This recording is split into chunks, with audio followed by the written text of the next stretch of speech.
start with one point of housekeeping. Yes. The version of the first defendant's written closing, which I handed up, is now being sent or has been sent on soft copy to the bench.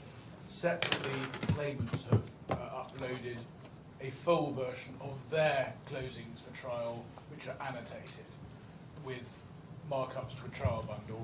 We will be doing the same, and that will go on the trial bundle in due course. There will be a fuller version of the same thing. Now, if I could start by picking up one point from yesterday. As I submitted when looking at the back end of the judgment, it followed from a judgment that the judge could equally have determined the matter against the claimant on causation grounds in my submission. Although he did not need to, as I said, because he relied on the same points as anterior points in determination of the negligence claim. And it was pointed out to me rightly by Justice Black that there was no respondent's notice. I just wanted to add that on Malona's friend's case, he seeks not a retrial, but a reversal of the court's judge's conclusion, and more than that, a determination against Tabarak for damages. Now, in my submission, I'm going to come to this at the end. This is not a course that would be right for the Court of Appeal to take in any event, notwithstanding all the points Malona Friend makes, because it would involve substituting itself for the trial judge and reaching conclusions that require a trial judge to determine. And one of those is causation. The judge hasn't found causation in the claimant's favour, quite the opposite. On the findings of a judgment, it's fairly clear that the cause of a loss was not Tabarak, but Huobi's own actions. So, what you're saying is, if we were minded to find for the appellant, and he's asking for essentially a remission back to the TCD, it would not simply be a remission of quantum, it would be a remission of causation. Well, that's one way of citing it, yes. But I in fact, I go further, because I understand. Yes, one way of looking at it would be that.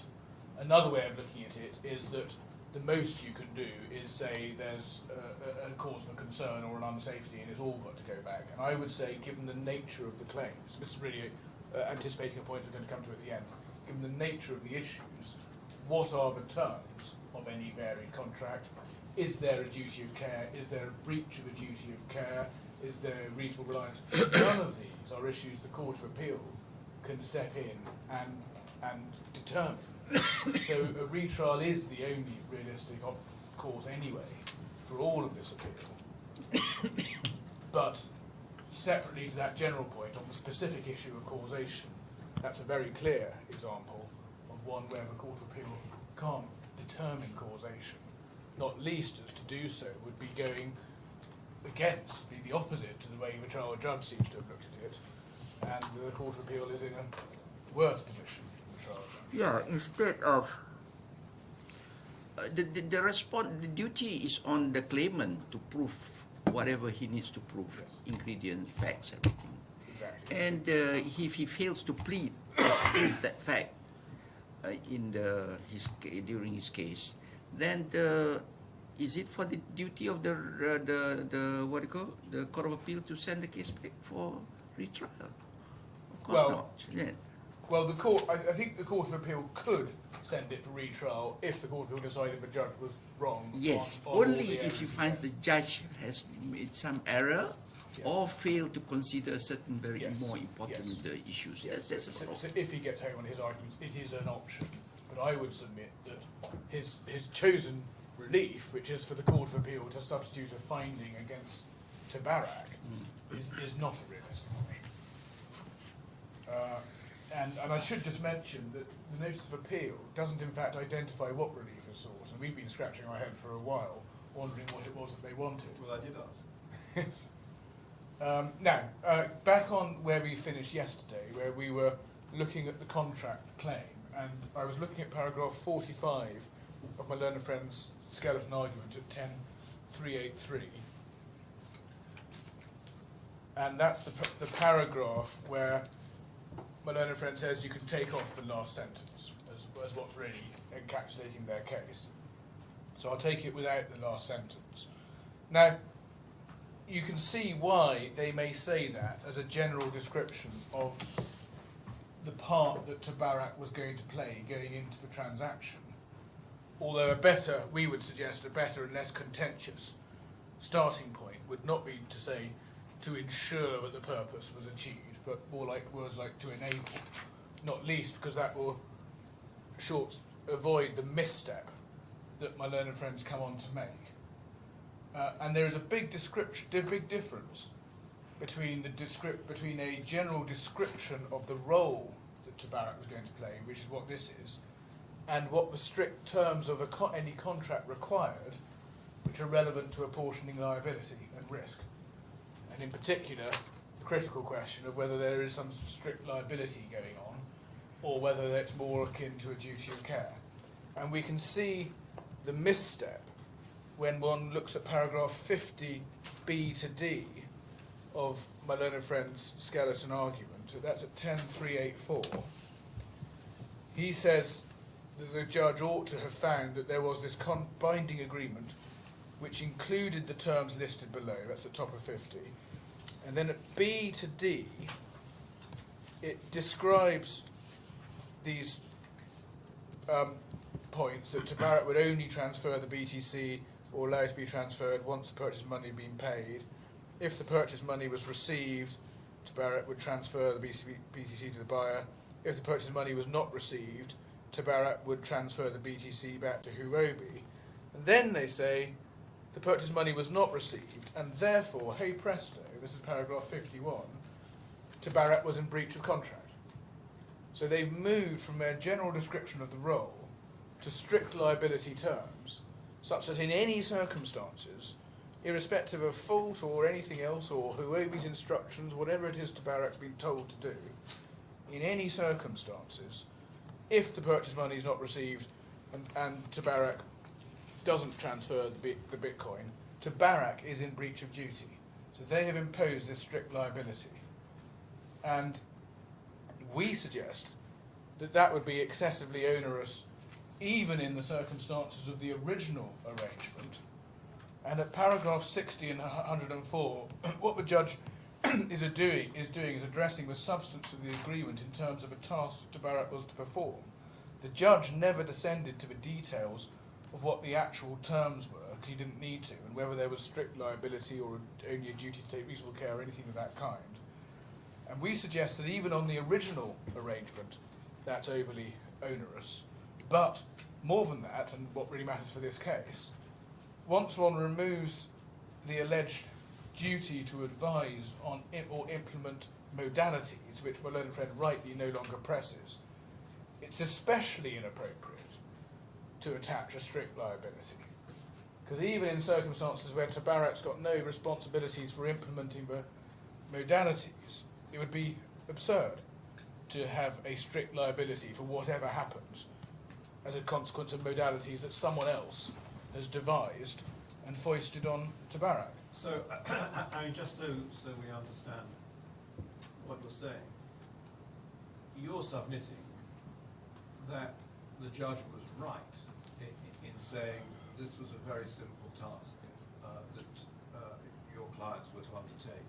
They were to undertake a process devised by others, which everybody believed would protect the integrity of the Bitcoin, but they did not guarantee that this process would protect the integrity of the Bitcoin.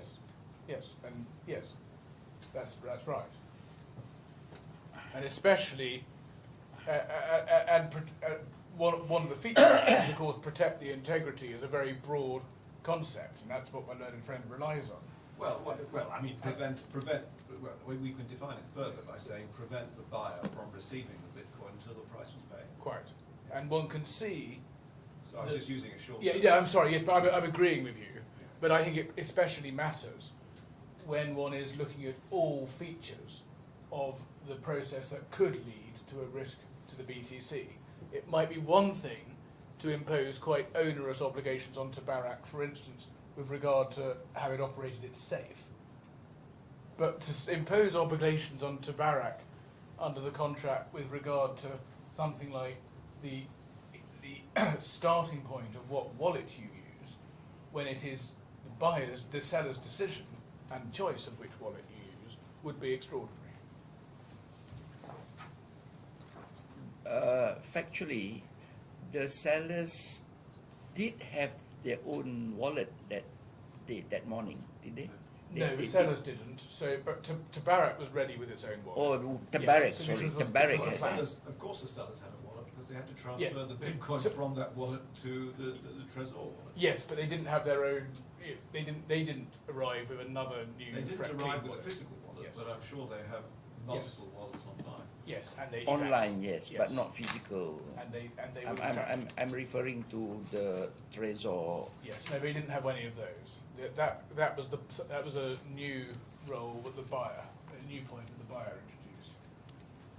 So, and I will come back to that point in the context of variation in a moment. This what could be the realistic terms.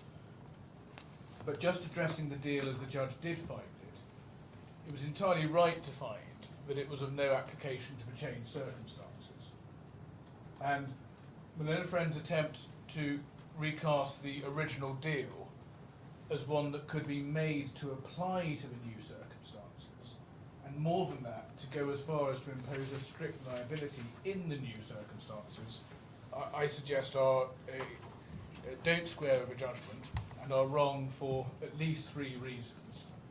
First, it's wrong to seek to impose liability at all under the original arrangement for circumstances which are wholly different, which is what the judge found.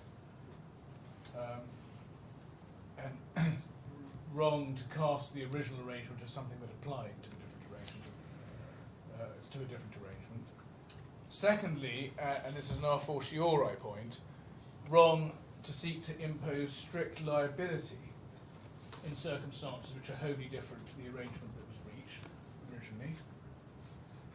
Thirdly, and having regard to both the above points, wrong to seek to ascribe this kind of liability to Tabarak in circumstances where 1, Tabarak had no duty to advise, and 2, the new arrangements were something that Huobi agreed to and foisted on Tabarak. And I will come back in a moment to the variation question, because there are more points I have to address on that. And so we do say... Sorry, can you just repeat Yeah. that? Wrong to ascribe to it where no duty to advise And where the new arrangements were something that Huobi agreed Yes, to, thank you. and Tabarak was asked to implement. Now,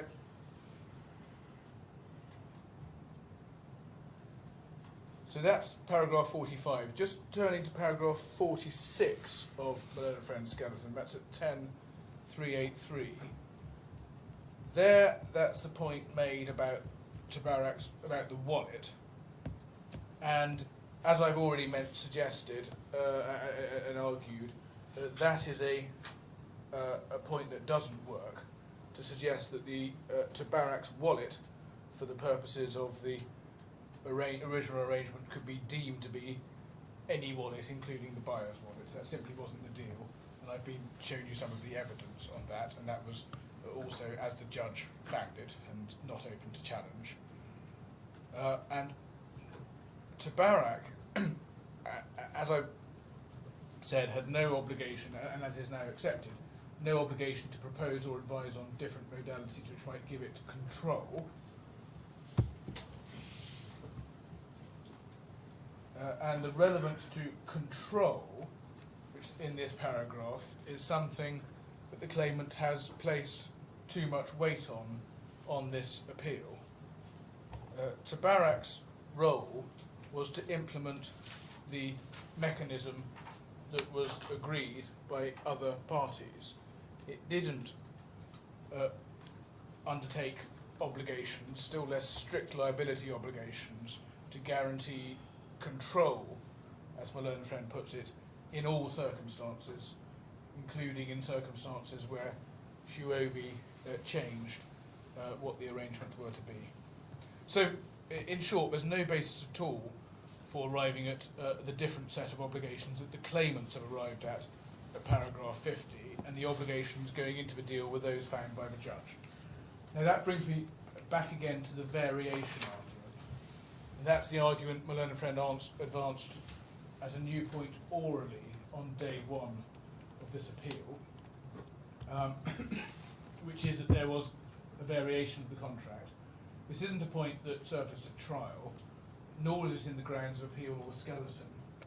I would suggest as a starting point, it's not a point that's open to my learned friend. But can I make some general observations about the argument anyway, and then summarise our answers to it in a nutshell? First, by way of general observation, this argument arises when we are outside the original arrangement involving the use of a Tabarak wallet. So we're in a world where there's been a new proposal on the day to use the buyer's wallet, which the buyer and seller are agreeing to, and Tabarak is being asked to go along with Huobi's agreement. Secondly, in this new world, the buyer has proposed and Huobi has agreed to a process of splitting the seed words. And again, Tabarak is being asked to go along with what the principals to a transaction have agreed. Thirdly, in this new world, there is no duty to advise. My learned friend says his case doesn't depend on that, rightly. So, looking at the picture in the round, in this new world, it would be extraordinary if Tabarak could be held to be warranting the security in all events, in all circumstances, all aspects of the security of the Bitcoin under this new arrangement which Tabarak has asked it to implement.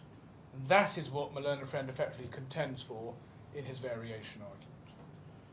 And one asks, assuming there is some varied contract in this new world, what were its terms? How were they agreed? And if one asks that question, then my learned friend's terms, attaching a form of strict liability, even if something goes wrong with the bits of the process that Huobi was instructing Tabarak to follow, that is a long way from what Tabarak could possibly be taken to have agreed on any realistic, commercial, objective interpretation of the events. And it doesn't arise as a term by necessary implication by a very, very long way. And it is always worth remembering that what went wrong in this case consists entirely of points that Huobi agreed to. Could we just go to bundle 1762?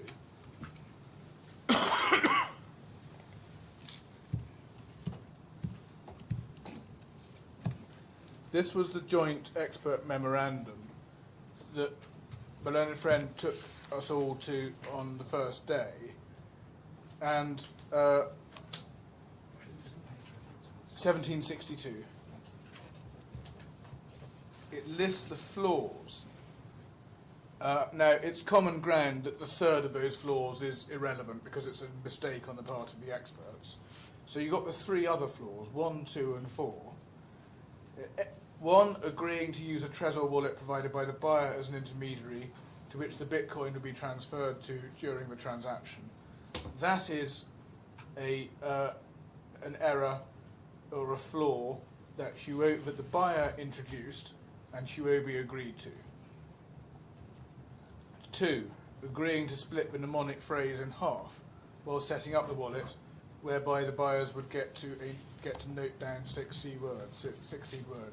That was inherent in the buyer's proposal that Huobi agreed to. 4, transference of the Bitcoin to a Trezor wallet prior to funds having been received in Tabarak's bank account. That again, something that Huobi agreed to. Normally, what's the practice when purchasing bitcoins? When there is no normal practice for this sort of transaction. Not yet. We have not established any practice yet. Yeah. Well, the problem is we are in an unusual transaction, and again, I don't particularly rely on this point. But it says that, giving evidence, but I think you probably agree with that. I'm not sure I do agree with that. I think it depends on exactly what you mean by an unusual transaction. I mean, the trading of Bitcoin is common. Yes, but Of I course. mean, I think in answer to Chief Justice's question, the normal use for a Trezor wallet would be to hold the private key, so that when one went online to an exchange, one would execute the use of the private key offline, and so that one avoids the risk of hacking. But nevertheless, one would be buying Bitcoin from the exchange. If you, Yeah, well, perhaps we should. Yes, but that's what's designed. This is an off-exchange This is an off-exchange deal. Yes. The idea that it's unusual to have off-exchange deals is not correct. but No, well, that's true. yeah, That's true. I'm just looking at the way they advise, the way they advertise the use of a Trezor wallet. yeah. So, If I may, Yes. may add, the very point of the cold wallets to have it improve securities, I think. Yes, as long as you don't let somebody else have access to it. Of course. Yeah. so then that goes. So then I go back to my question. If the seller receives his money first before the Bitcoin is transferred, Yes. and if the Bitcoin is not transferred, the buyer can always retrieve his money, right? But it's the other way around. There's no way that the seller can retrieve his Bitcoin, right? Unless you have a trusted third party. Yeah, of course. No, in normal circumstances, talking about. I mean, if I'm selling you a pen to you, Yes. I give you the pen, you give me cash. Yes. But I can take my pen back from you, you can take my cash back from me. Yes. But here, if it's one way, you can retrieve your cash. The payment you made, you can trace back. But Bitcoin, it disappears very fast. Well, it can be. Yes, it can be easily made to disappear. So that I'm going through the flaws that you Yes. were citing just now. The experts, Chief Justice, have addressed this, Mm. and they look at the interposition of a trusted third party in a peer-to-peer off-exchange transaction as one way of guaranteeing the integrity of the transaction. And it may be worth also looking at 2040.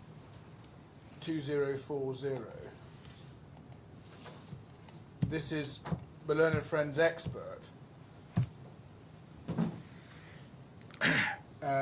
And paragraph, thank you, under the bottom of the page, paragraph 51. This is under,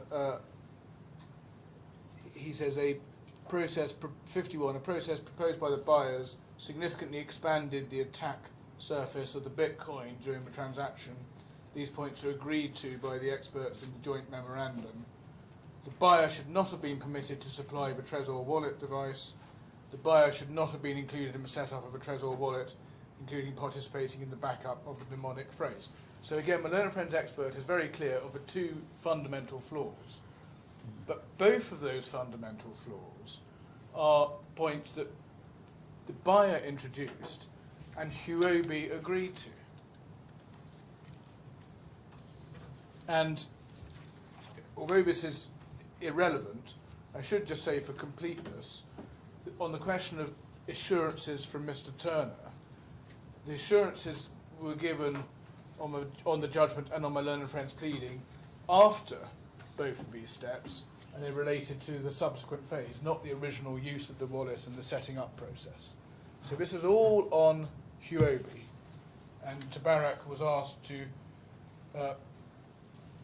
implement this process. So that's why I suggest it would be extraordinary if it said that Tabarak then warrants the security of all this and assumes all the risk. Yes, I mean, I think you accept that, not just accept, but I think you submit that it's slightly more nuanced than just saying that they had no liability. If they had left the Trezor wallet on a table in a cafe and somebody Yes. was offered it, you would would accept it had liability. Yes, and I mean, I'm not sure I've pinned down, and I would pin down exactly what the liability would be, whether it's a No, full that's contract. another That doesn't have- interesting but it question. would, yes, of course. If Tabarak takes the wallet and leaves it in a cafe, Yes, then there's going to be some liability. yes.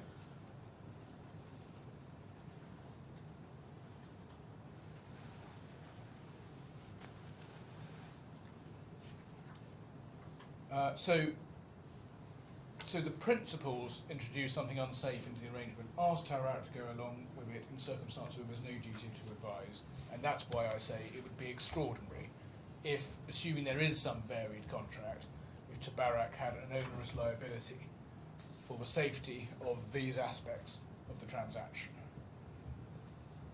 And as the judge held at paragraph 111, if only Huobi had stuck with the original proposal, none of the loss would have occurred. So, so that's the general. Those are the general points, leading to my overall submission that it would be remarkable to impose a new varied contract with strict liability. It's worth noting that when running his custodian point on day one, my learned friend said that since Tabarak was a custodian, that required them to take reasonable steps to ensure that they did not impair safety. But that's not their contractual case. They're not saying Tabarak had to take reasonable steps. They're saying strict liability. Yes, I mean, your concession about losing the wallet in a cafe, you are at least arguendo accepting that if they were custodians, that would be the sort of liability that they would have. Exactly. Whether that's under bailment or Yes. contract, So whatever. it turns upon what, in this circumstance, if we went down this route, what the court would interpret as the terms of the custodianship. Exactly. That's right. And so tying this together to have our submissions on variation in a nutshell. First, it's a new point not open to the claimant because not in the grounds of appeal or skeleton. Secondly, and in response to a question I was asked yesterday by Justice Black, we do suggest the argument about the contract as varied fails for the same reason as found by the judge in relation to the original contract, in that it's still subject to the condition precedent, so it's still under the umbrella of the AOA, and that was still not satisfied. And the fact that Mr. Thurner negotiated the commission doesn't affect that, because it's common ground that he had no authority, so not common ground, it's clear from the judgment he had no authority on the account opening fee point, which was the condition precedent. Thirdly, in the very changed world in which the parties were, it would be impossible to spell out what the terms of Tabarak's engagement was, so there's a uncertainty point on which the contract fails.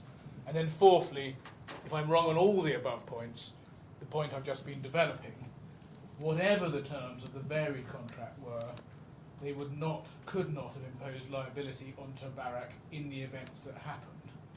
They certainly couldn't have imposed a strict liability for the guaranteeing the efficacy and safety of these anterior stages of the process which resulted in the loss.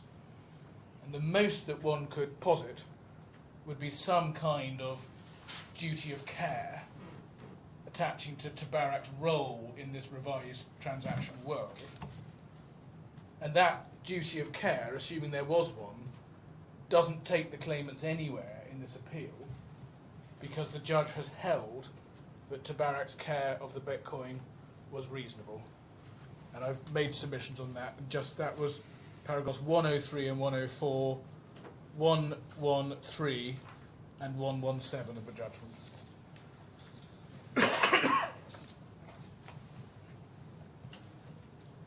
What pages are there? Yes, I'm sorry. What pages are there? Yes, You cited the paragraphs. I'm taking yes, the I'm just page. going to give you the pages of the judgment. So 103 and 104 are at pages 9484 and 9485. Okay. 103, did you say? 103 and 104. Okay.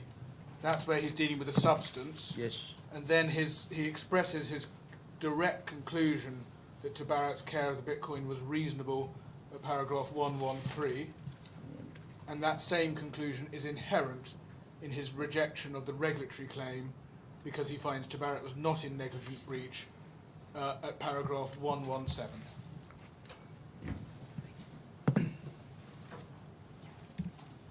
Sorry, yes, so sorry, 113 was at 9488, 117 was at 9489.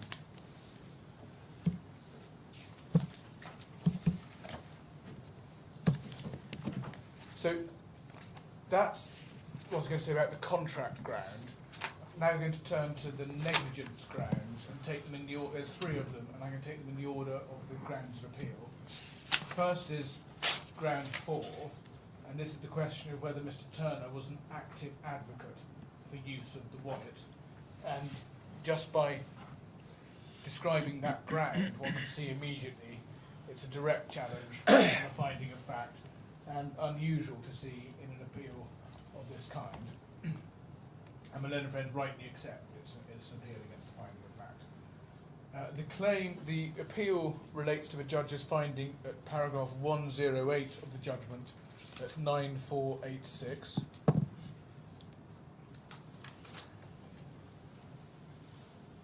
Where the judge said at no time did Mr. Turner become an active advocate in favour of the use of the Trezor wallet, and it said that this finding was wrong. So this is a finding by a trial judge about an individual's conduct at a meeting based on his assessment of the testimony of the people who were there at the meeting. And that is preeminently the province of the trial judge. And the judge's reasoning for his conclusion is clear from the paragraph of the judgment in which the point is made. Mr. Turner didn't take the lead in saying anything about the appropriateness of using the wallet, and the Huobi team asked Mr. Turner to set the wallet up before the question of any statements from Mr. Turner arose. So the wallet was already in the process of being used before he made any statements. And it is worth also keeping in mind that there was a good deal of background evidence to support the conclusion that Mr. Turner did not become an active advocate for the use of the wallet. There's the fact that Huobi went into the transaction as the architect of the arrangement and of the modalities behind it, and given the limited role that Mr. Turner was playing, it's unlikely he would have been an advocate, and even less likely that Huobi would have seen him as one. Secondly, there's the contemporaneous evidence. Mr. Saxena was clear at the time the transaction happened that this was what Mr. Al-Ali had agreed to, and we've been to that evidence. Next, when he tried to explain himself to Mr. Davar at the time in an exculpatory way, Mr. Al-Ali did not say he acted on the basis of advocacy or assurances from Mr. Turner. He did refer to Mr. Ahmadi, but that was a patently untrue statement and was revealing of the fact that Mr. Al-Ali well knew he was acting on his own initiatives, and hence his subsequent message to Mr. Davar that the trade was his responsibility, which I've referred to and I dealt with in our closing at 366 and 396.42 at bundle 9000 and 9011. So the claimant makes 3 points, as we understand it. First, they say the finding is inconsistent with the judge's finding at paragraph 96 of the judgment, and that's at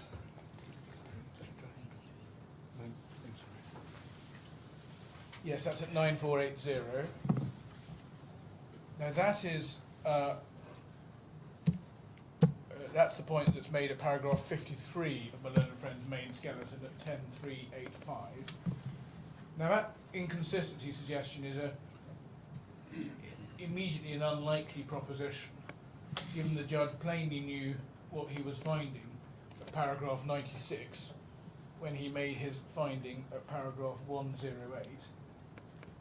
And it's important to note that when he made his findings, the judge specifically rejected evidence from Mr. Saxena to the effect that Mr. Thurner was pushing Tabarak to do the deal. That is at paragraph 92 at page 9478 of the bundle. And it's the last sentence of the quote in 92 is the bit that the judge rejects. So the judge specifically rejected Huobi's evidence to the effect that Mr. Thurner was an active advocate, and he also made clear at paragraph 107 at page 9486,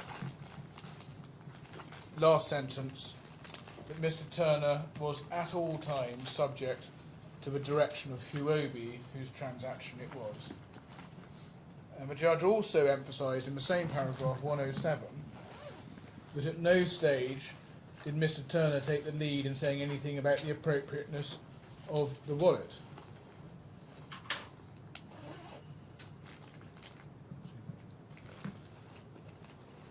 Sorry, that's at 108. Sorry, that's it. The second and third sentence, 108. Still at 9486. And the judge also made the point that what Mr. Thurner did say was that he didn't have concerns because the wallet was going to be locked in Tabarak's safe. But this assurance came only after the wallet had been set up, and that's at paragraph 108. So that's why I say that Mr. Thurner's comments were focused on the physical safety of the wallet in Tabarak's safe, and I'll come back to that. So, putting all that together, the judgment is internally perfectly consistent, and the thrust of the point that Mr. Thurner A was acting at Huobi's direction, B only making statements after the setup of the wallet had actually happened, C not taking the lead in making those statements, and D he was talking about the physical safety as he understood it arising from the placing the wallet in the safe. That is a point that's made consistently through a number of places in the judgment, in paragraphs 92, 107 and 108 in particular, at 9478 and 9486. So that's the first point, the consistency, and the claimants are wrong. The second point made by the claimants is that, this is paragraph 54 of their skeleton, at page 10386, is that the judge failed to take account of an email. And the email, we should just go to it briefly, it's at bundle 1118.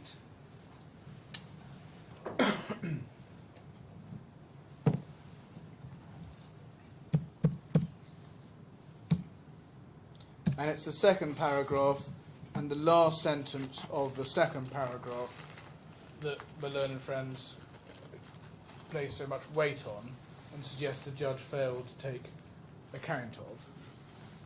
Now, in my submission, this is an insubstantial argument. First, there is no basis for suggesting the judge did not take account of the email. This is an example of the error of approach we addressed by looking at the authorities. The Court of Appeal will proceed not on the basis that evidence was overlooked, but on the opposite assumption, unless there is a clear reason to do otherwise. And this is even more so given this document was referred to in my learned friend's closing submissions, which the judge plainly read with care because he addresses them in some detail in his judgment. Secondly, the email itself is by its terms neutral, certainly not convincing, on the question of whether Mr. Thurner was an active advocate. It was sent a fortnight after the transaction, and what is more, on a natural reading, and certainly on my reading, the convincing that is being talked about is being done by the buyer and the Russian companies involving the use of Tabarak as an intermediary. The email is not on a natural reading saying that Mr. Thurner has been doing any convincing during the meeting. So it's a misinterpretation of the email, in my submission. And it's worth noting that Miss Stewart put her interpretation to Mr. Thurner in cross-examination, and he disagreed with it. That's at day 8, page 66, line 13, at bundle 8657. And more than that, on a natural reading of the email, the convincing that's being talked about is convincing to enter the deal. That seems to be a reference to the overall deal. So it is nothing to do with some act of convincing taking place in connection with the mechanics of transferring the Bitcoin. So far too much weight placed on this email, no basis for suggesting that there's any error in the judge's approach. So that's the second point from the claimants. The third point from the claimants, this is paragraph 55 of their skeleton at 10.386, is that it was probable, or highly probable they say, that Mr. Thurner was an active advocate for the use of the wallet, and what they complain about is the judge didn't assess the probabilities as the claimants wanted him to. But that is paradigmatically not an avenue for appeal. The points that my learned friend wants to rely on have, as you would expect, strong counterpoints, which we would suggest are of even more weight. So, for instance, the evidence that Huobi were very keen to get the deal done, the chances of them relying on Mr. Thurner when they were the experts in this area and he was not are slim indeed, and we're talking about them relying so we're not talking here about them relying on Mr. Thurner on the question of the security of Tabarak's safe, questions whether he was an active advocate for the use of the wallet generally, and on that point it's most unlikely that Huobi, who as experts who were the architects of the process, would have needed active advocacy from Mr. Thurner, or indeed that Mr. Thurner, as someone without expertise, would have proffered active advocacy. And there's also the point that the parties were already engaged on the process of setting up the wallet for use before any statements were made, which meant he was highly unlikely to be an active advocate for its use. And there's also the point that Mr. Al-Ali reported to Mr. Davar contemporaneously about what had happened, and he didn't suggest that he'd acted in reliance on anything said by Mr. Thurner.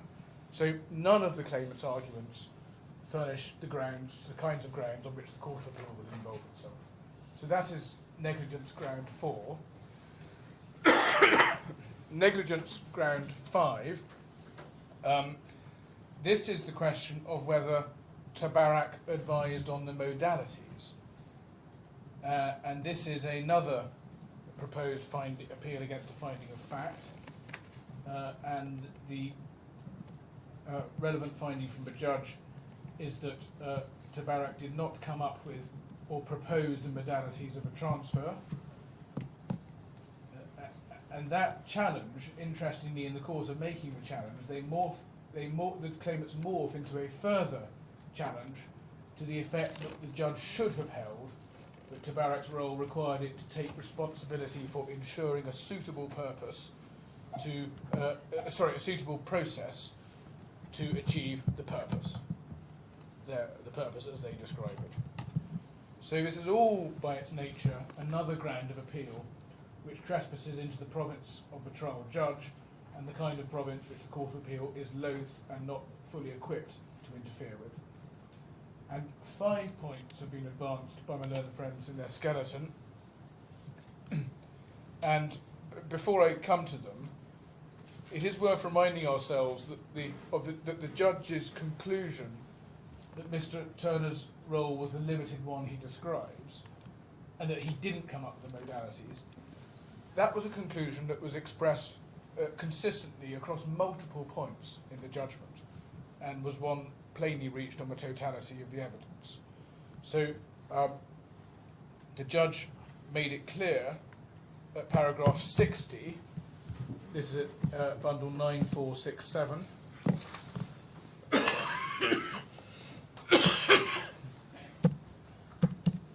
that his finding was one made on the evidence, so that's on the evidence generally, that's his opening words. And then he then described his finding about the nature of the arrangement in a series of places and consistently. And we set that out, the various places in the skeleton, in the judgment where he makes this finding, we set that out in our own skeleton at page 11321, at paragraph 43.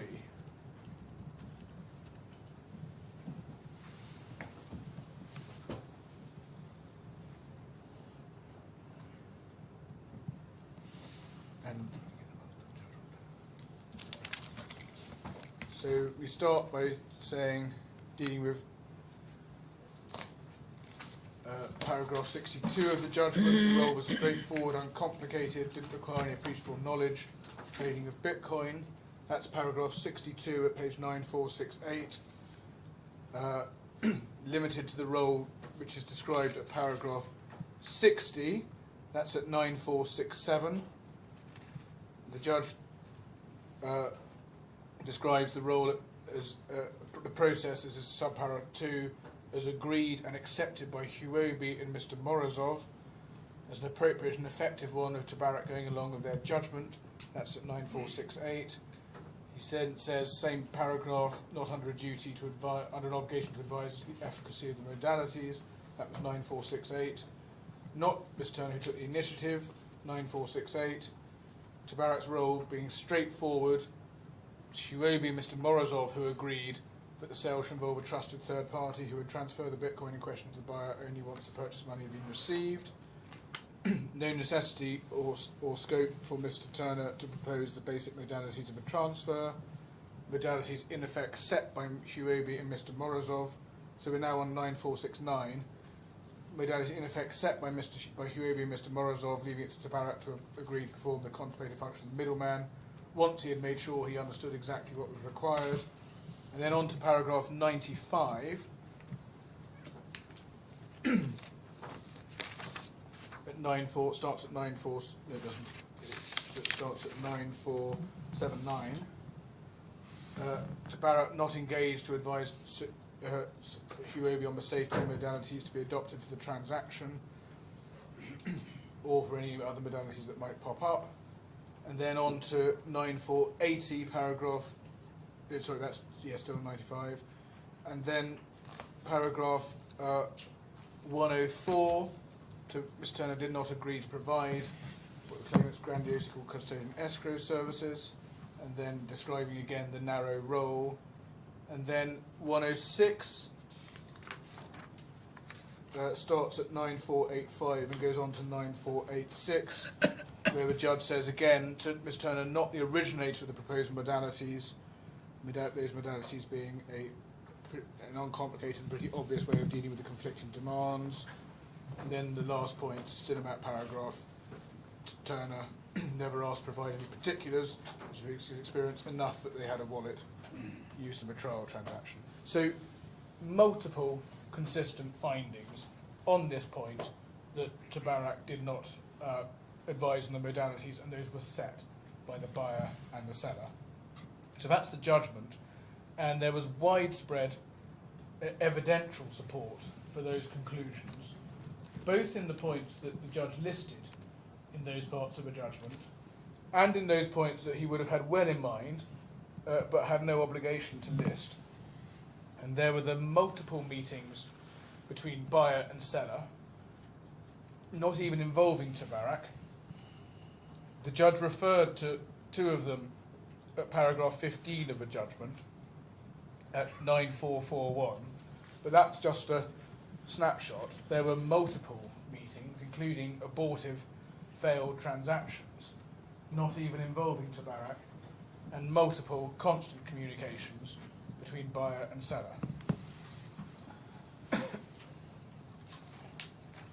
There was the fact that Huobi are the cryptocurrency experts. Mr. Thurner was not. I should say on those multiple meetings, as I submitted yesterday and showed you the evidence, Those went right up to the day before the transaction, when there was a meeting between buyer and seller to discuss the process. There's the fact that the deal structure emails are themselves clearly recording points that Mr. Turner understands to have been agreed between buyer and seller, and which he is seeking to memorialise, as the judge also found. And we gave at footnote 21 of our skeleton, just to give you the reference for that.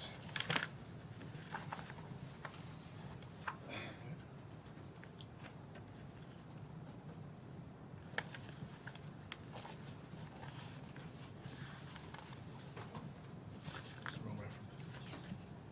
Sorry, I'll come back to that point. Well, already gave you extensive references to the underlying evidence when I started this, and which went to that particular point.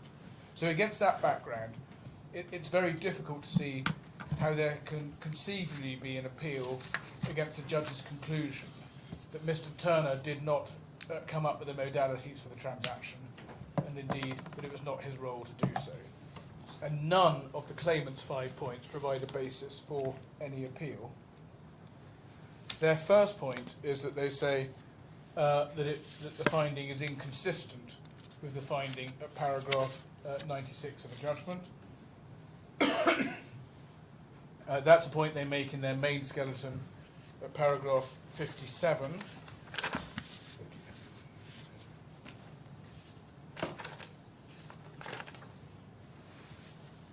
That's at 10.386. And paragraph 96 of the judgment is at 9.480. Now that is not a point that was developed either in the developed further either in the grounds of appeal or in the supporting skeleton, and it's hard to make sense of. There simply is no inconsistency. Paragraph 63, that's at 9468 of the judgment, is dealing with the arrangements made in respect of a transaction intended to take place prior to the game-changing alterations on that day. And the judge held that Tabarak did not come up with the modalities for that. They were agreed between buyer and seller, and that's what he held at paragraph 63 and 104, at 9468 and 9485, and paragraph 106 at 9485. Those are all internally consistent. Then at 96, the judge is dealing with statements made on the day, and the starting, that's at 9480, and the starting point is that whatever happened on the day was very different from the agreed deal and fell outside it. But even leaving that point aside, Mr. Turner didn't come up with the modalities on the day either. The buyer proposed the change, and Huobi agreed to it, asking Mr. Turner to set up the wallet. That is clear from a judgment at paragraph 24 at 9443. Again, well supported by the evidence. And the statements at paragraph 96 at 9480 were made only after the setting up process, which Huobi asked Mr. Turner to do. And that's clear from, in fact clear from the pleading, but also clear from the judgment at paragraph 108 at 9486. And the judge made clear in that paragraph that Mr. Turner didn't take the lead in saying anything about the appropriateness of the wallet. Though he did make statements about the physical safety in the safe. So no inconsistency at all. Nothing in paragraph 96 about the modalities of using a Trezor wallet in the first place, which had already been agreed and was being set up.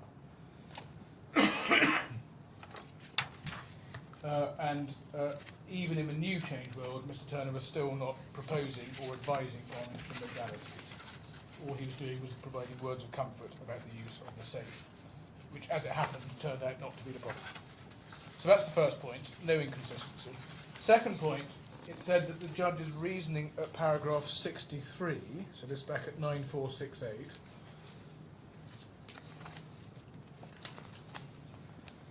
what's said is that the judge's reasoning at paragraph 63 didn't support his finding on modalities.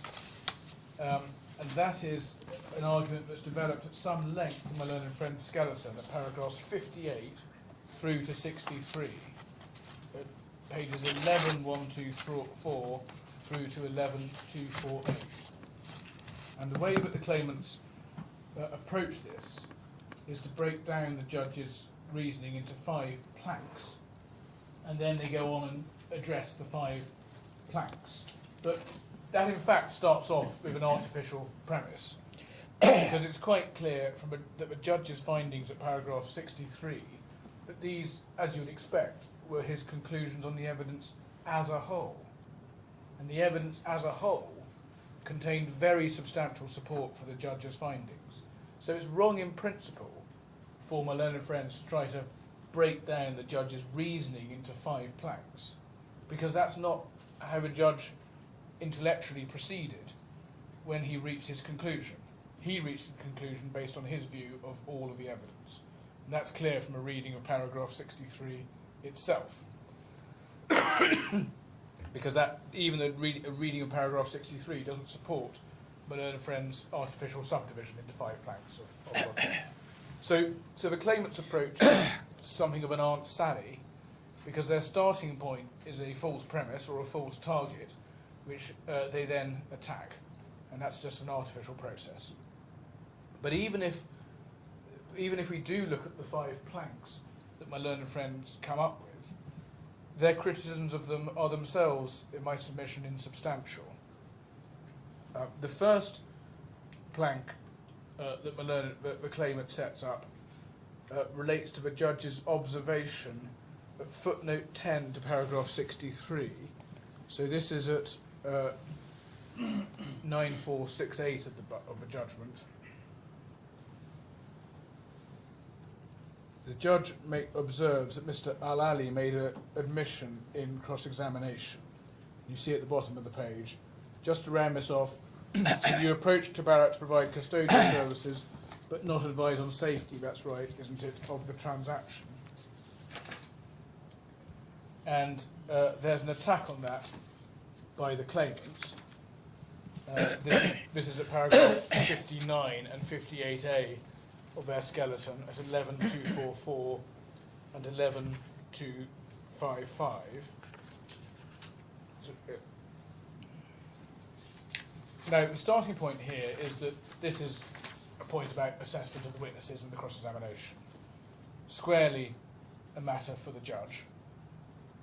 It's obviously not the only point relied on by the judge, but it was an admission he was obviously entitled to rely on and take into account. And it was also of a piece, this admission, with the background of the meeting, which is that the buyer and seller had been agreeing ways of completing the transaction. They'd had some abortive ones not even involving Tabarak, and that they were in regular contact to devise what was going to happen with this transaction. Now, the judge in that footnote only quotes one sentence, but that sentence in fact came during a long passage of cross-examination, all to similar effect. And my learned friend in his skeleton, this is at paragraph 59, that starts at 10.387, he quotes some later exculpatory evidence from Mr. Al-Ali in his cross-examination, no doubt trying to escape the implications of the earlier evidence he had given. But the judge expressly rejected the evidence of Mr. Al-Ali and Mr. Thurner to the effect that it was Mr. Thurner who took the initiative in coming up with the modalities. That's at judgment 63 at 9468. And so it's quite wrong for the claimant to be inviting the Court of Appeal now to put more weight on evidence that the trial judge rejected. It's a simple point going to weight of the evidence and what the judge was prepared to accept and not accept out of the evidence of Mr. Al-Ali, and purely a matter for the trial judge. And in fact, in this earlier passage, from which the judge only quotes one part, Mr. Al-Ali was very clear at that stage in his cross-examination that Tabarak was not engaged to advise about safety or about the modalities of a transaction. And we dealt with that in our closing submission at paragraph 99. That's at 8:9:30. And if you've got my big document, it was paragraph 99.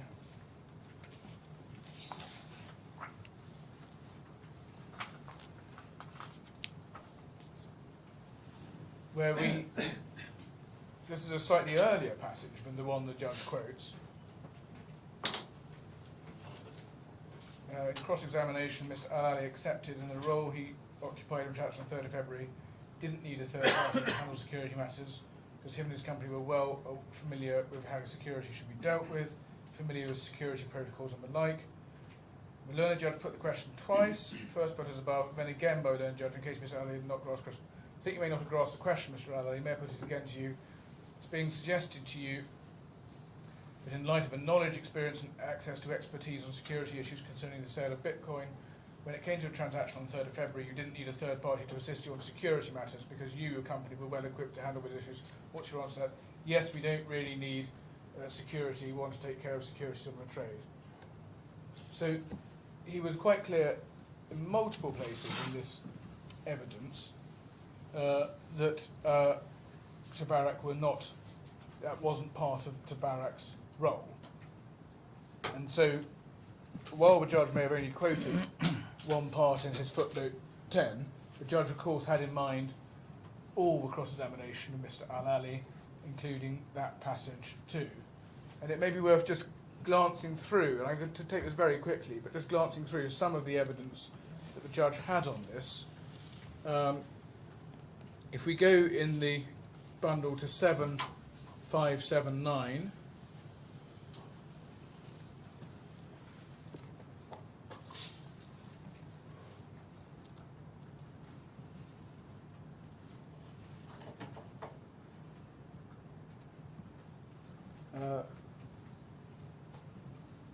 that's the passage where Mr. Al-Ali, at lines 7 through to 20, Mr. Al-Ali was giving evidence about people came to Huobi as a trusted party and they expected Huobi to do the whole security for the deal. And then the question in terms of expecting you to do the whole security is right, but you understand security is surrounded by and selling you Bitcoin, don't you? In general, yes. And then at page 7582,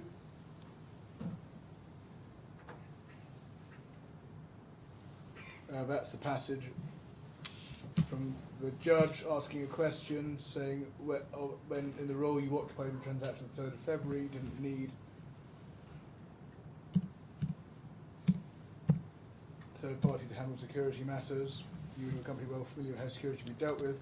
Answer yes, and your answer is yes, you're aware of securities at our team. So that's then the judge says you may not have quite grasped it, puts it again to you, and then down on the next page the judge puts it again, and that's the passage I've already quoted. So again, quite clear.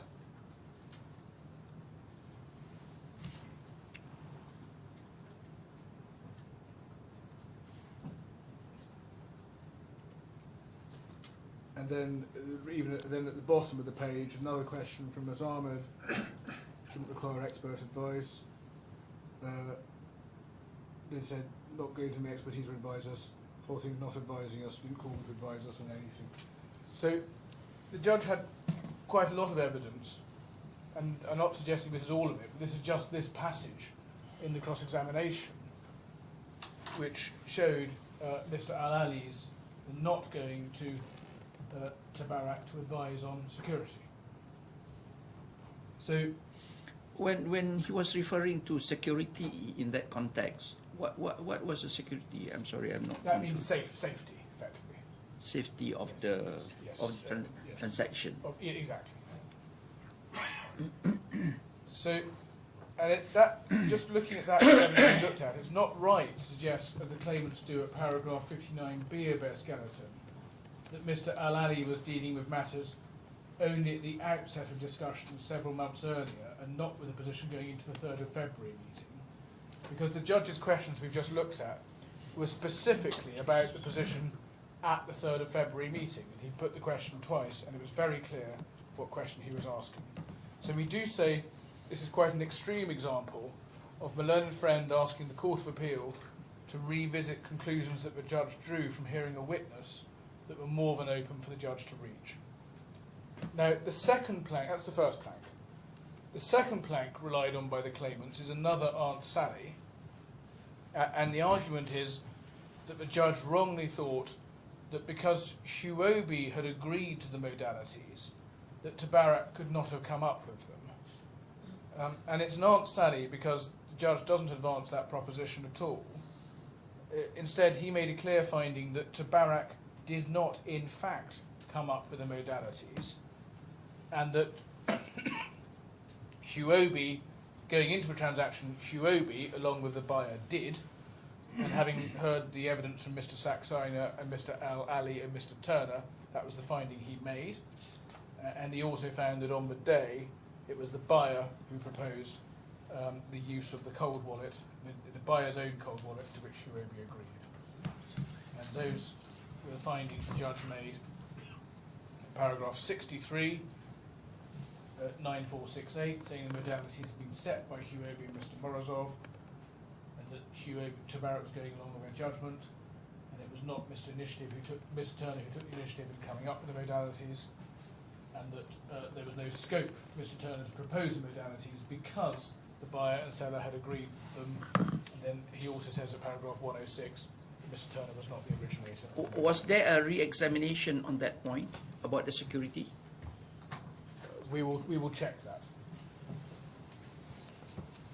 The third and fourth, so that's the second plank. It is an Aunt Sally because the judge held clearly that Huobi had set the modalities and that going in, and that Mr. Turner did not. The third and fourth planks involve an attempt to distort the judge's findings so as to somehow make them fit Huobi's case on this appeal by rewriting the limited functions that the judge found that Tabarak did have as being somehow consistent with Huobi's case, that Tabarak was a custodian or escrow agent engaged generally to ensure achievement of a so-called purpose and with obligations to ensure that, and therefore they say devise and implement modalities. And all of that reconstruction ignores that the judge was very clear that he was dealing simply with the arrangement going into the event on the 3rd of February, which involved Tabarak playing this very simple and defined role involving the use of its own wallet. So that's, I'm referring here to paragraph 61 to 62 of my learned friend's skeleton, where they do this quite elaborate reconstruction, and that's at paragraph 10389 and 10390.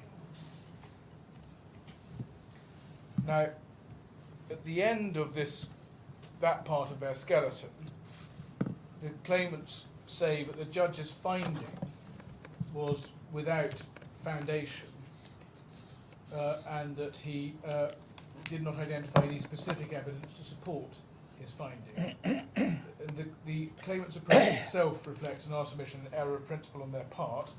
The judge wasn't required to identify specific evidence, but his recitation of the nature of the evidence gave him more than sufficient explanation of the finding he was making. And there was plenty of evidential support for the judge's conclusion, including evidence from the claimant's main witness himself, Mr. Al-Ali, albeit not the parts of that witness's evidence that the judge rejected, and also evidence from Mr. Turner, which directly confirmed the judge's conclusion, and also evidence from the deal structure emails, which supported the judge's conclusion on who came up with the modalities. And that takes me to the final point, which is in connection, the final point of the claimants, which is in connection with the deal structure emails. The judge rightly considered that the they were something that bore out his conclusion, along with the other evidence that he relied on, that it was the buyer and seller who had come up with the modalities going into a transaction on the 3rd of February. The claimants criticise that construction of a deal structure emails. This is their paragraph 63 at 10.390. But the judge, of course, didn't rely exclusively on the emails, but they certainly did bear out the reasoning he had reached. And the judge put together those emails along with the findings and the conclusions he had reached on the balance of the evidence. The evidence did show extensively that Huobi was dealing a great deal with the buyer in multiple meetings and communications in relation to this transaction, very often without the involvement of Tabarak at all, right up until the day before the 3rd of February meeting, when there was another direct meeting without Tabarak. And by their terms, the deal structure emails were supportive of the judge's conclusions that the modalities were something agreed between buyer and seller. And the most my learned friend can say is that those emails could be read consistently with another world in which Mr. Thurner had advised on the modalities. Even that is a slightly wishful reading by the claimants, but it's certainly not compelling, and certainly not when set against the wealth of evidence that the judge had, which is that the modalities and the transaction were all being arranged between buyer and seller, often in private conversations. And the judge's reading could not possibly be said is not an available one. So, putting that together, the exercise of breaking down the judge's reasoning into 5 planks is not a fruitful one, and doesn't yield any basis for interfering with the judgment. So staying on this ground of appeal, which is the negligence claim, and the 5th ground of appeal being about who came up, whether Tabarak advised on the modalities, the 3rd overall point made by the claimants is, in our submission, this starts at their paragraph 64 at 10.391, is, in our submission, an argumentative list of points, evidential points, that the claimants would like the judge to have placed more weight on. Now, all of those points were points at issue on which the judge had detailed arguments and references from both sides. There's no basis for thinking anything was overlooked, or that the judge fell into any error of principle in the approach that he took. So the whole approach from my learned friends on this appeal is inappropriate as a matter of principle, and there's no basis for suggesting that the judge didn't give proper weight or that his considerations were flawed in any way. As the authorities are clear, he wasn't required to identify all his reasoning or all the evidence, or even, as we saw, to provide what can be described as a balanced account of the evidence in his judgment. And the weight to be attached to the various factors was entirely a matter for him, as is clear from authority. And the points that the claimants would like the judge to have placed more weight on are of 2 types. First, points going to the parties' relative expertise, and secondly, the proposition that Tabarak ought to have known that his role as custodian and escrow agent was to devise the modalities. Now, the first of those points, relative expertise, is highly contentious. It was a significant issue in front of a judge what the relevant expertise of Tabarak and Huobi was. And we would contend, and did contend in front of a judge, rightly in our submission, that overwhelmingly Huobi were relatively the experts. Their business, unlike Tabarak's, was in OTC cryptocurrency transactions. They were the professionals in that. And as I showed you earlier, Mr. Al-Ali accepted that Huobi did not need any advice in relation to safety and security. And I've already given you some of the references, and we deal with Huobi's expertise in detail in our closing submissions for the judge, paragraphs 28 to 36 in the documents I've given you, and that's at bundle 8911 to 8914. I'm not going to ask you to take it up now. So that's Huobi's expertise, which we dealt with in detail, and it was very considerable. We also deal in that document with Tabarak's lack of expertise, and that's at paragraphs 59 to 70 of that document, at 8919 to 8923. And the claimants did seek at trial to push a narrative that Tabarak or Mr. Turner were in some way experts in cryptocurrency, and that was quite wrong, and the judge rightly didn't accept it. The judge instead rightly held that Tabarak was a small merchant bank. This is at judgment paragraph 106.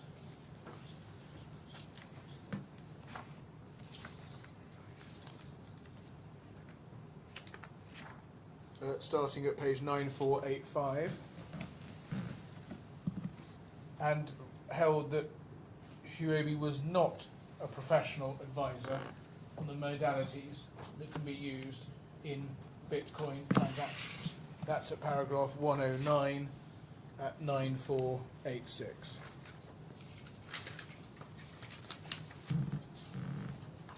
And it's actually 9487 within paragraph 109, where the judge holds that it's not appropriate. Where is it?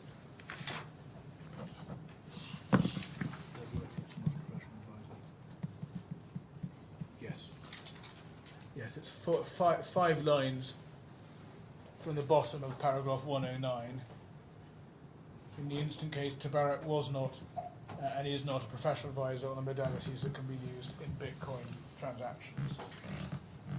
And those findings were well founded on the evidence. And it's worth noting, just a small point, but Tabarak's lack of crypto expertise is not something that was just objectively true. The judge also had evidence that Huobi were well aware of that, and because they noted, when classifying Tabarak themselves, that Tabarak was not a crypto company, and we give the reference to that at paragraph 133 of our closing submissions at 8938. The second of the points my learned friend want to place more weight on, so that was the relative expertise, is their point about the role that Tabarak agreed to perform, and whether, as a result of its role, Tabarak ought to have known that its role was to agree and devise modalities. Now that is contrary to the judge's finding, and it's another attempt to remove the judge's factual findings about what Tabarak's role was.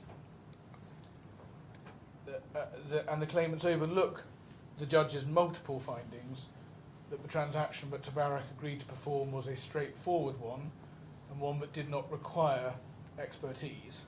It simply required Tabarak to have its own wallet and to know how to operate it. And that was at judgment paragraph 62.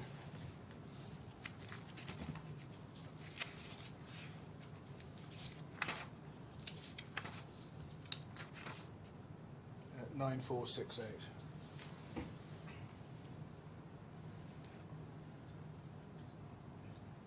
And the claimant's argument to paragraph 65b of their skeleton ignores that finding along with others. And the claimants also in their document, in their skeleton, conflate the arrangement going into the meeting on the 3rd of February with the changed world of what happened on the day. Huobi were not looking for advice on modalities or safety, and that was not Tabarak's role. On the day, Huobi did ask for assurances from Mr. Turner, but this was only after they had agreed to the use of a cold wallet, and what Mr. Turner was substantively explaining to them about was the physical safety of the wallet, which was of course something he could speak to. And the claimants also pray and owed propositions from their expert about what escrow agents generally do, but the judge rightly found this of no assistance, given the narrower and bespoke role that Tabarak was in fact playing, as he had found. So that's the third head under this claim of whether the judge should have held that Tabarak did not agree, or did not propose or devise the modalities. The fourth argument from my learned friends under this head is a complaint that the judge should not have deemed Mr. McDougall's evidence inadmissible. Now this is, like most of the points I've been dealing with in the last few minutes, this is not a point that was made orally, but my learned friend does still rely on his skeleton, so I assume it's still pursued. Sorry, If you did, I made extensive submissions about it, but it was a long while ago. I'm sorry, and it's early in the morning. I made those submissions early when I was going through McDougall's evidence. I entirely And when I got apologise. back to ground No, five, I entirely- said I've already made those submissions. I apologise. My learned friend's right. it's early in the morning. So inadmissibility of the evidence. This is paragraph 41 of my learned friend's skeleton. Another insubstantial point. The admissibility of expert evidence, and indeed the weight to be given to it, or the assistance gained from it, are preeminently matters for the trial judge. Expert evidence is there to assist the court, and it's common for a judge not to find himself assisted where expert evidence strays onto what has been called the ultimate question, and Justice Black had a different formulation for it. But I call it the very thing. the very thing, exactly. And the judges are not going to be assisted by expert evidence that deal with the ultimate question or the very thing, especially where those conclusions turn on an evaluation of the factual evidence, which is the judge's function, not the experts to address. And one only needs to look at some of that evidence from Mr. McDougall to see that it purported. But weight and admissibility are two different things. Well, not necessarily in the context of expert evidence, because I'm not sure I agree with you on that. I can say this evidence is admissible, but I give it no weight. Yes. What you can't say is I give it weight, but it's not admissible. Well, you have to remember what the purpose of expert evidence is, and it is to assist the trial judge.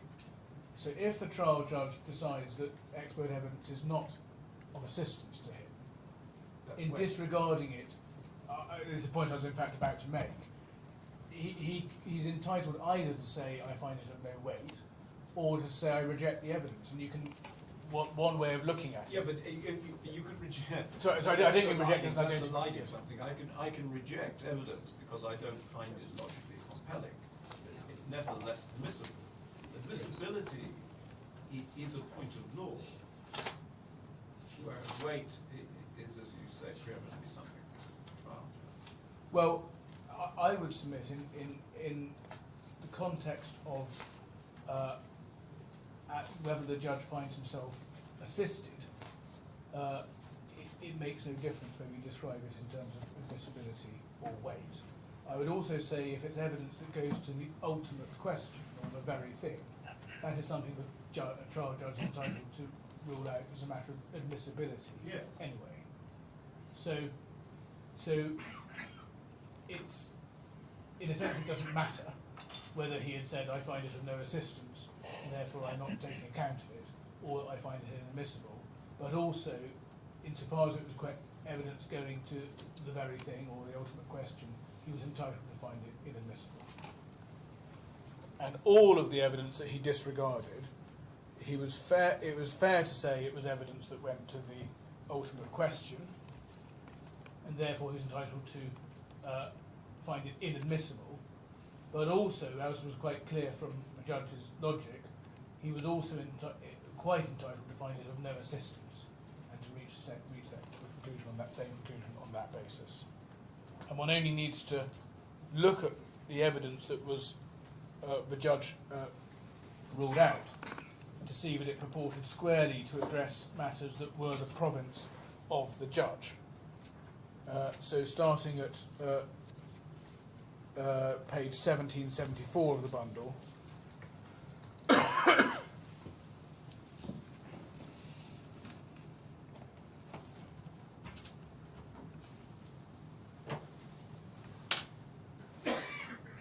this is Mr. McDougall's report.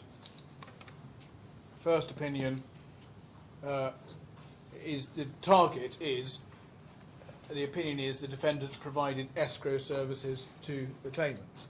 So that is expressing a conclusion on whether the defendants provided an escrow service, which was the issue for the judge.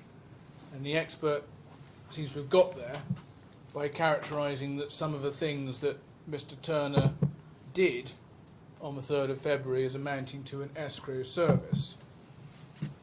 And the conclusion itself is one that the target of the expert's report was, the expert's opinion was the ultimate question for the judge, and the judge was right to rule it out, and right to rule out the argumentative planks along the way that were reaching that conclusion based on an interpretation from the expert of the evidence.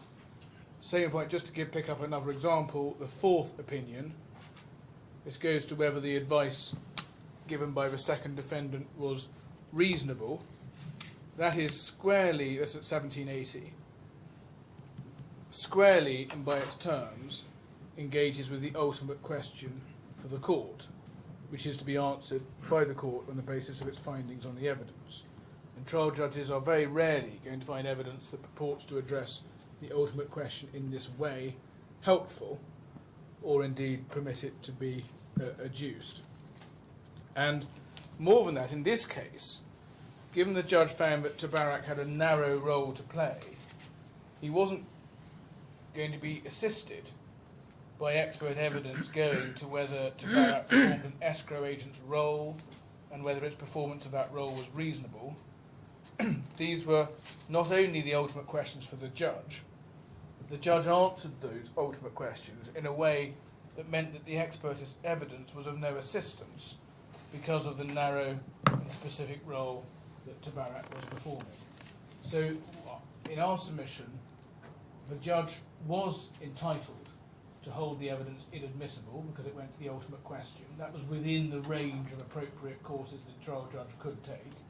I totally accept Justice Black's point that he could equally have expressed this by saying that he wasn't ruling on admissibility, so he wasn't ruling it out, but he wasn't assisted by any of his expert evidence.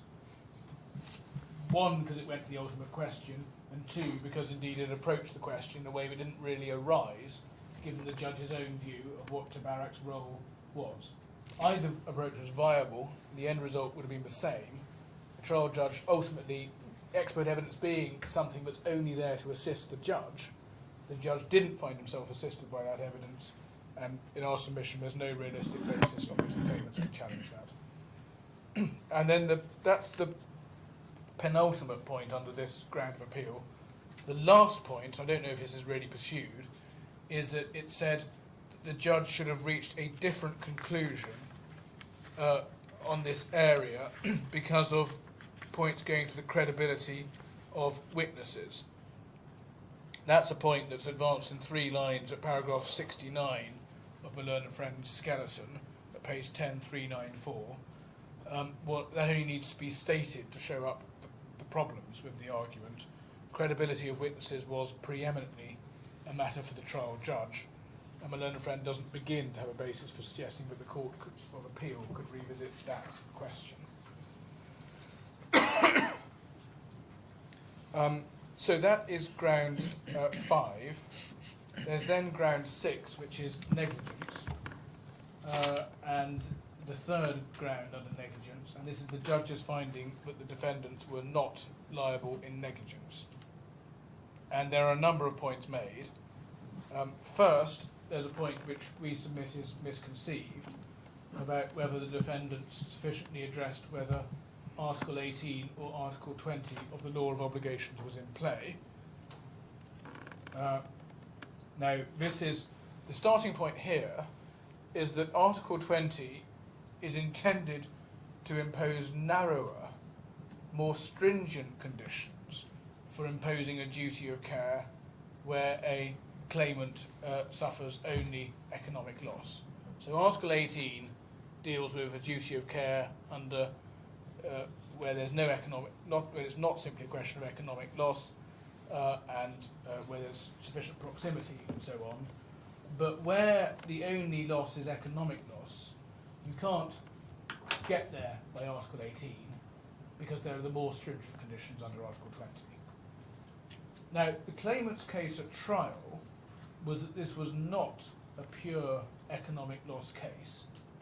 So they said Article 18 was in play, and that is clear, for example, from paragraph 44 of the claimant's reply closing submission at trial, and that is at 9111 of the bundle. It might be worth going to. So paragraph 44, in addition to conflating the two tests, D1 does not, in its closing submissions, explain why the assumption of responsibility test applies. C's primary position is that as Bitcoin constitutes property, it does not. In the alternative, if it does, Article 20 is in any event satisfied. So their primary position, the claimant's primary position at trial, was that this was property and Article 18 applied, not Article 20. And the judge accepted Malone and Friend's argument. And he did this at paragraph 97 of the judgment at 9481.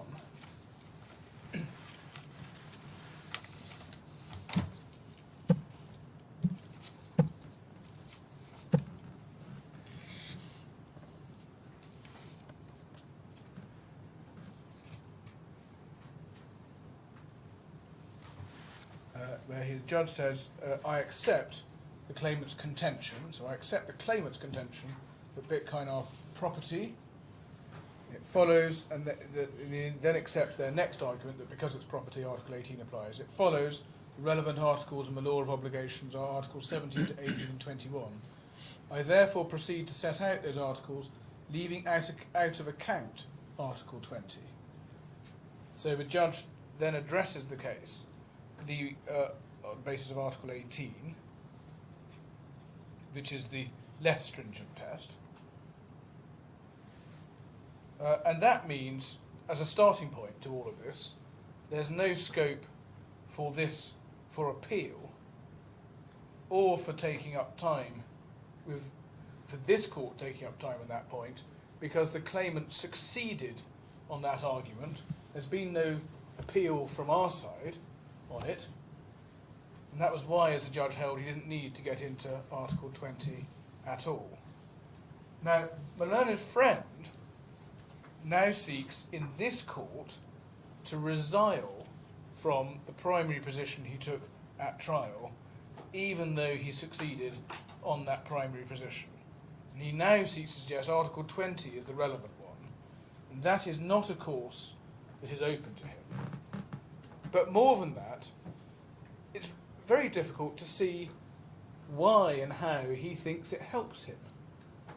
Because Article 20 is a more stringent test for economic loss. So if, as I submit, Malone and Friend can't upset the judgment in respect of Article 18, he's not going to do better under Article 20. And Malone and Friend also, at one stage his argument, says it didn't make much difference which test you applied, so it maybe none of it matters much anyway. So one wonders why we've spent so much time looking at Tulip and the like on a ground of appeal that's not open to him, that he says makes no difference anyway. Well, it's generally rather interesting. Well, it is, my lord, but that's not the function of the court's determining this appeal. It is interesting. But there may be a reason why, however interesting it is, now is not the time.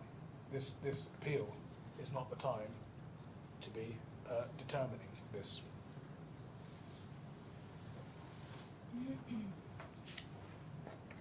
So I'm going to be addressing, in a sense, the position that's harder for me, which is defending the judgment on the basis of Article 18, which is the less stringent test.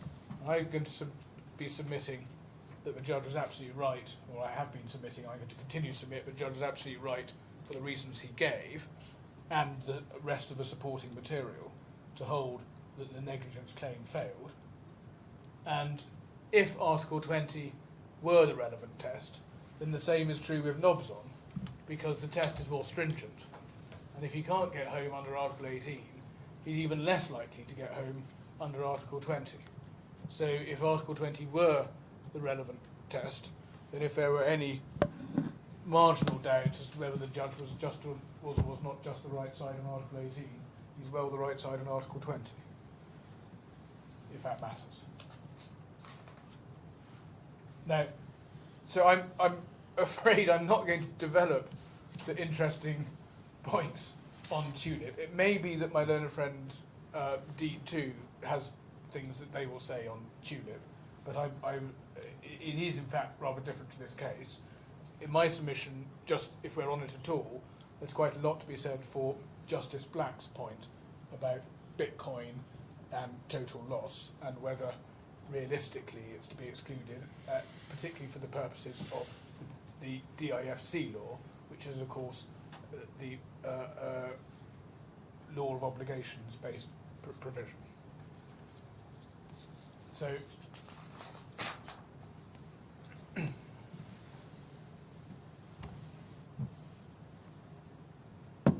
it's in essence we say we're right on Article 18, and if Article 20 were the test, we're even more right.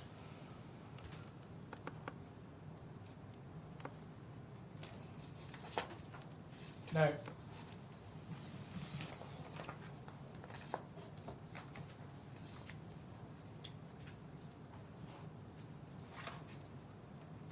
just give me 1 moment.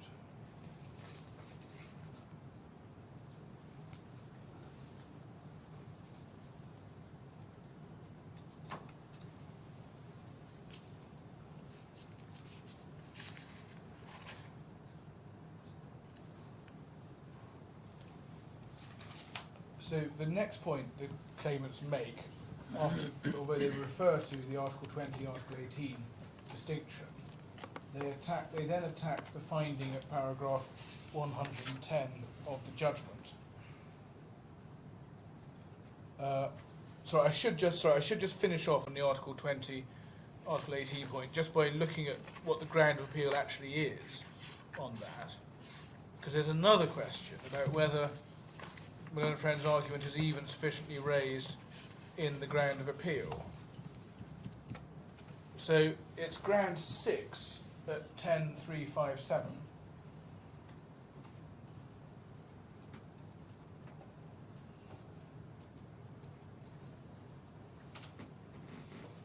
Where it said the ground that relates to whether the Article 18, Article 20 question is ground 6. The learned judge fell into error by failing to provide any or sufficient clarity as to whether Article 18 and or Article 20, which concerns pure economic loss, of the law of obligations was relevant, and if so, why? So that's the so-called error. But of course, the judge, it's a total non-point. The judge was entirely clear as to whether it was Article 18 or Article 20 that applied. That's paragraph 97 of the judgment. He says Bitcoin a property, and he accepts the claimant's submissions. He says Article 18 applies, as they had submitted. So my learned friend's attempt to resile from his argument at trial isn't even properly foreshadowed in his grounds of appeal, which is a curious ground, mealy-mouthed, perhaps because they didn't want to properly flag up that they were residing. But either way, not a point they can run now. I wonder if now is a convenient moment just to take a break. You've been on your feet for almost 2 hours now. Perhaps a good time for us to take a break. Okay. Again, just another 10 minutes break. Okay, 10:45.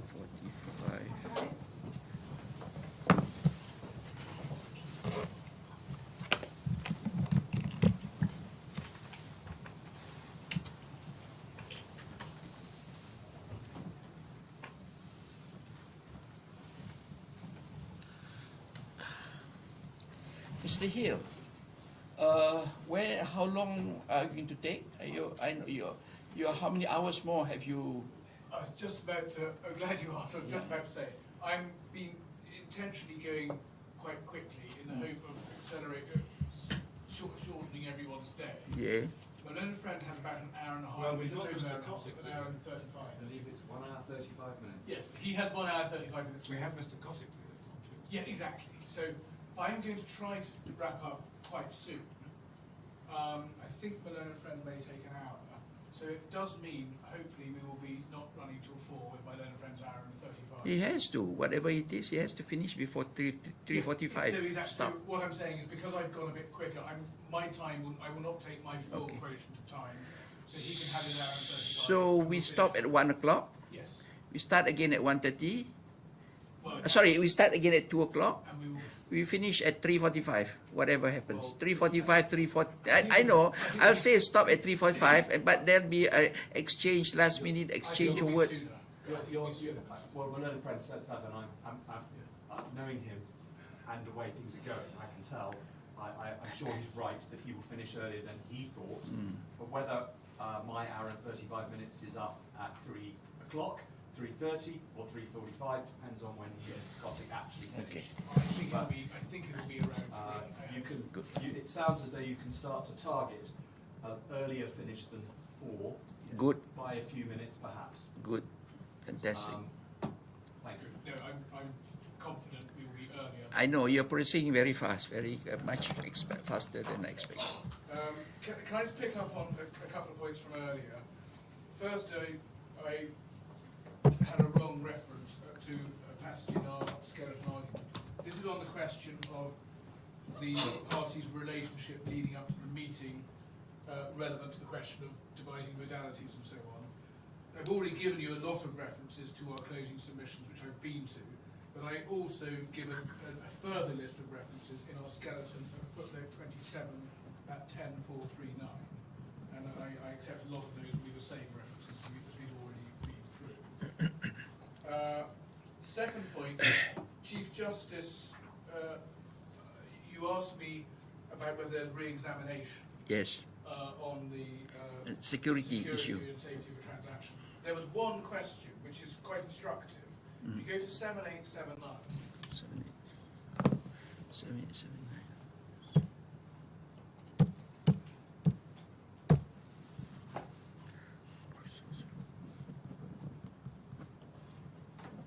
question was, Mr. Al-Ali, you were asked about security protocols, this is at line 11, provided by Huobi Global. I have a short question about that. To the best of your knowledge, did Huobi Global ever send Huobi MENA or Huobi OTC security protocols for using Trezor wallets for OTC trades? No. Now, the gist of Mr. Al-Ali's evidence was that his company, Huobi OTC, were the ones who advised clients on protocols, setting up transactions, and the like. And the gist of his evidence, which we rely on, is that he didn't need a third party to help him, didn't need someone like Tabarak. So if anything, this question and answer was supportive of our case. I would have thought the question is, if you know your security, why do you appoint Tabarak? I expected that question to be put to Al-Ali, but that was not the question. It's a very different question, and it's a question that helps us. Yeah, I would have thought, why do you appoint Tabarak then?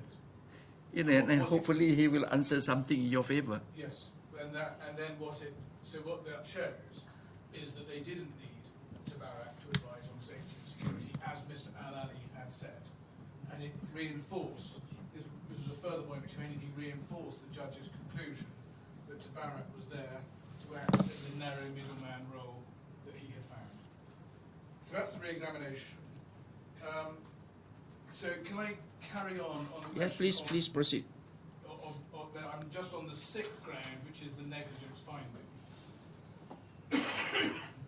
And the claimants attack the judge's finding at paragraph 110 of the judgment, this is at 9487, as to whether there was sufficient proximity to give rise to a duty of care that was alleged in respect of the wallet. And for the reasons I've submitted, there were very strong grounds for that finding. The judge was right to find there was not sufficient proximity for the duty of care alleged.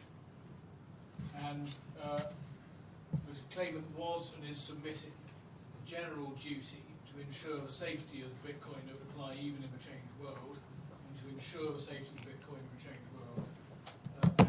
That is quite unreal and unfair in circumstances where the claimants had, by agreement with the seller, changed the circumstances in which Tabarak was operating.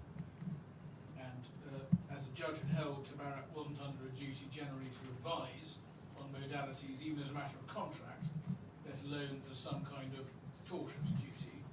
And Huobi were themselves the ones responsible for giving instructions to Tabarak. And Huobi were the ones responsible for structuring the arrangements generally in agreement with the buyer, as the judge had also held. So one can quite see why the judge held that there was no duty of care as alleged by Huobi, with the consequence that on Huobi's case there was a breach of such duty from what Tabarak did on the transaction under instruction from Huobi. Now, there are two limbs to the claimant's challenge on this. The first is at paragraph 73 of the Learned Friend's appeal skeleton. That is at page 10395. Sorry, it's 73. Page 10395. Their argument involves a rehash of points that they had already advanced under previous grounds of appeal and that I've already dealt with, and which for reasons I've submitted, are bad points. So, for instance, they involve the reference to the party's relative expertise. That's the contentious arguments from the claimants which we say are wrong. And it involves extensive reliance by the claimants on their proximity argument on the allegation that it was Tabarak's obligation to deploy and devise and propose a suitable modality to achieve the purpose. But that was never Tabarak's job at all. The modalities were imposed on it by others. And so, on all these points, the judge's findings are a very long way from being a case where those findings are rationally unsupportable. And the second sublim of my learned friend's argument is at paragraph 74 of their skeleton. And this deals with, and what's said is that the learned judge wrongly found that Huobi's claim in negligence overall depends on them succeeding their claim based on assurances.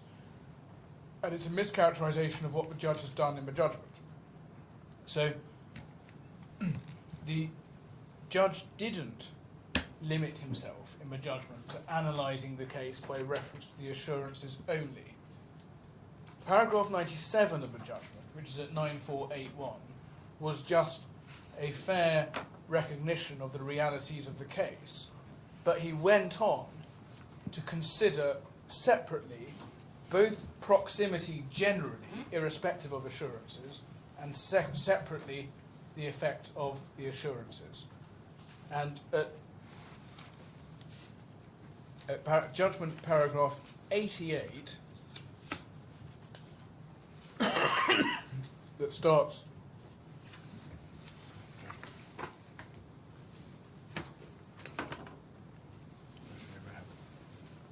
so it's at 9476, starts at 9476,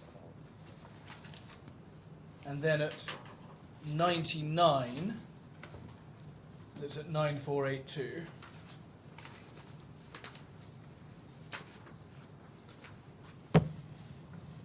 and at 100 at 9482, and at 102 at 9484. The judge fairly summarises the claimant's case which, as he summarises, is not limited to assurances but deals with proximity generally. Then he went on to address both limbs of the case. So, and that is at paragraphs, so at 103 to 107, at 9484 to 9486. We had the judge's consideration of the role and position of responsibilities of Tabarak generally.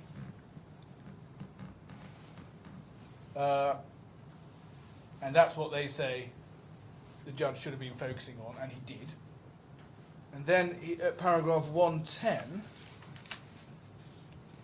at 9487, the judge records his two separate decisions on the point, two separate findings.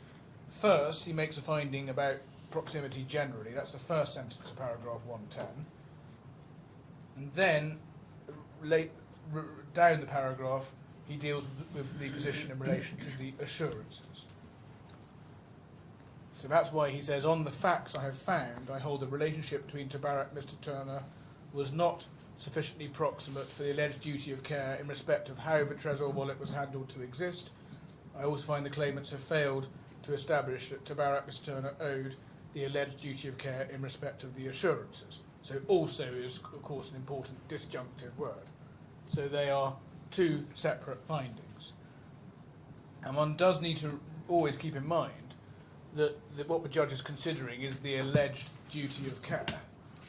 And this was the duty of care which was and still is alleged to essentially take care of the Bitcoin in all circumstances, such that it applied even to the aspects of a transaction that went wrong, which was the use of the Bitcoin wallet in the first place and the splitting of the seed words. Can I ask Yes, you I'm sorry. this question?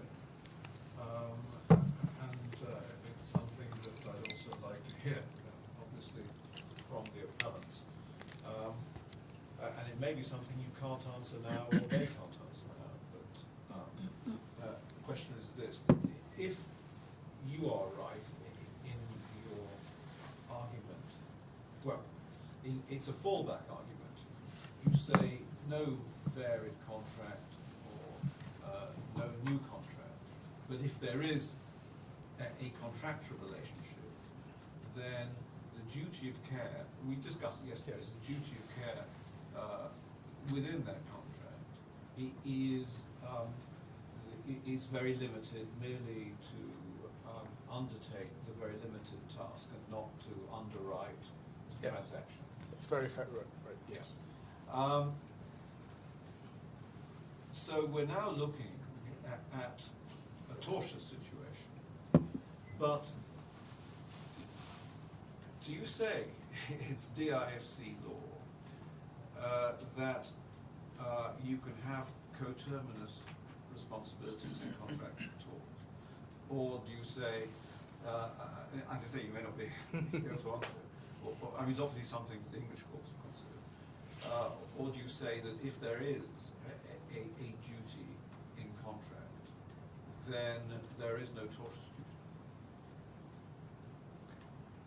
Can I give my instant reaction? But Yes, I'd ask not to be held to it, No, because I would like to think. And it's an important point. And if the parties wish more time, Yes. subject to my lord's permission, the court may allow further submission. You can put in written I'm submission. grateful. after that. I'm going to hazard a guess, but which is that I would say that one could have concurrent duties, but I would like to think about that. Yes. But the important point is that when considering, and as you encapsulated it exactly right in that formulation, Justice Black, that when considering what the duty is, if there were a duty of care, there would not be a general duty to ensure the safety of the transaction overall. And that's what the judge, of course, is doing. He is finding that that the relationship was not sufficiently proximate for the duty of care that's alleged. And they were alleging this quite onerous duty of care, effectively generally underwriting aspects of a transaction, that it wouldn't be fair to hold Tabarak under any duty in respect of, because they involved the initial choice of the wallet, the initial decision to split the seed words, none of which was Tabarak's decision, and all of which it was simply asked to implement. And so, initial choice. I thought Tabarak was supposed to bring the wallet. yes, sorry, yes, but because on the day, the initial choice to switch to the buyer Okay. was to not switch. Tabarak's. Yeah. Okay. And so they were saying there's a duty of care that would cover that situation. That's what the claimant's case was and still is. And the judge held no such duty of care and no sufficient proximity for such a duty of care. And he's absolutely right about that.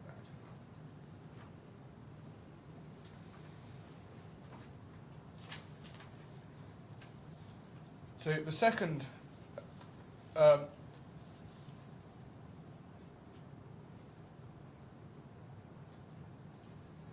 there's then, so that's paragraph 74 of Learned Friend Skeleton, which is a false point about whether the judge sufficiently dealt separately with the proximity generally and the assurances, because he did. Then there's a set of points they make at paragraph 75 in relation to Article 20. Those are misdirected as framed because they're tilted at Article 20, but they are also attempts to reopen findings of a judge where no error of principle is identified under any of the points, and it couldn't be suggested the judge didn't have material for the conclusions he reached. And indeed many of the points, as you'll see when you look through them, are a rehash of the points previously made and which I've dealt with. And we've dealt with the individual arguments at paragraph 55 of our skeleton at 11.330.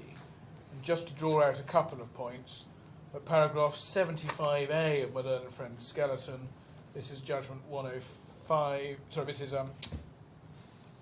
bundle 11254.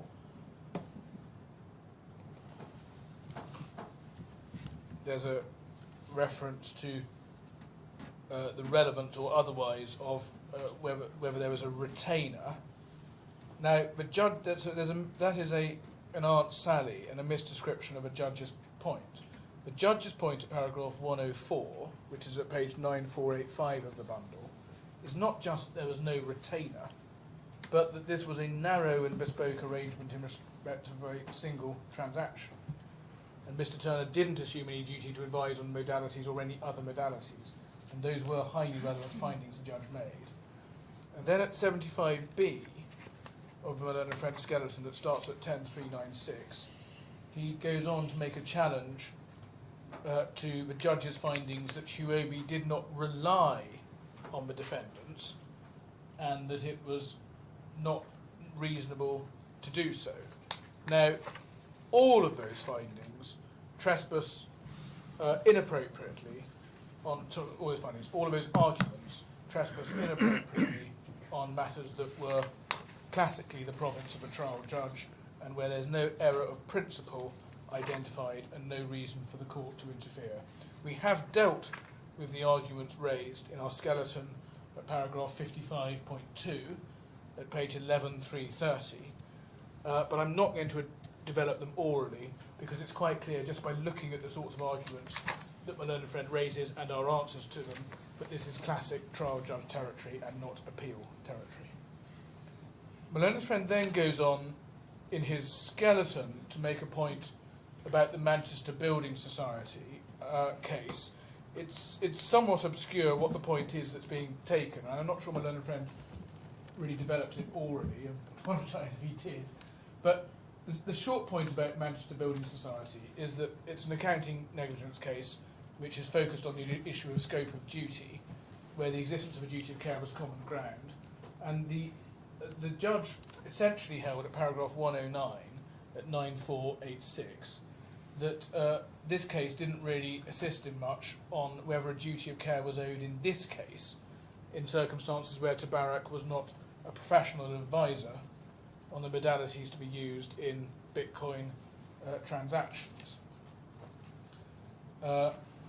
my learned friend also makes an argument in relation to multiplex. That's a case where there was a third party to a complex construction project that was held not to have assumed responsibility to one of the other parties to which it was not contractually privy for certain certificates that have been given. And the real significance of the case is that it contains a useful summary of the main authorities which go to the court's process in considering whether or not a duty of care is to be imposed in various circumstances. And that is exactly what the judge found the case useful for at paragraph 97 of the judgment at 9481. And it is difficult to understand what objection there can be to the way the judge addressed that case. And the final point made is in relation to the judge's findings in respect of a breach of duty. And it said that the judge, by my learned friends, at paragraph 79 of our skeleton, this is at 10.400, that the judge didn't make any findings, failed to make any findings in relation to breach of duty. And that's just not correct. And I've already addressed this a few times in the course of my oral submissions. He did find there was no breach of duty in the way the wallet was handled, and I gave you the references at 103, 104, 113 and 117. That is a finding that underlies and is expressed in terms at paragraph 113, where he finds that Tabarak's care of the Bitcoin was reasonable, and it's the finding that underlies the regulatory claim, where he again finds that Tabarak was not in negligent breach of the relevant gen rule. And that is a finding based on the passages in the judgment, expressly based on the passages in the judgment in which the judge dismissed the negligence claims. And I would submit, as I said, that paragraphs 103 and 104 are especially in point. And those are at 9484.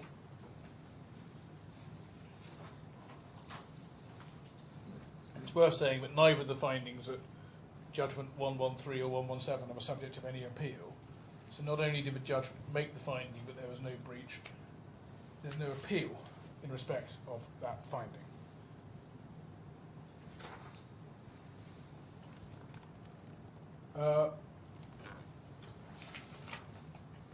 And so I haven't dealt with Article 20 or cases that go to assumption of responsibility, but the short point, if one considers it, is that it is a more stringent test for the same reasons as there is no proximity, as the judge found. Equally, there is no assumption of responsibility, or equally, or a fortiori, there's no assumption of responsibility. And again, what matters is there is especially no assumption of responsibility in respect of the safety of deciding to use the buyer's Bitcoin wallet or deciding to split the seed words, those being the things that cause the loss. And that's how the judge approached it as proximity, on a proximity question, but it's also how the judge approached it. It's also the same applies a fortiori if you take an assumption of responsibility. And this is just not a case where, as Justice Black said, the Trezor wallet was left on the table or the safe was left open. What matters in this case is there an obligation that kicks in to transfer the risk and liability to Tabarak for the fact that Huobi agreed with the buyer to switch to the buyer's wallet, and Huobi agreed to a process of splitting the seed words. And one always needs to remember that is the issue in the case. And whether looked at through contract eyes or tort eyes, it would be entirely wrong and unfair for Tabarak to have such responsibility. It's right to put it, as the judge did, on questions of duty of care, but even if there were a duty of care, it's also right to put it, as the judge did, on saying there's no breach of any duty of care. And also right to put it, as the judge put it, that it wouldn't be reasonable to rely, and that it wouldn't be just or reasonable to impose such a duty of care. Those are all different ways that the judge expressed of putting the same point. All of them were open to him, and even if the Court of Appeal were to disagree with one or more of those, any of them are sufficient for the purposes of the learned friend not getting home on his appeal. Can I ask something? Yes. If I understand you correctly, you are saying that it wasn't reasonable for the claimant to agree that the defendant will have that level of care, duty of care, given the fact that the money wasn't received in advance. So the money was not transferred first, and that will affect the reasonability of having a duty of care on the defendant. But the point I just want to think, this is like first of kind, like a deal between the claimant and the defendant. Have you had a similar situation before where the claimant approached you with a buyer device or without transferring the money in advance? Sorry, or this is just happened at once. It's all a one-off. This whole case is a one-off transaction. So before you don't have Yes. any sort of arrangement between the claimant and you. No. They were devising it for the purposes of this case. So the claimant came to Tabarak for this transaction. And during that meeting, when you noticed the device came From the buyer. by the buyer, you didn't make any kind of advice, or you didn't allow the claimant, well, look, this is the risk, or No, high risk, and you've been silent, or you just accept No, what they because the way it works, as the judge has found, all Tabarak is doing, his only job is to implement what the buyer and seller have agreed. Well, I understand that. So it wouldn't have been Tabarak's place. It's not its role to say, no, don't do that, because the buyer and seller agree to it. But you found it unusual. Well, it's none of this is Tabarak's normal role. It's not a professional, as the judge found. It's not its general job. It's just a merchant bank. It's not Tabarak's general job to be doing this kind of thing. But It's not a professional advisor on modalities. So in another situation, the Tabarak will bring their own device. that was what was agreed. And that was Right. that was a crucial thing. So This is where I'm struggling with. This is what's been agreed. Then Yeah. in that day, you find the claimant bringing this device. I mean, the buyer bringing their device, and you found it is unusual, but you didn't make any comments. well, to Huobi, the claimants were asked whether they wanted to do this, and they agreed to. They agreed to do it. So all Tabarak can say is, do you want to do it this way? It's the buyer and seller's transaction. As the judge said, Tabarak at the direction of the claimants throughout, so it's always operating to their orders. All Tabarak can say is, are your instructions to do this? They say yes. And Tabarak's job doesn't have the expertise to advise whether this is a good idea or a bad idea. It's not Tabarak's job because it's not a professional advisor on this area. It was just asked to do a role that it could do, which is have its own wallet and accept money and accept coins in the wallet and maintain a bank account. And then it was asked on the day to do something unusual, to which all it could say is, do you want to do this? I think which part of the notes of evidence does this appear? That part where, how, was it a very short incident or is it very long? It's been summarized very simply Yes. by the judge that the Morozov just came in and said, we've got our 2 wallets. Yes. I And can then- show you on the first morning Yeah. the memory minute. Yeah. What page is that? That's 1110. That's the one. That's the most contemporaneous Yeah. immediate account Okay. given to the police by Mr. Thurner, Yes. which sets out in great detail what happened in the room. Yeah. Let me help my brother. But there's also, in our closing submission, we deal in quite a lot of detail with how the events played out on the day. Let me just give you a reference to that. Start to where? Just give me it's a long chunk, isn't it? You need to pound first. Till 2.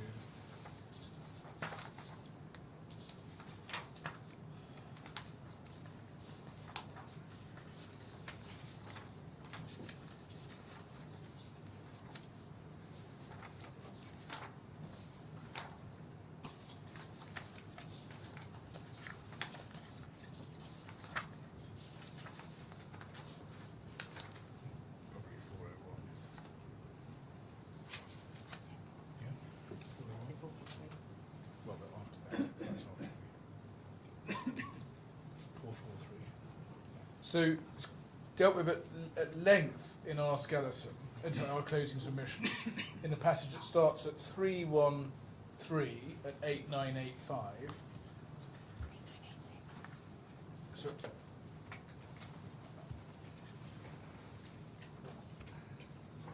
no,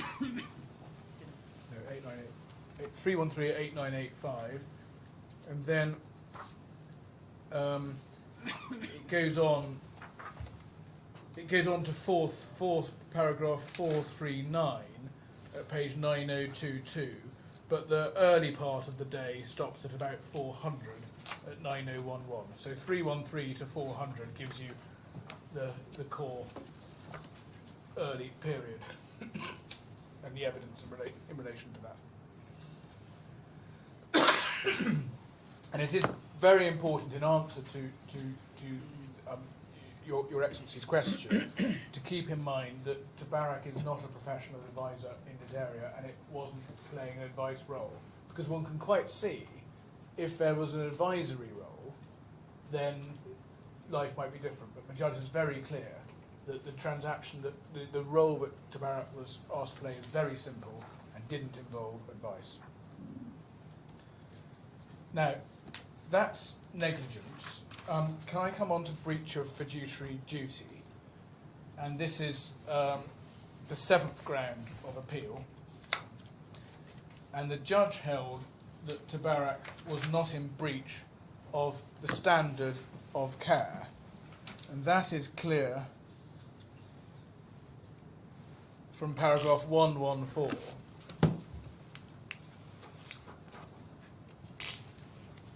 And if we look at paragraph 114 of a judgment at 9488, judge says, for the reasons given above for the finding that Tabarak was not liable in negligence for the loss of 300 BTC, it follows that Tabarak was not in breach of the standard set out at Schedule 3, paragraph 5 of law obligations. A fiduciary owes the principal a duty to exercise care, skill and diligence in the same circumstance by a reasonable person. So in fact that's another finding, along with 113 and 117 that I've been to, which makes clear that the judge is making a finding of no breach, because he's not, for the same reasons he said in negligence, also not in breach of the standard of care, which is to use the care, skill and diligence of a reasonable person. So the standard of care is, of course, effectively the negligence standard. And that was a finding from a judge referring back to the negligence part of a judgment, which completely answered the fiduciary duty question.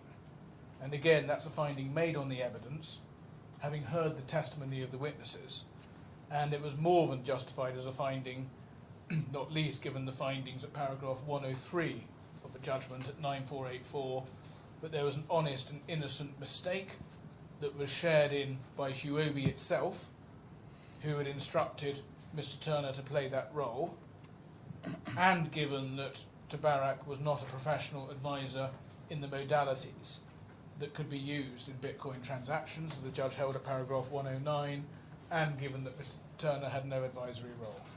So that's the end of the fiduciary duty case. And as on the basis that the judge found it. And even if the claimants could get around that, which they can't, they would also need to satisfy the court that this is a fiduciary duty situation anyway. And they'd have to satisfy the Court of Appeal of that to maintain their appeal. And that's also something that they're unable to establish. Tabarak was not a fiduciary. None of the hallmarks of a fiduciary relationship are there. Tabarak had no advisory role, he had no powers or discretions entrusted to them, and we in fact endorse submissions have been advanced on this point by the second defendant in their skeleton argument at paragraphs 86 to 88, and that's at page 10649 through to 10650. And they're the ones who refer to the Nehayan against Kent case, which I think is Mr. Justice Black's recollection. That authority is in the bundle. It's at 11895 of the bundle. The relevant passage from Mr. Justice Leggett is at, as he then was, is at page 36. Just to remind me, Yes. Tabarak is licensed by DMCC, right? They are licensed by, yes, they are licensed. Authorised. Authorized. Authorised, yes. To provide financial advice? Yes, it extends to financial advice. So yes. Tabarak had type of those. Financial advice is within the scope of their authorisation. Yeah, I understand. I mean, the Yes. Tabarak has type of expertise to provide the financial advice, but you're saying in this occasion, they're not being engaged to do so. That's correct. And yes, and their practice certainly wasn't providing financial advice on crypto. That's not what they generally did. They were merchant banks. Yes. I showed you the page of the DFSA Authorization. website, which included custodial services as well as financial advice. You may recall that. Thank you. And paragraph 41 of our closing deals with the scope of Tabarak's authorisation and what it did. And that's at page 8915.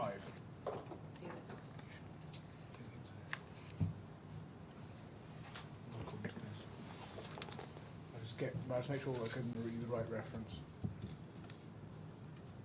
No,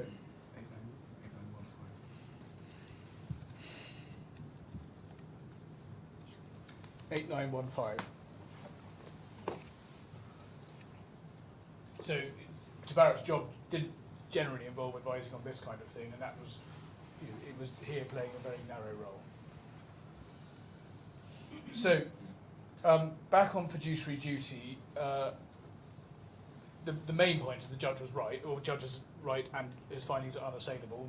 No breach anyway, no breach of any fiduciary standard of care. But also, we say it's not a fiduciary duty case. So the learned friends couldn't get home in this court by saying there's a fiduciary duty, even if they could get over the judge's hurdle, for the reasons advanced in the Hagan case. And this is another unmeritorious ground of appeal. It's also, as with other grounds, an area where the most the claimants could contend for is for the case to be remitted on a retrial to establish breach of duty and so on. Now, but that brings me to the 8th ground of appeal, which relates to a simple trial management decision, which the Court of Appeal, of the kind the Court of Appeal won't interfere with, and where, in my submission, there's nothing whatsoever in the grounds of appeal.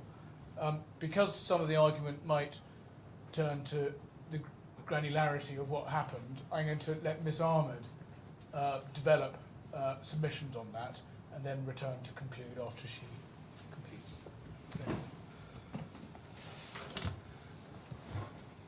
The underlying premise of this argument suggests that there is an expectation of equal time allocated for the cross-examination of Mr. Thurner and Mr. Al-Ali. However, in my submission, such an expectation is unrealistic given the specific circumstances, distinct roles and levels of involvement of the two witnesses concerned. Mr. Al-Ali was the first and main witness for the claimants. He was the primary witness for the claimants and relevant to almost every aspect of the case, in a way that Mr. Ahmadi and Mr. Thurner were not. The issues in respect of timetabling was compounded by a substantial last-minute alteration in the claimant's evidence. The judge, in fact, commented on how there's quite a lot of fresh evidence introduced one day before trial, in the sense that there was nothing in the first witness statement that was adduced in the fresh evidence. And for your reference, the comment is in the transcript at Appeal Bundle page 7511. The effect of this was that it meant that there was a scattered and internally conflicting presentation of the claimant's evidence. So the real story had to be carefully pieced together, including disparate WhatsApp messages and group chat messages.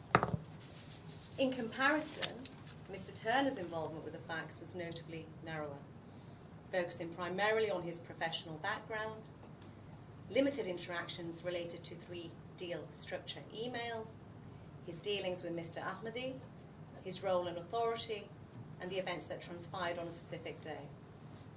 This limited scope of involvement naturally warranted less cross-examination. But that's just the background. As regards the time allocation, the claimants had substantially the time that they always wanted with Mr. Turner. And in that respect, I'm just going to take you to a few documents within the bundle. Dealing with the date on the 19th of November, the claimants circulated 2 versions of a trial timetable for consideration. One for a 5-day trial and another for a 6-day trial. Notably, in the 5-day version, 2 hours of cross-examination time was allocated for the second defendant, while in the 6-day version, this allocation was reduced to 1 hour and 30 minutes. And for your note, those documents are at 11175. That's the email circulating the 2 timetables. The 5-day timetable is at 11177, and that allows for 2 hours of cross-examination time by the claimant of Mr. Turner.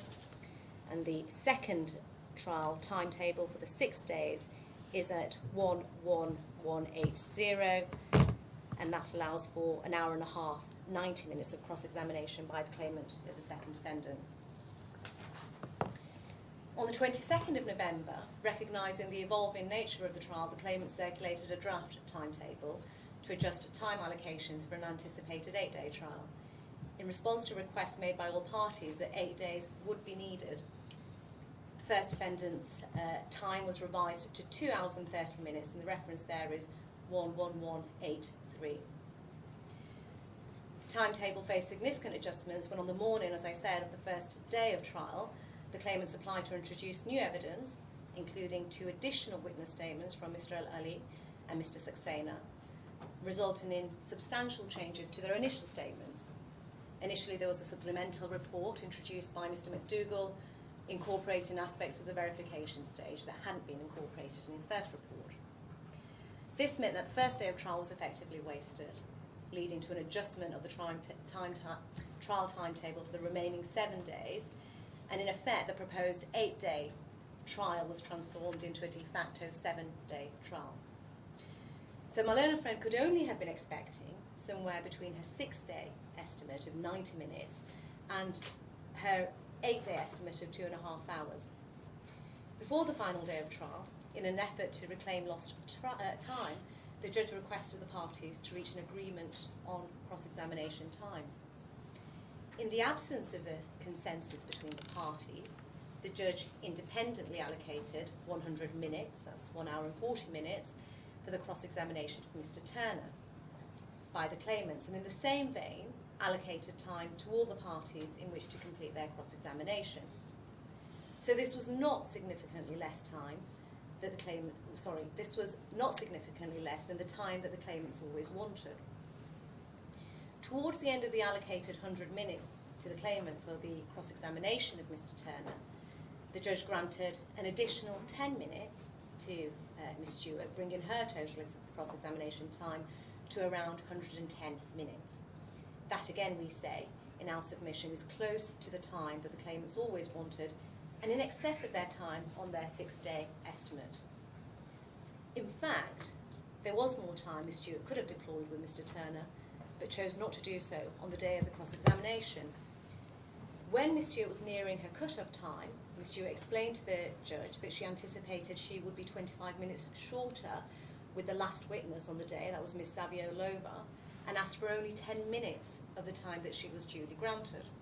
She clearly didn't feel the need for more than 20 minutes, and that would have been available to her had that been requested.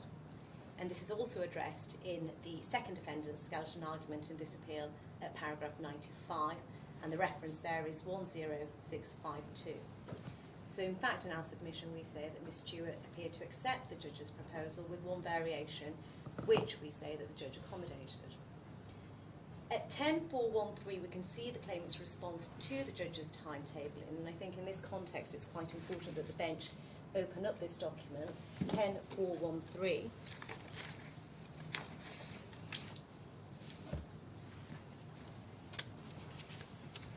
And at the bottom of the page is the registrar's email, 12th of December, 8:09, and we can see the claimant's response to that.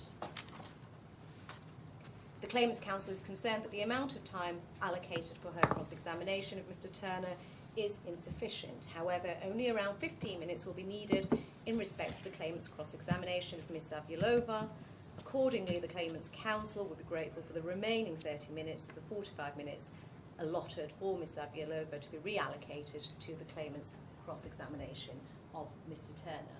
And therefore we say that the impression given to the court and the parties was that the claimants were content if they could have the reallocation of the time they proposed. If it was going to be said that this was still inefficient, and indeed this would be a serious procedural irregularity that needed to be articulated, the claimants, we say, haven't articulated what matters they would have liked to cover with Mr. Turner. But that was picked up orally by my learned friend on the second day of this appeal, and he suggested that Mr. Turner would have been cross-examined on advice as to security and the modalities. But we say he was cross-examined on that area, and therefore that's the end of that round. Great, my Leonard Junior. Now, just to wrap up, taking a step back, we submit in relation to all this appeal that this is a long, long way from a case where the Court of Appeal can step in and reverse findings so as to reach a different outcome from a judge. And we submit for this reason the appeal fails altogether. But there is this additional point. We submit that the highest the claimant could ever put their case is that there would need to be a retrial so that the full panoply of evidence can be looked at afresh with a view to seeing if different conclusions could be reached. And that applies to the terms of any contract. If the view is that there's some varied contract, it applies to all the findings around negligence, including duty, reasonable reliance, reasonableness of the imposition of a duty, and breach. And I should say, it also applies to causation, both on contract and on tort.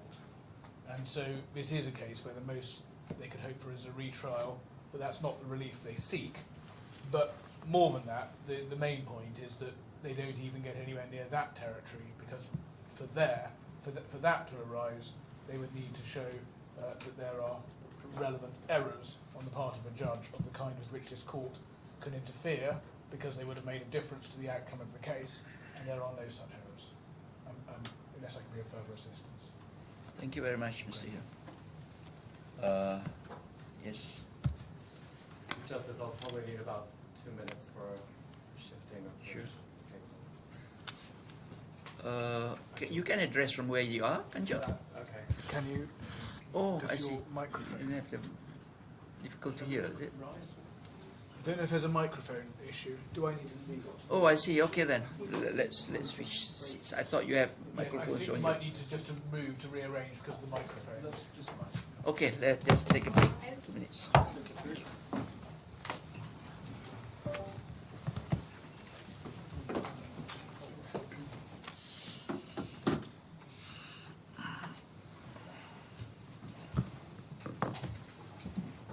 So just to remind myself, I have an hour, we'll stop it. Okay. What's the time now? Yeah, you have just what? Thank you. My name is Brian Kotick, just to reintroduce myself from day one of this trial when I interjected quite briefly. Mr. Again, what's Kotick? Kotick.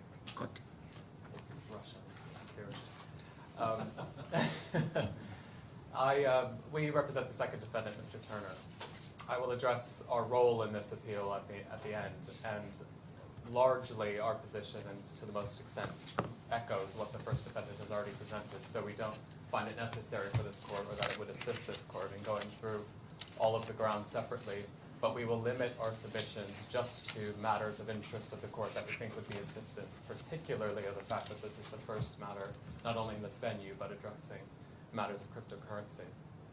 I will first address the Law Commission and their final paper, and as well as the consultation paper on the definition of property, because there was a bit of waffling from my learned friend on day one on whether Bitcoin was property and the rights to be attracted to such property, and how the court should handle that. I will then move on to TULIP in order to indulge the court's curiosity on that case, and then I will address the issue of control, which we have been discussing, although quite amorphously in the first 2 days of this trial. of this appeal, and then I will finally conclude with some closing thoughts on the remedies sought. So with that structure in mind, I will start with the final paper of the Law Commission, which helpfully, and I understand this is a bit didactic and perhaps running over old ground, but helpful to understand the logic of where the Law Commission ends up. So property, we know, and the court knows, can be divided into real property and also personal property. And that personal property can be divided into two distinct categories, at least that the common law traditionally has held, with rights relating to things in possession, which is tangible things, and rights relating to things in action, legal rights or claims enforceable by action. The Law Commission says that the statement's no longer entirely correct to the extent that it ever was. Rather Can you help me by showing what page you're of the Law Commission? of course. So I'm citing to 15193. 15193. Yes. Okay. Yes. And that's section 3.3. Yeah. Okay. Well, please go ahead. Yes. So the Law Commission says that that statement regarding the characterization into two different categories is no longer correct to the extent that it ever was. And rather, the common law has, over the last 10 years, clearly moved toward the explicit recognition of this third category of things to which personal property rights can relate. And that the Law Commission says that over time, they have deliberately and iteratively redefined the scope of things that common law treats as capable of attracting personal property rights, even where those things do not fall easily within either the two traditionally recognized categories. Now, moving on to 15195, the Law Commission says that the courts, that's section 3.9, courts have not only recognized the existence of this certain third category of things, but they have recognized that those things are capable of being objects of personal property rights at law. And in doing so, these courts have made a value judgment, rather either implicitly or explicitly. And on the balance, the Law Commission agrees, and I think it's helpful to go through some of these value judgments to understand. The first, treating digital assets, including crypto tokens, as things to which personal property rights can relate is practical and effective means of meeting the legitimate expectations of those parties who interact with such digital assets. Second, the conclusion maintains consistency with the existing common law position and other international law, case law, statute, and law reform initiatives. Moving on to 3.12, third, this conclusion reflects the factual reality of how certain technology functions.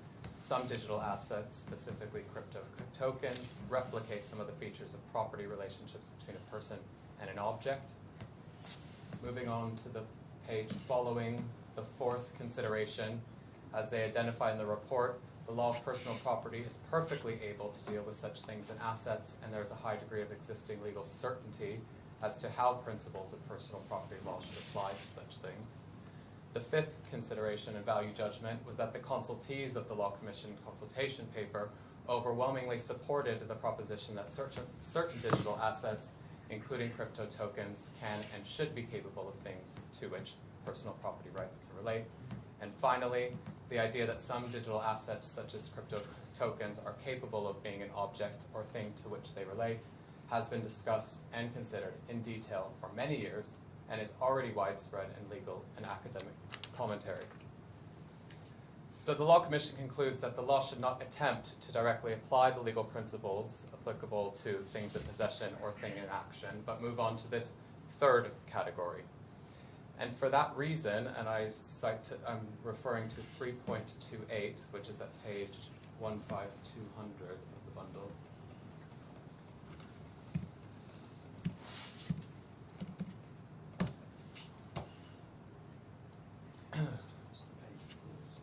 I'm actually citing the first line of that 15200, where the first sentence, we conclude, that's where it says that they should not apply legal principles related to things in possession and things in action.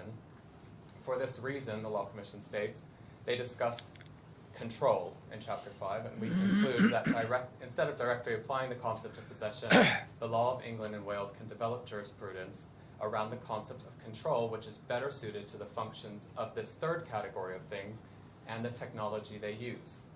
We think that the control will form an important constituent part of the legal rules and principles that apply to complex interactions with this third category of things.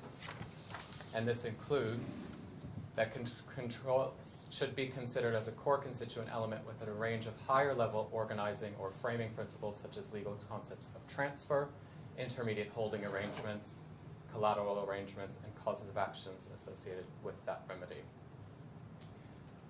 And then moving on to 3.38, which is at 15204.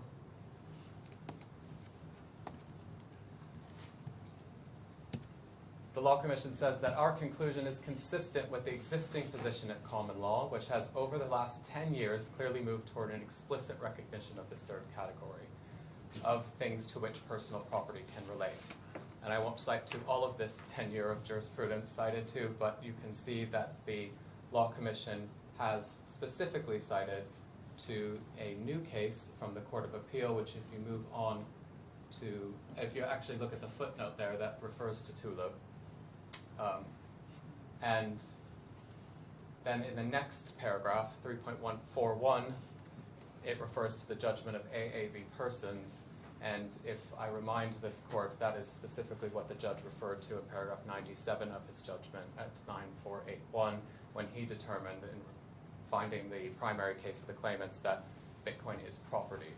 So although this postdates the judgment in this case, it doesn't change what the judge found, and it actually falls in line with all of the jurisprudence that is cited by the Law Commission and the most recent case cited in 2019, which the Law Commission says that at least 14 of the 24 cases handed down since the judgment of AAV persons, including the Court of Appeal, have cited that the judgment in support of the proposition that digital assets in question is a thing which is capable of being an object of personal property rights. Out of curiosity, just out of curiosity, was there any discussion about copyright? By the Law Commission or in this case? Because it's similar to copyright, isn't it? You cannot grab it, and yet you have possession of it. You can control it. It's not tangible. There was a discussion about goodwill, actually. Which, Goodwill. which Okay, they yeah, said goodwill they is said the was other a one. bit Okay, similar. never mind. That's all. I just want to. Yeah. Now, the Law Commission cites at 15216, and I don't need to refer to this expressly or bring the court to this page, but the things that should be recognized as falling within this category, this third category, has to fulfill three categories. It is, or three elements. First, it is composed of data represented in an electronic medium.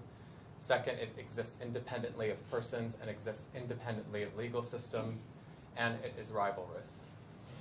And the Law Commission found that crypto assets specifically fall within or satisfy these three criteria, and therefore fall within this third category and is capable of attracting property rights.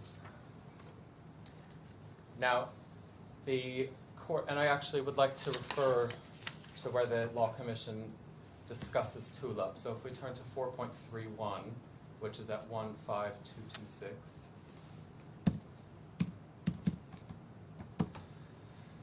And this relates to the third element that I discussed, which is rivalrousness, which Justice Black picked on day one of this appeal. In TULIP trading, Lord Justice Burse said that crypto assets such as Bitcoin are things to which personal property rights can relate, and endorsed the concept. And here he says, as a result, it is meaningful to describe Bitcoin not merely as something which is transferable, but as rivalrous, citing to the Law Commission's consultation paper.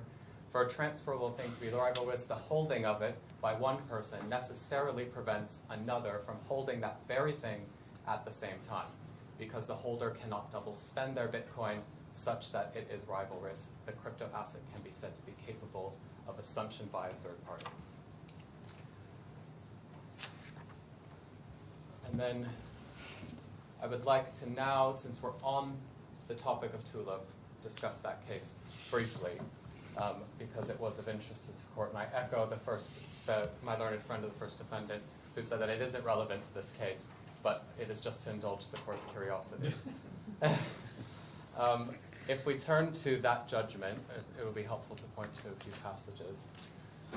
It starts at, well, I'll start by citing to 13982. 13982.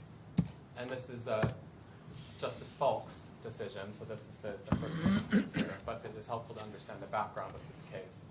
So the claimant, Tulip Trading Limited, is a company incorporated in the Seychelles, and its CEO is Dr. Craig Wright.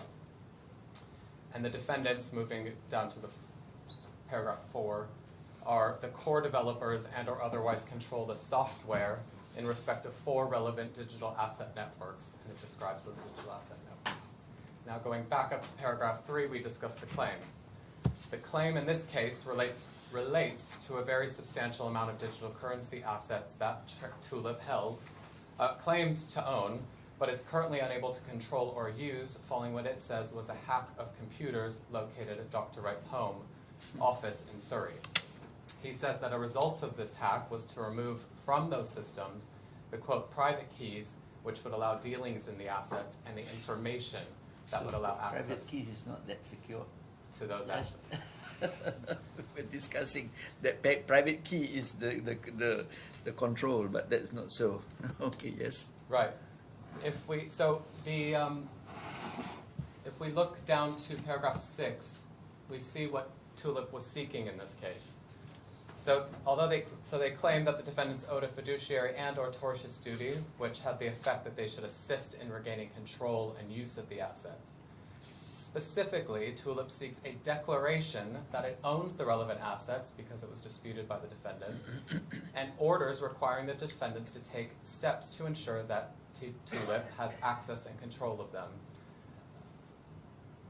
And then alternatively is equitable compensation. So what Tulip was seeking in its first primary case was a declaration that they owned the assets, because that was in question, and then second, injunctive relief for the developers to take steps in order to give them access.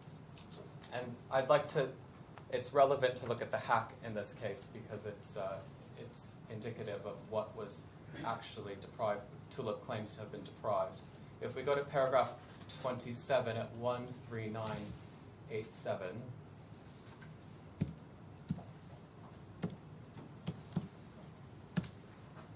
paragraph 27 says, Dr. Wright's evidence of the alleged hack can be summarized as follows.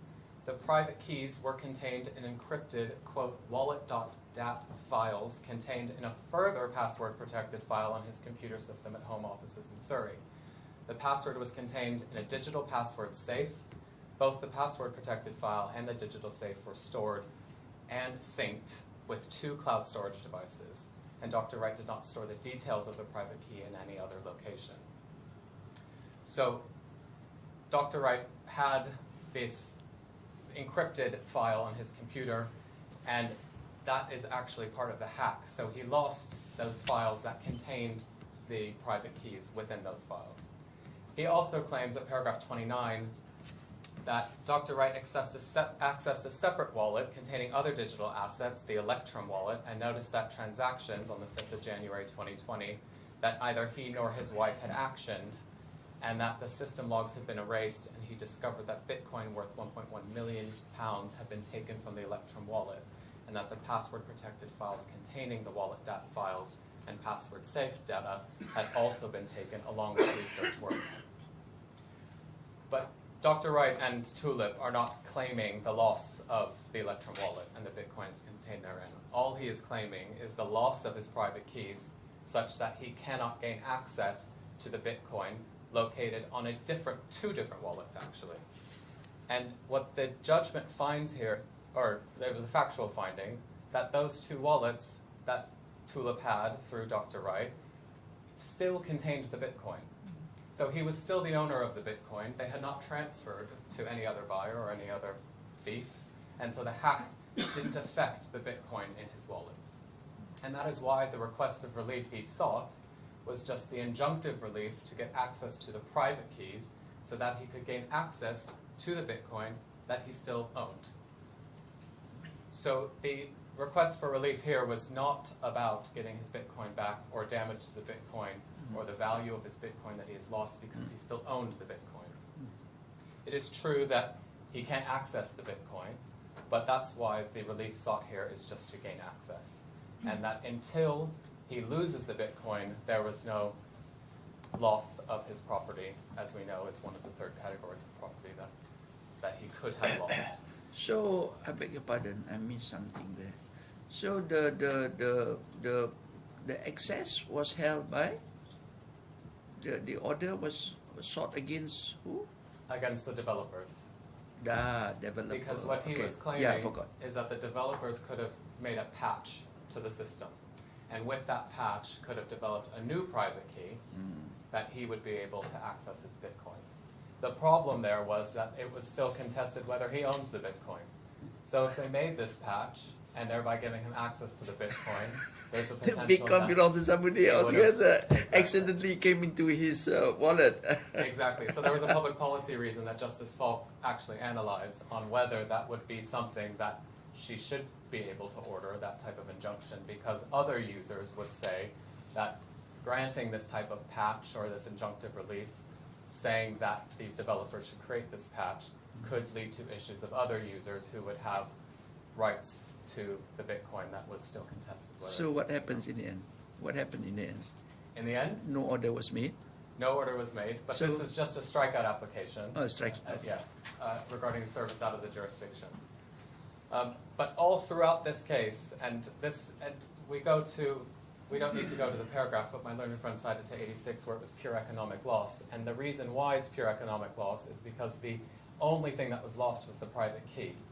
And the private key, and I would like to turn to the authority presented by my learned friend Charles Kerrigan, which is at 14262.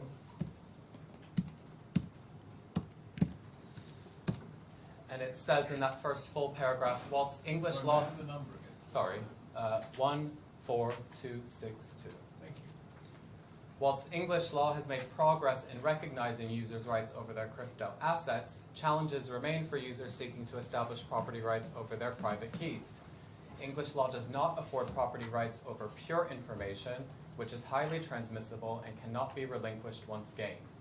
The UK jurisdiction task force highlighted that whilst the crypto tokens themselves are property treated as property under English law, the private key is no more than item of pure information and incapable of attracting full property rights.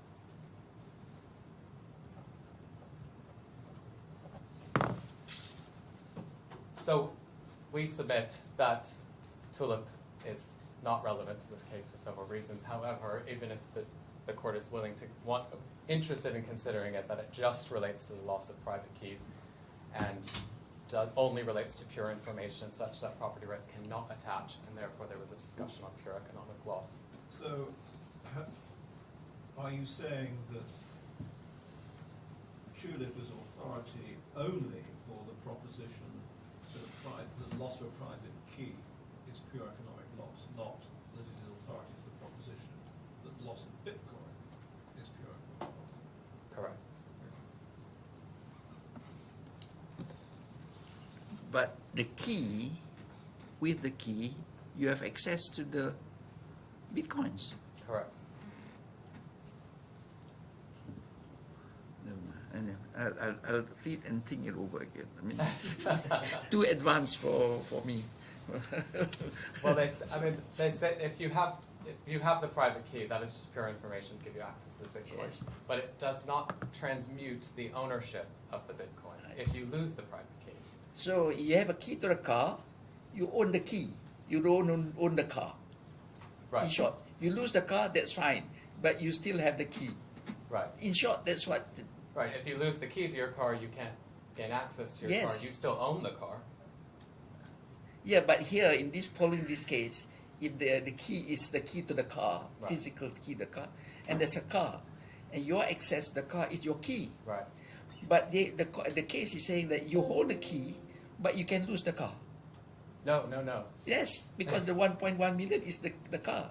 That's a different, 1.1 million was a different wallet. It was a different wallet. Oh, it's So a they're different not claiming, one. that would be a different case. I You're right. see. But they weren't claiming relief for the 1.1 loss. Never mind. Sorry. I just want to move to the issue of I want to warn you. We have to allow us time. You know, you criticize Judge Fields for taking so long to write judgment. I think I don't know. I want to speak for myself. I'm going to take a lot of time trying to read and digest all these new things. You know, completely. hopefully this next point I address will impart further wisdom for you to consider, which is the issue of control, because that's kind of what we're talking about here. I'll start with the law first, and I'll just use the Law Commission, which helpfully synthesizes some few principles, and then I'll go into the facts of the case and the issue of control, because we submit that it wasn't properly developed in my learned friend's submissions. I'll turn first to the 14700, which is the consultation paper.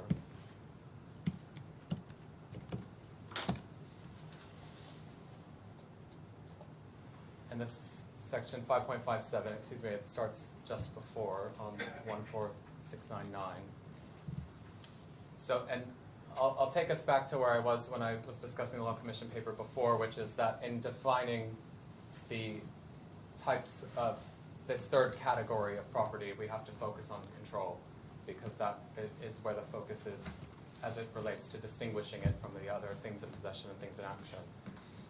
And if we go down to 14700, it says, in particular, the definition of control requires that the digital asset or the relevant protocol or system confers on a person, 1, the exclusive ability to change the control of the digital asset to another person, quote, change of control.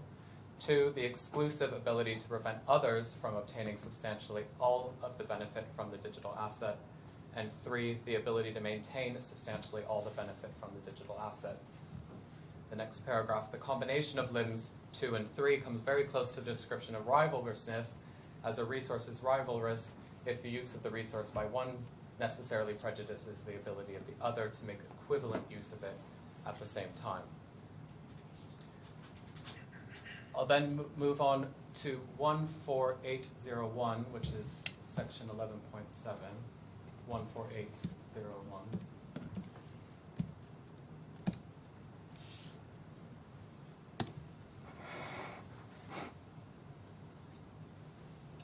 Right, 11.7. So there are many circumstances in which an object that belongs to one person is in the factual possession or control of someone else. This might be when the owners consent, for example, in a custody arrangement under which someone else holds the object for the benefit of the owner. Or it might be without the owner's consent, such as where an object is stolen and under the factual possession or control of a thief. In the latter case, the law distinguishes between the possessor or control of the object, the thief, and the legal owner, which is the victim. So the test that is synthesized by the Law Commission can be explained at 16.10, which is page 11.91 to 11.93, so 14822.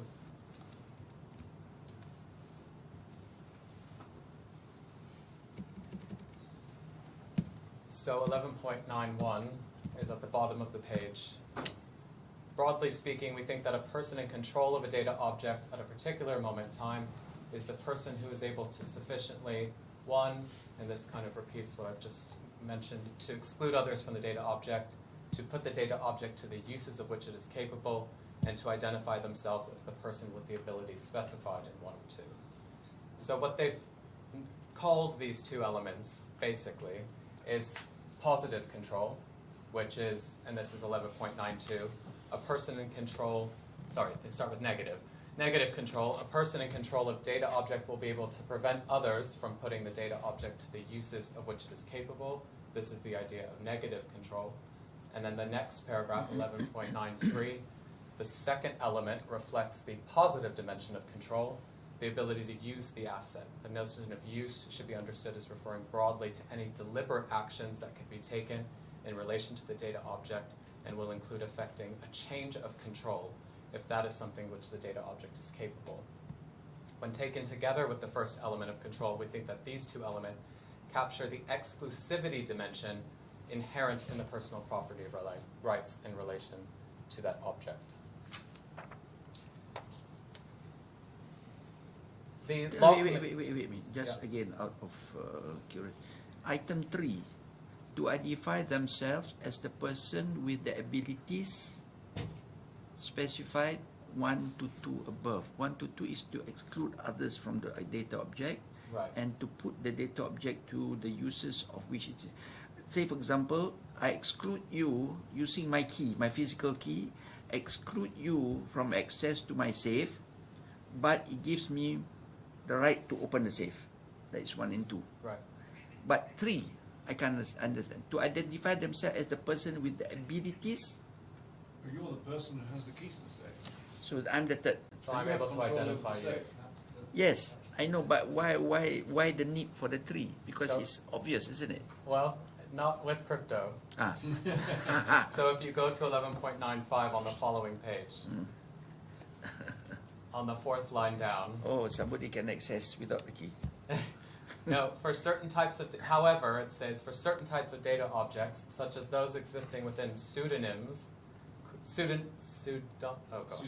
Thank you. Pseudonymous crypto token systems, it is important for there to be a mechanism by which a person may identify themselves as being in control of a particular data object. So with crypto, there's the ability for you to have an anonymity or a pseudonym in which I would not be able to identify you as the person with control. Okay. The Law Commission also in the consultation paper discusses the definition of control with the custodian, but the test is the same, and it is that the control that a custodian has over the crypto tokens can be understood as comprising the same 2 dimensions: positive control, which involves the factual ability to use, dispose, or transfer an asset, and then negative control, which is the factual ability to exclude others from using that asset. And I'd like to take you to 14939, 16.13. However, not all providers of services relating to the safekeeping of crypto tokens necessarily constitute, nor do they hold themselves out as being, custodians as defined above or at all. And the crypto token markets and market participants often use the term custody in a colloquial sense to describe both the type of custodial relationship described above and or custodial-like services where a custodial relationship, as described above, may not exist. Therefore, we recognize that projects and businesses that engage in activities involving the control of crypto tokens, which are received or transmitted from or held in connection with transactions undertaken by, can be subdivided into 3 general categories. And my learned friend addressed the first category, which is a direct custodian. However, I'm not going to address that category because the final paper of the Law Commission says that they've revised the expansive terminology of direct custody and instead wish to distinguish between an intermediated holding, or by a holding intermediary, and then a non-holding service, which is other technology and operational services related directly or indirectly to the safeguarding or administration of crypto tokens. You have the references, don't you? Yes, so it's 7.16 of the final paper, and the reference is 15311. 15311. Thank you. And they've also changed, what is common in both of these situations is the definition of holding. And that's what they say in both papers is key here. So at 7.19, which is just at the bottom, we now use holding, so they've changed it in the final paper, more extensively and more explicitly as framing a device to accommodate a range of different operational models, services, and arrangements. And we define holding as the capacity, and then we go into the same definition, the capacity to exercise or to coordinate or direct the exercise of full factual control, which has 2 dimensions, and then we get into positive control and negative control. Now the issue of holding is key here, and now I want to get into the facts. I think we've understood that the test is exclusive positive control and negative control. So we go to the facts of the case where we are talking about the setup of the wallet, and in my interjection in the day 1 of this appeal, I invited the court to look at the footnote of Mr. McDougall's expert report, which gives a breakdown, and it's hyperlinked in his report. So when you have access to the internet, I invite you to go through that. But I'll walk you through it myself, and then you'll have the pictorial representations to explain it better. When you set up the Trezor wallet, you plug it into your computer and a screen appears on your computer. You have to install the firmware so that your computer has the software in order to be able to operate the device. It obviously doesn't come standard on your computer. You finish the initialization of the firmware. It's now you have the software able to start the setup. The first option you have is create a new wallet or recover one from a backup using your recovery seed. So at this stage, if you already had a wallet and you had your recovery seed, you could go in and basically your new wallet appears with your Bitcoin that you already own. Or you can create a new wallet, which was the case here. The next step that you get is a wallet backup, which is where you can set your seed recovery phrase. Or not set it, but it's provided to you. So you set up you get your seed recovery phrase and it tells you to write it down. So recording your recovery seed phrase on these recovery seed cards, which they give you as part of your package, and then you begin the process to create the backup. Then it says your wallet is almost ready. And when you've recorded your recovery seed phrase, then your backup is complete. Therefore, you have access, if anything happens, you can access your Bitcoin. So you've got your backup complete. Then, subsequently, it says to set up your PIN. And you say set PIN, and in order to do that, you have to toggle a device depending on the wallet, but on the Trezor Model T, you can just set the PIN, and then you can activate your coins, and then the coins are in your wallet. If you already have an account, or if you set up a new wallet, you're able to send and receive coins.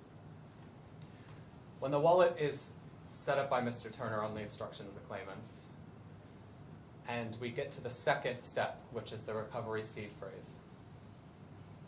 That mnemonic on the instruction of the claimants was split between Mr. Turner and the buyer.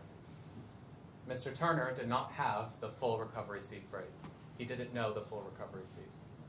So at that moment, he didn't have the exclusive control before the PIN is set. He didn't have exclusive control over the Bitcoin that could be in that wallet. He just had physical control over that wallet. Then the mnemonic is given to the buyer. We know that the buyer scrolled through that mnemonic, and therefore the buyer had access to the full seed recovery phrase, and he would be able to access any Bitcoin that's transferred into that wallet. And the second he transfers any Bitcoin into that wallet somewhere else, he would have the full factual control, because he would have the positive control to use those assets, and the negative control to put it outside of the ability of anyone else using those assets. And that's exactly what happened. And this is before the Bitcoin even entered the wallet. He had access to this. This was what the experts say could have happened. Could have happened because he was, guessing that the buyer had read through the 12 mnemonics. Right, yeah, whereas exactly. The It is one of the only breach 6. Yeah, Mr. Sergio Popa, who was the second defendant's expert, actually said that there was another conceivable option, and that was the tampering of the Trezor wallet. And the fact that it was sealed was apparently new, but it's entirely possible that someone can reseal something. I've resealed something myself.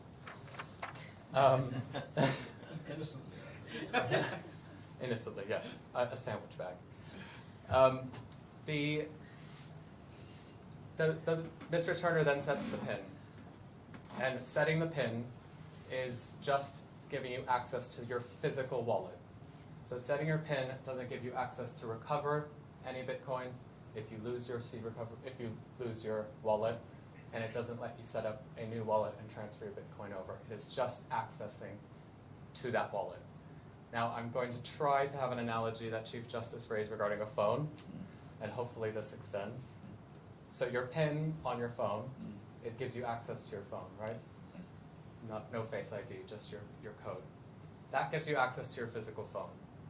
If you lose your phone, that PIN doesn't mean anything. Yes.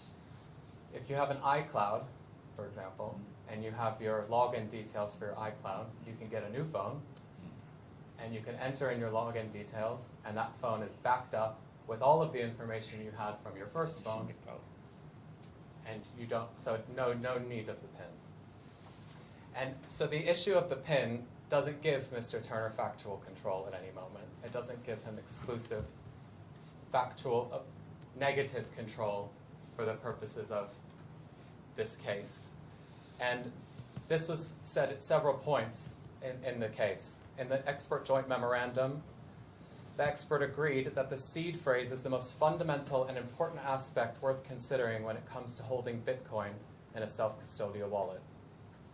This is because it would easily allow any other party to abscond with the Bitcoin by knowing nothing more than the seed phrase to the wallet. The experts also found, I guess I'll give references. So the first reference is 1762.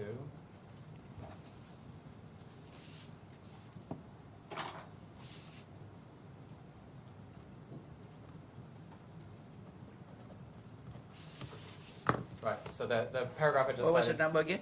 1762. 1762. That's the second paragraph of that page. Yes. It shows that in the third line, at the end of that third line, they said that the seed phrase is the most fundamental and important aspect worth considering when it comes to holding Bitcoin in self-custodial wallets. And this Where is it? Sorry. Where were you reading? If you, Second the third paragraph. line down, Huh? near the end. At the end. Third line down. If the third party is considered to be trusted, is that the one? Where there is a third party and is being requested by Trezor. The second paragraph of that page. Is that where you are? Oh, okay. Security of the seed phrase to a okay. wallet, including both generation of the seed phrase, storage of the seed phrase, and Mm. parties who have access to the seed phrase, and the risk of any other party somehow obtaining access to the seed phrase is the most fundamental and important aspect worth considering when it comes to holding Bitcoin. That is because it allows you, any other party, to abscond with the Bitcoin by knowing nothing more than the seed phrase. So if that seed phrase is split, there is no ability to have full factual negative control because, or if that seed phrase is in the full seed phrase is in the hand of someone other than the first defendant or the second defendant, then that Tabarak or Mr. Turner would not have full factual control because he does not have exclusive negative control. At 1758,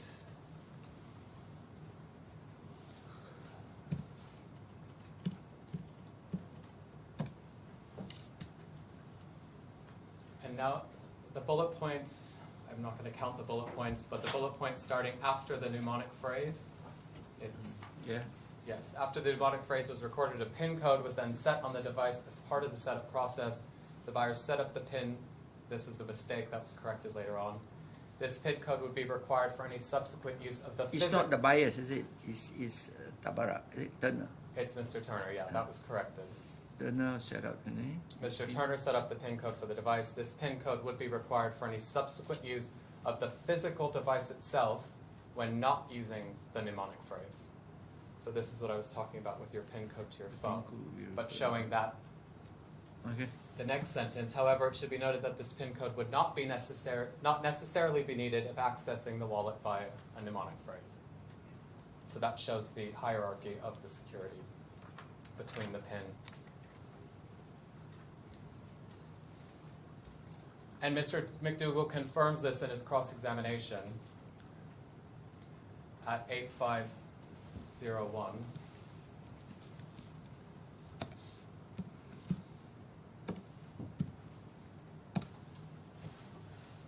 So, and this is the question there. So I think if I can summarize your evidence and if I understand correctly, what you're trying to say is that in the context of this transaction, setting a PIN would have made no difference whatsoever. So it could have made a difference in that in this hypothetical situation, if Mr. Turner or his assistant had set a PIN code, what assurance that would have given is while the treasure sat in the safe, no one with access to the safe, while those two people were out to lunch, would be able to take the treasure and issue a Bitcoin transaction with that device because they would have been stopped by the PIN. So what Mr. McDougall says is in the hypothetical situation, which is actually the situation that occurred, is that Mr. Turner or his assistant set up the PIN. The only assurance that that could have given is that while the treasure sat in the safe, no one with access to that safe, while Mr. Turner and Ms. Avialova were at lunch, could access the physical wallet and make transactions. So this again shows that it has nothing to do with remote access to the wallet. But if you mistakenly but honestly believe that nobody can gain remote access because they don't have the totality of the mnemonic phrase, then the PIN is a safeguard against somebody physically accessing the wallet. Yeah, I'd like to address that point because it was something that you had brought up yesterday, which is that the only not guilty party was the buyers in this case, since they were the only ones that knew about this. And I want to take you to 1339.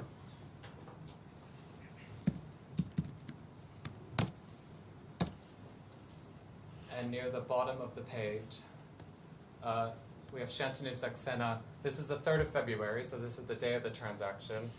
And we're at 1:43 p.m., which I think we established at trial was British Standard Time. So we're actually a bit after that transaction took place. And Shantanu Saxena says at 1:42. Oh, sorry, these are WhatsApp messages between Shantanu Saxena and Mohit Devar, both with the claimants. Shantanu says the coins were transferred at around 1 p.m. and were moved from Tabarak to this new wallet at 3:03 p.m. Mohit says, Sushant told me. Mohit said, they haven't checked the device yet, but how can they transfer online? And Shantanu Saxena says, it's possible. If the other guy got the seed words, it's possible to recover offline. So Mr. Saxena actually knew at the time of the transaction, just after the transaction took place, that it is possible to have remote access if the seed words And Saxena is is an employee of the claimant. employee of the. Yeah, he knew. Yes, he was at the meeting. Yeah, I don't see your point. Oh, Because he knew that, but he didn't believe that to be the case. correct. So I But don't understand the point you're making. that he understood the risk. Yeah, he understood. Okay, only that he understood the risk if he thought, if he was aware that somebody had all 12 words. But it was thought that nobody had all 12 words. Correct. It's possible to recover offline. But right, he knew the possibility, and he agreed to splitting the mnemonic phrase. Yeah. And so what? So that possibility, he believed, would arise. What he didn't know was that you could scroll back or make a defective entry so that all 12 were shown to you. He was aware that you could scroll, and that was actually put to him on cross-examination, whether he knew about scrolling, and he did, and I can find the reference for that. The judge's finding was that both parties, the claimant and Tabarak, were innocent in this and did Yes. not know. My learned friend is now developing a submission. Yes, I don't know We where are they are. guilty. He used the word guilty. Yes. The buyers were not the only guilty parties here. I know. That's a No, pretty you know- extraordinary I think submission. what he meant, guilty party is the one who was Yeah, involved that- in the. well, I don't think this is a knowledge. submission No, that's it's going right. anywhere. No, no worry. The point, and I'll move on, is the knowledge and expertise of the claimants, which was developed at length by my learned friend and the first defendant, and the assurances that were gave. And I just want to echo what my learned friend of the first defendant said about the assurances were actually changed to be termed statements in the judgment, that they were just related to the physical safety of the Trezor wallet. And I know that was discussed by Justice Black relating to that it may be too narrow, but if we look at the circumstances of what was in the room and the setting up of the PIN, and something that the claimants were aware of, given their experience in these types of transactions, that the physical safety of the Trezor wallet, which is only associated with the PIN, would be the only thing that a statement could be reassured to the claimants. And just to conclude,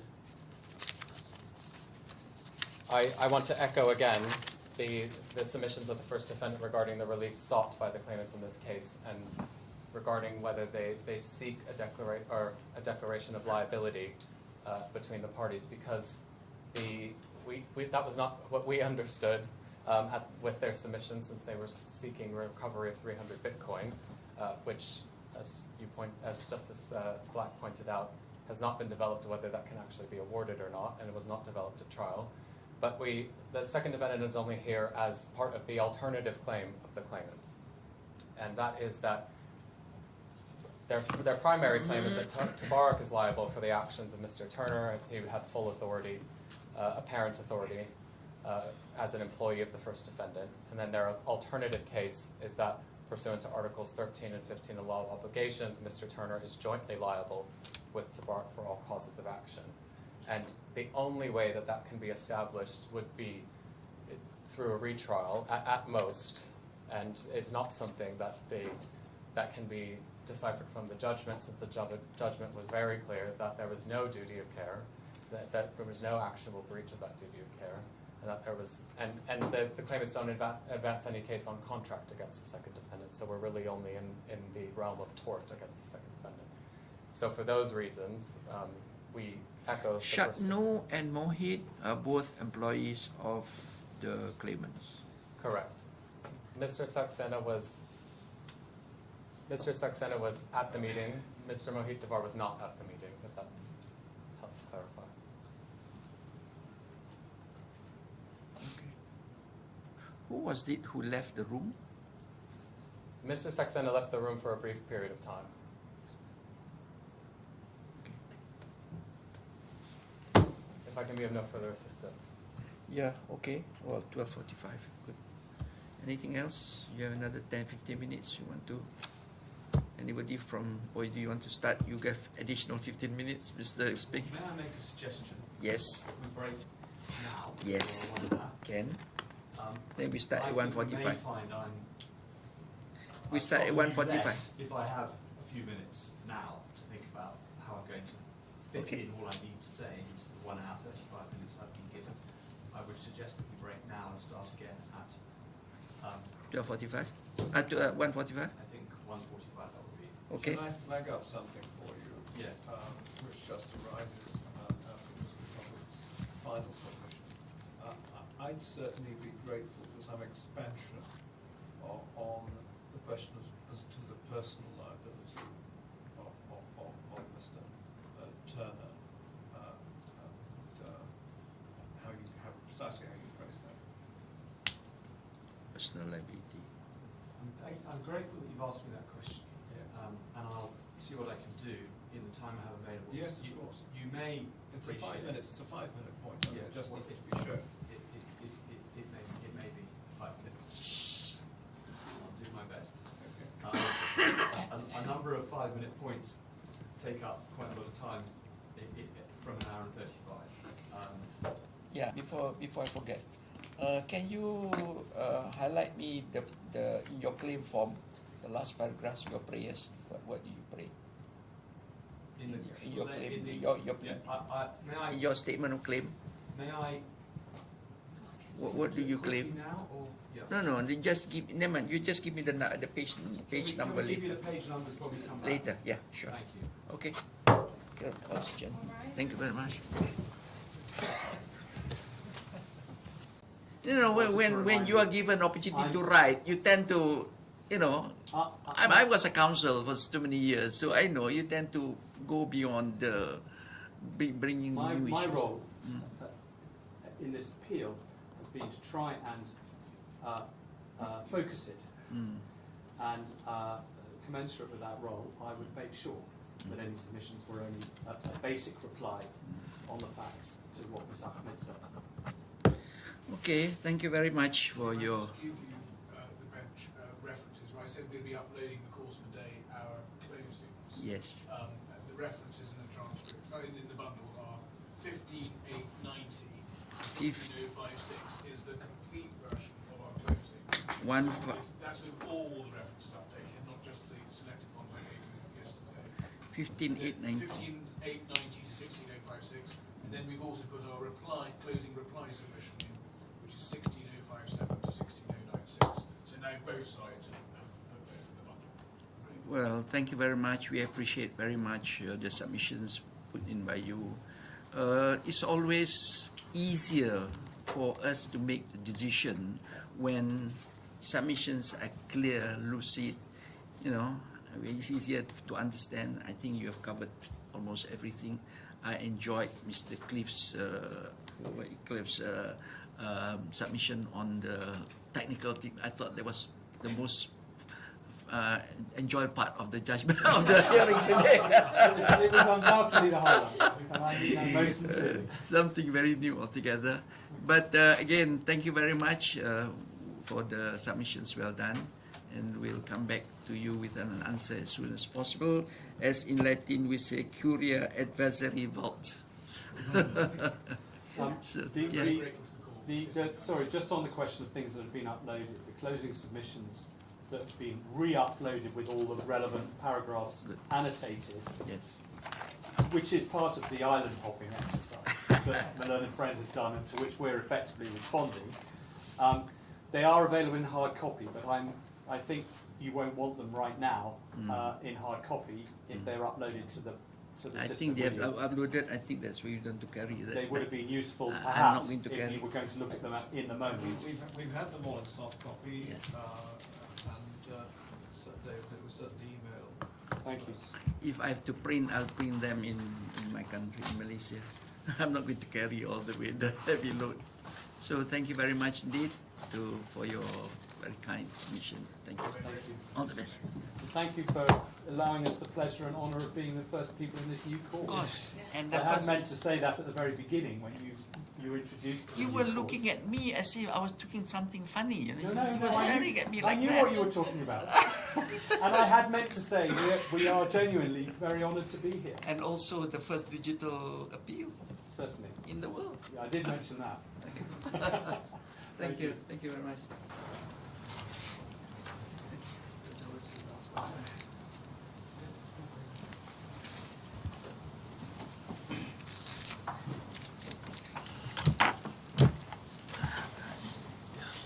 Yes, Mr. Spink. Thank you. The final chapter, Chief Sorry, Justice. we're a few minutes late. Not at all. May I introduce my submissions by making the observation, I hope it's an obvious one, but just for clarity, that in the time that I have available, I'm going to have to be quite targeted Yes, in of my course. reply submissions. There's much that I could have said and may have wanted to say in response to the learned friend submissions in a case that allowed one to have that amount of time. This is not that case. Yes. And so you will forgive me if I am quite targeted. Just I respond. think that I Just have, respond to those issues raised by Sure. Mr. Hill. well, It's not very difficult, is it? well, if I were to respond to all of the issues raised by Mr. Hill, No. it would take us Some of until them tomorrow. you don't But have to I'm going respond. to some of them. And I also want to assist the court because it's a difficult case. Pardon? I want to assist the court Of course. because it's a difficult case, and I hope I managed to pick up from each of you certain concerns that you may have about the Yeah. case, and I'm going to try and focus particularly on some of those aspects Yes. that it is clear to me are of interest or importance to the members of the court. For myself, I'm speaking to you, I'm going to ask you straight in the face. If we find that there is a contract, Yeah. then the question arises, there is no specific mention anywhere during the exchange of conversation, discussion, WhatsApp, email, that Tabarak is going to be responsible to ensure that you get your money, your client get your money. There's no mention anywhere. But you are asking us to infer, put in an implied condition to say that that is the inference that we must arrive, that they are going to take that responsibility. It is a necessary consequence of the role that they took on. That's what you say. That's what you say. Yeah. They are saying otherwise. No, of course. But it is also... No. Can you zoom in to one or two points that will convince me or make me agree with your conclusion. Well, I will. Don't spend too much time. No, no, You no. just highlight the thing. I've got If you I've need got to read, I've got well, I read I'll through come again. back to it, I suspect. Let me try and deal with it this way. The first point I was going to make anyway is that this court should, in my respectful submission, take a realistic commercial view Yes. of what was going on here. These weren't innocent bystanders locked in a room made to do things against their will. Everybody in the room and the company for whom Mr. Turner worked were willing participants in the process. And the first defendant was going to be paid a significant fee for whatever role it agreed to take on. It's a DFSA authorised financial institution, authorised to give advice. We're not relying directly on its advice-giving role here. What we are relying on is its agreement to take custody, control of our Bitcoin, $3 million worth of Bitcoin, that we were only prepared to give control of to Tabarak, because we had to, in order to be able to sell them to the buyer. Everybody agrees, and the judge agreed, that this transaction could not have taken place without an intermediary who was prepared to take control of the Bitcoin. And Chief Justice, also, by the way, don't forget the other half of the role of Tabarak, take control of the money that the purchase price, to take control and custody into their bank account of the money. That was and that custody you're talking is by virtue of Tabarak agreeing to hold the, what do you call it? Bitcoin. The key. That item, The that device. device, Yeah. and storing or keeping in the safe. Yeah.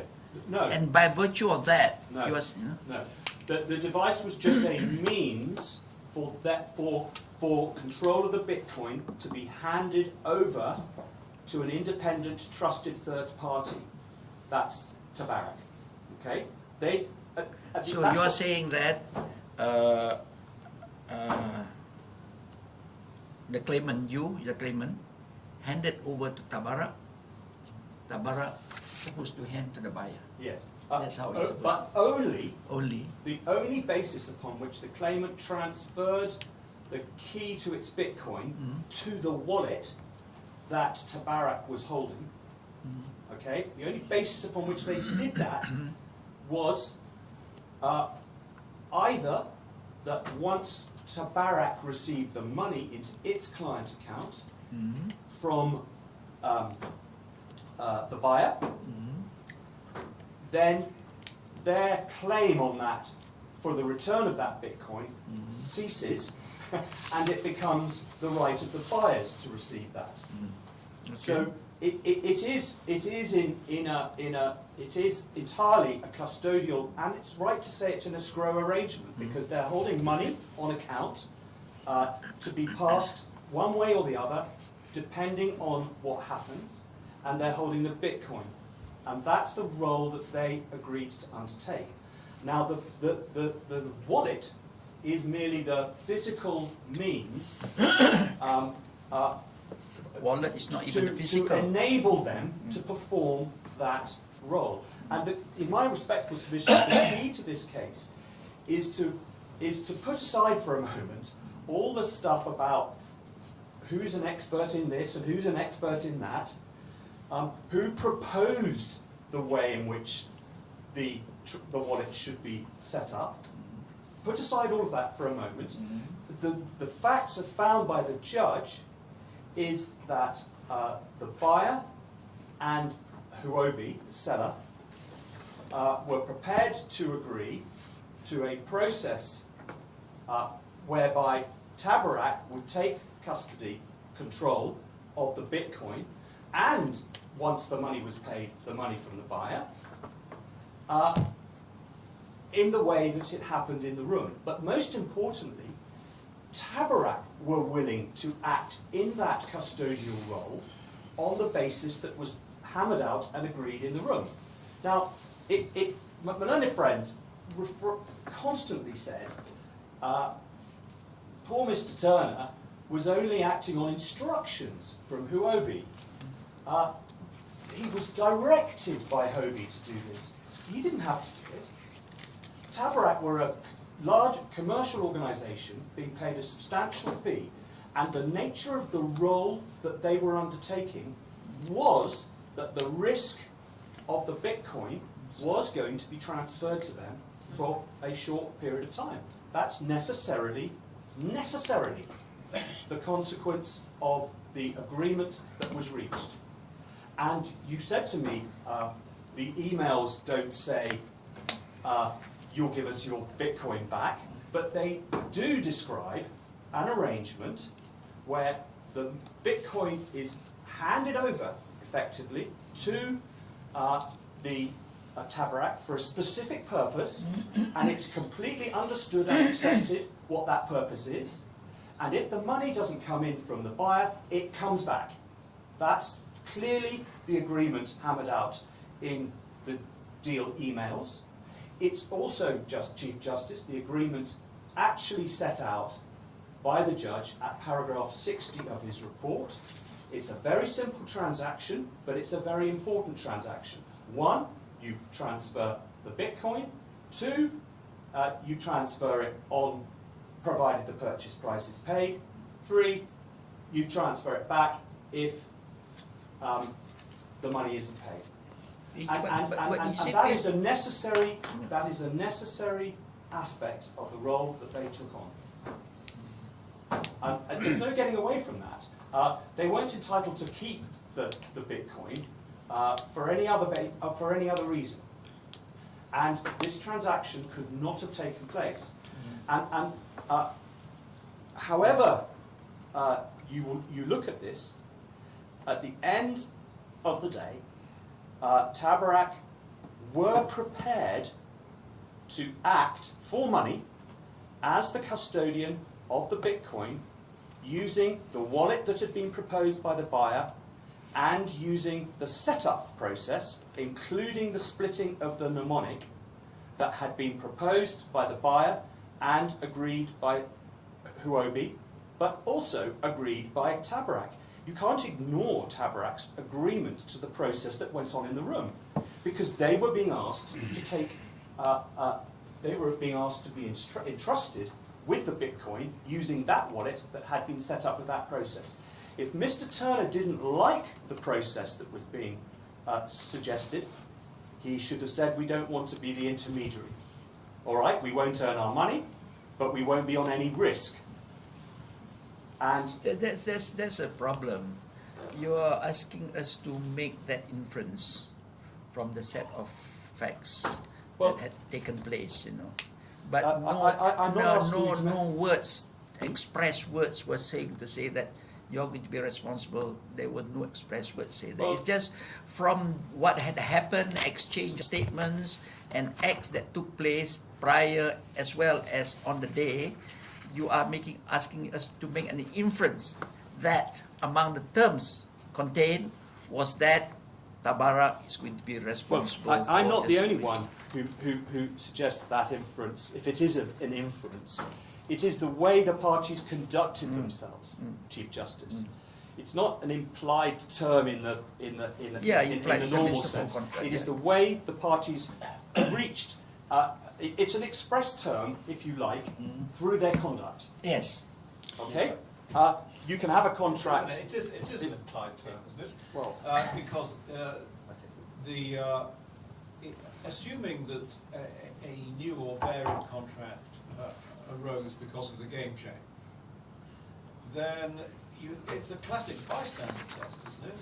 Would the officious bystander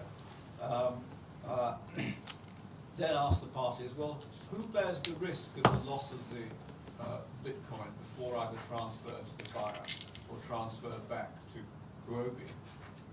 Your answer to that is, the obvious answer is that it's Tabarak who bears that. yes. Exactly. So that is implied. Yeah, I think that's probably right. Yes.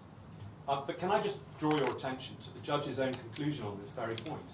It is important, it's central to our case, and it's why we say you can find for us without overturning the evidence that Where the is judge, it? the Where findings is it? of Tell fact. me what It's page is it? paragraph 60, Page, what page is it? page 9467. 94? 67. 67. Yeah. 9467.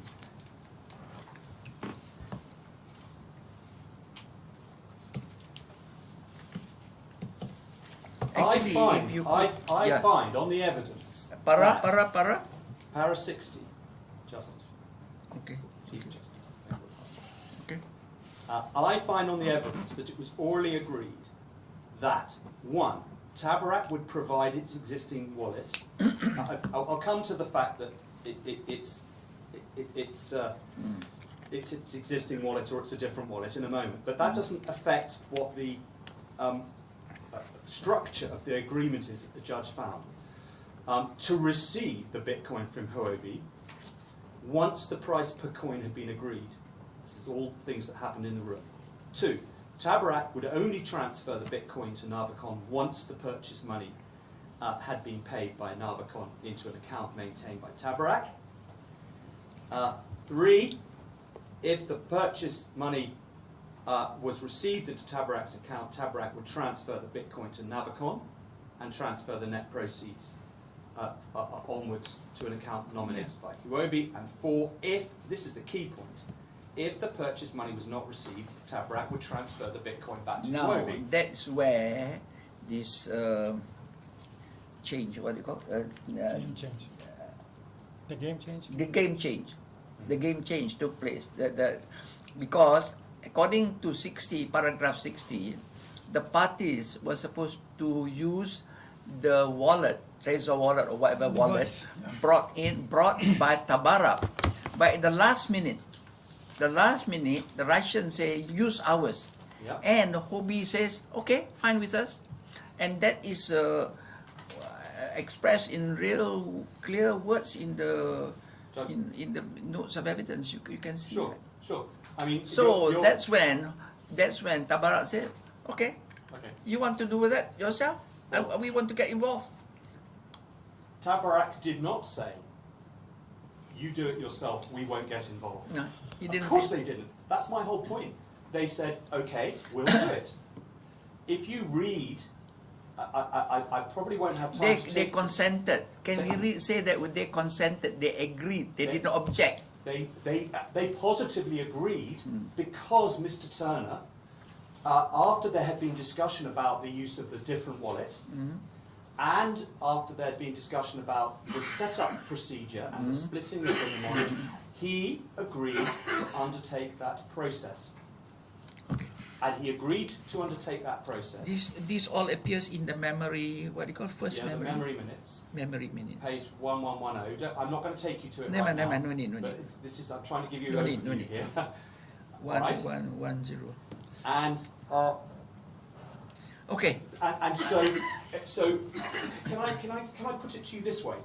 Let's accept that the proposal by the buyer to use its own wallet, new one, but one that it provided, and the proposal to split the mnemonic can properly be described as a game changer. I don't take issue with that. The analogy is Tabarak agreed to play the new game. In the room, Okay. all the parties, including Tabarak, Okay. agreed a new game with slightly different rules, only to the extent of what wallet was going to be used and what was going to happen with the mnemonic. The principal rule of the game, which is that I'm giving you my Bitcoin and you've got to give it back if you don't get the purchase price, which was Little Roman 4 in paragraph 60, that didn't change, because why would they have given the Bitcoin over if they were no longer expecting to get it back if the purchase price was not paid? That's incomprehensible, and you cannot get that I understand. from the game changer. I understand your submission. That's my very submission. clear in my mind now. It's very clear in my mind. Sorry to interrupt here, sir. I can't deal with No, just here. So, would you accept that assuming they would agree with the new game or with the new contract, whatever it is, but still you are thinking with the same level of care, Yeah. duty of care. That part of duty of care never been changed from with the new set of No, because, so shall I explain why? Yeah. And this is where it's an important decision that Mr. Turner is making in the room. Yeah. He is the senior executive on behalf of Tabarak. He knows that they are being asked to perform a critical role as a trusted intermediary for both parties, and that he's being asked on behalf of Tabarak to do it using a different wallet. Okay? He's got to make a decision. Am I happy to take that responsibility for the security of the Bitcoin that I had previously agreed to take using the new wallet? Answer, clearly yes. He's not saying, oh, now it doesn't matter if the Bitcoin gets stolen while I hold it. He can't be saying that. He cannot be understanding that Huobi are letting Tabarak off, if you like, the obligation to look after their Bitcoin. By agreeing in the room to use a different coloured ball to play the game that you'd agreed to play, it doesn't mean that you don't have still the same purpose, object for the overall for being involved as Tabarak. Okay, but you That's would my agree. that's my answer to yes, that. Mr. Smith. No, uh, you would agree that we have to look into the facts from historically, from 6 months, the connection, the exchange of emails, the discussion between the parties, to arrive at a conclusion whether there was a contract or not. Of course, and then whether what we are discussing about forms part of the contract. We have to look at all the exchange of to arrive at a conclusion. Well, you have a shortcut, if I may say so. What's that? You've got the judgment. The judge analyses the deal structure emails, and we don't take, in structural terms, we don't take issue with the way the judge analyses those emails.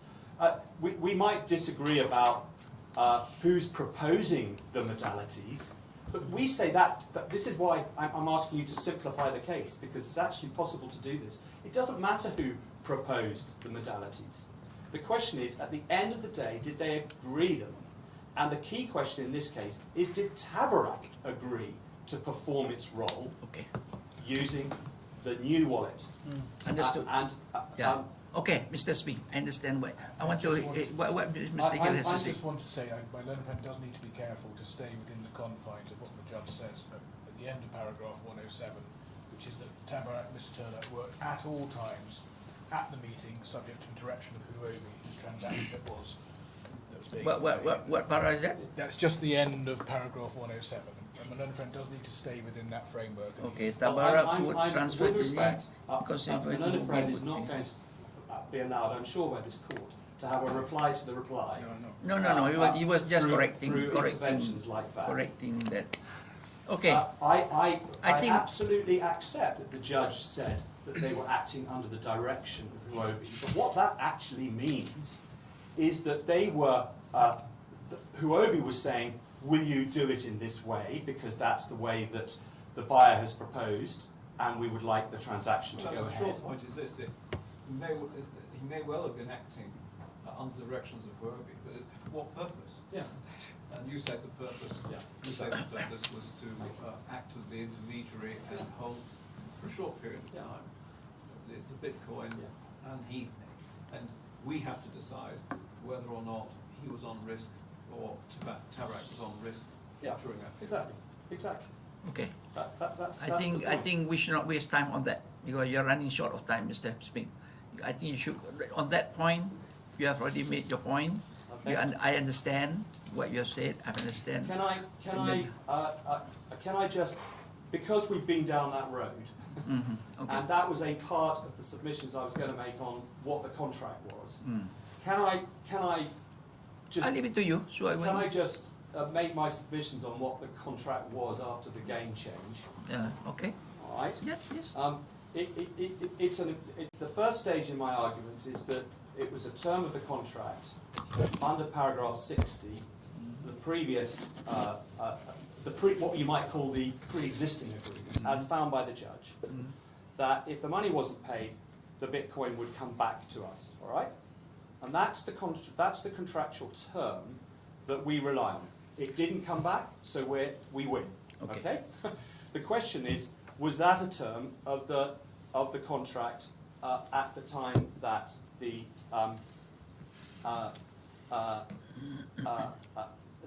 once it came down to it in the room, all right? And we say it was, because some things changed in the room. Some things happened differently from what had been contemplated before, but the structure of the agreement, the role that they were playing, taking custody of our Bitcoin and giving it back to us if the purchase price, that didn't change. Nobody said, all right, we'll do this, but if it gets lost, it's not our fault, we're not liable. Nobody said anything like that. Tabarak continued to play the role that they had previously agreed they would do. There are, what changed? The only thing that changed was that the wallet was a wallet that had been brought to the meeting by the buyer. Now, I have two ways of putting what happened in the room contractually. Okay, the first, which is the one that learned friend has addressed as set out in my skeleton argument, is that although the agreement was to use something called Tabarak wallet, in inverted commas, and although the judge said that meant an existing Tabarak wallet, what actually the parties meant by that was any wallet that Tabarak was prepared to use for the process and effectively adopt as its own for that process by setting it up and by putting in a PIN code. Now, that is a matter of construction of what happened previously. I depart from the judge in saying, in relation to paragraph 60, that the term of the original agreement was that it had to be an existing Tabarak wallet, because that doesn't actually make sense. What does that mean? What happens if they go into the room and Mr. Thurner hasn't got a pre-existing one that he's already set up, so he goes into the drawer of his desk and takes out another one and sets it up? Well, that's clearly, we would say, a Tabarak wallet for the purposes of the original agreement. There's been no game change there. The original agreement didn't say wallet number 24 sitting in this drawer. It just said a Tabarak wallet. That's a wallet that Tabarak is prepared to use. And the difference between Mr. Thurner going to his drawer because a wallet that he previously set up wasn't there and taking out another one of his wallets and using it, and using the buyer's wallet, is not material for these purposes. It's not material. It's still a wallet that he goes, okay, parties, are you happy for me to use this? And if so, I'm happy to use it. And he adopts it. I see. I don't think it's your best point. No, I think the next point you're coming to. I'm leaving it there. Yeah. You have the point, Justice Black. Yes, yes. But your next point is the best. My next point is the best point. My next point is that what happens in the room is that the parties agree. The parties here are Huobi and Tabarak agree with the buyer's obvious consent, because the buyer needs to consent to this whole process. They agree to use a different wallet. Now, that doesn't mean, because they're agreeing to use a different wallet, that suddenly all of the other terms of the agreement, like you've got to give me the money back, changes. Okay, I agree. Isn't your problem with that then the argument that you're still subject to the AOA, and therefore you have to establish also that the judge was wrong, whether it's a matter of fact or inference on the waiver. You're absolutely right. And where I had originally intended to start my submissions was on waiver. Yeah. But you, with respect, you've hit on a key problem with the judge's judgment. You, Justice Black, pointed out rightly the judge made no findings about contractually what happened in the room. Yeah. That is a defect in the judgment, with respect, because paragraph 192 of our closing submissions relied on, as one alternative to the contractual analysis, that the contract was finally made in the room. So that what happened in the room contractually was before the judge. And it cried out for him to give some thought to and analysis of what the contractual situation in the room was.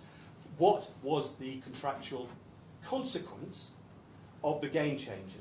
He simply said, the original agreement doesn't apply to what happened, so that's the end of the claim for breach of contract. With respect to him, that was a significant error in the judgment, because he should have gone on to have in his own head the discussion that we've been having right now. It's necessary. The fact you're asking me these questions shows that it's a necessary part of the reasoning contractually, and he didn't do that. If he had done that, and he'd done it in the way that we've just discussed, he would have come up against the problem that Justice Black has just identified. How could an agreement that started with the AOA and had a precondition that you pay the AO fee, started with a precondition that you pay the AO fee, if that wasn't waived by by the first defendant, I'll come back to it. What were they doing? What were they doing? How do you explain their conduct? Because if I think, Mr. Spink, you're wasting your time. You don't. I mean, you go to the next point. You have made your point. Right. You utilize your point on other issues. All right. Well, I think otherwise you are repeating. Yeah. Okay. May I say? You can be sure we have that. Yeah, we are clear. We are very clear. I'm very grateful to you. Can I go back to waiver then? Because that's the waiver decision, the thing that unlocks all of this. Okay. You one of my complaints about the waiver decision is that the judge didn't do the contractual analysis and therefore didn't sense check his decision that there had been no waiver. He should have done that, and he would have realised that it made no sense. And the point about the waiver is this. You, Justice Black, commented yesterday that this might be a decision of fact that some might take a different view about, and others might take another view, and therefore it's within the ambit of what the judge decided. It's not, with respect, in this case.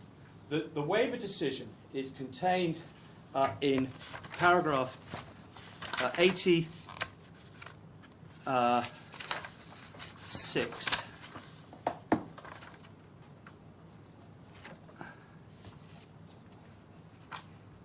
I'm so sorry, it's paragraph 82.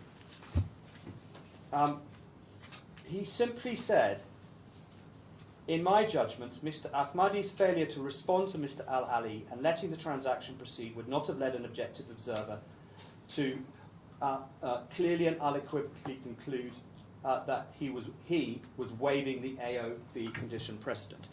The first defect in that finding is that he gives no reasons. He doesn't say why the objective observer would have reached that conclusion.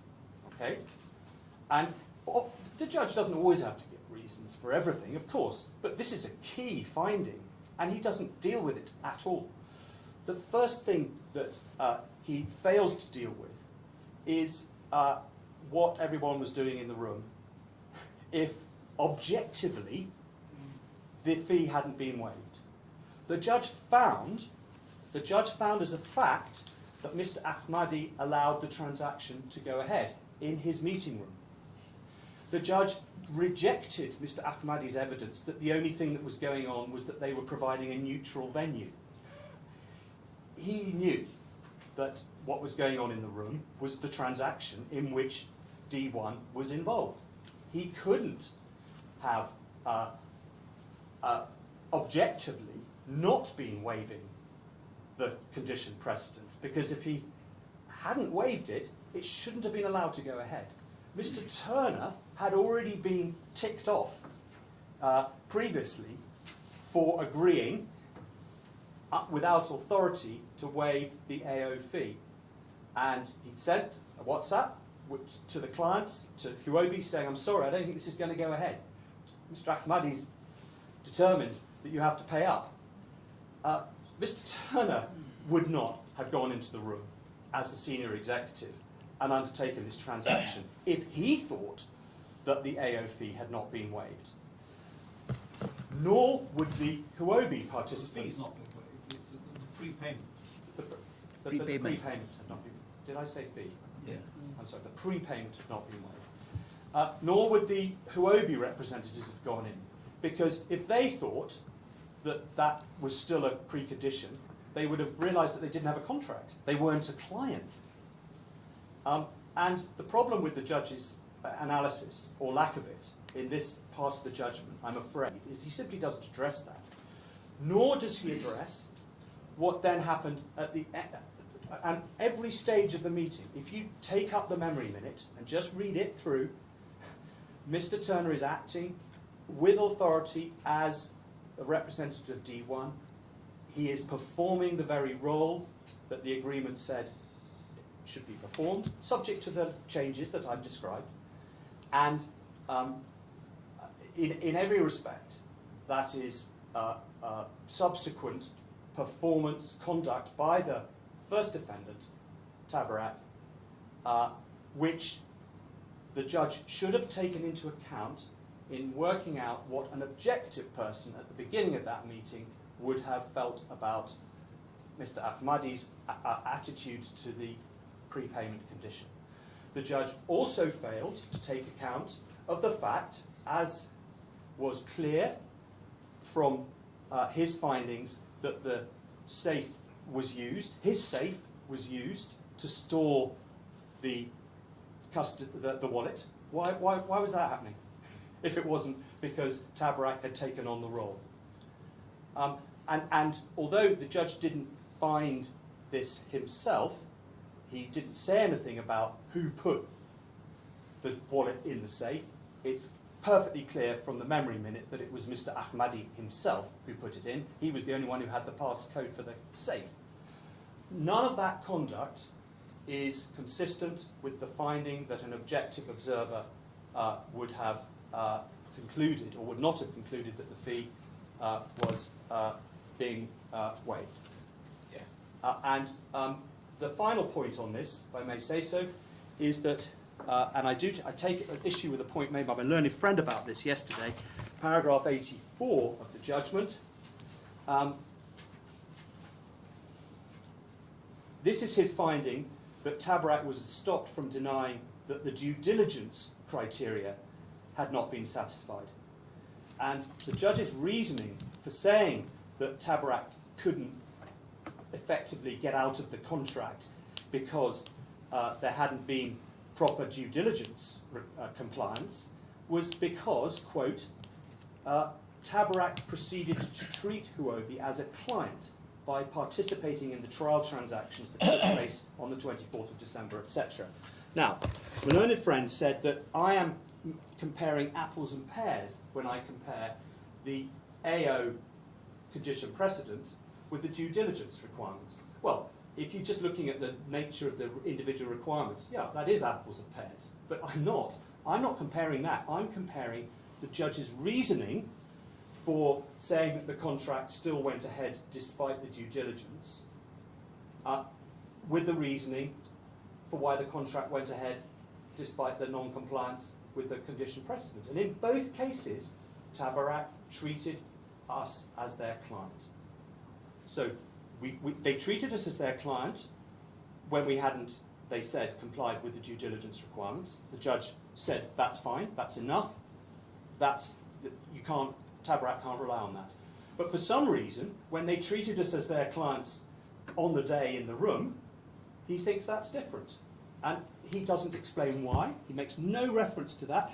It's in the next paragraph that he's talking about due diligence estoppel, and he simply doesn't make the simple comparison. And they are not apples and pears, they're apples and apples, because in both cases we were being treated as a client. So we say that that finding cannot stand.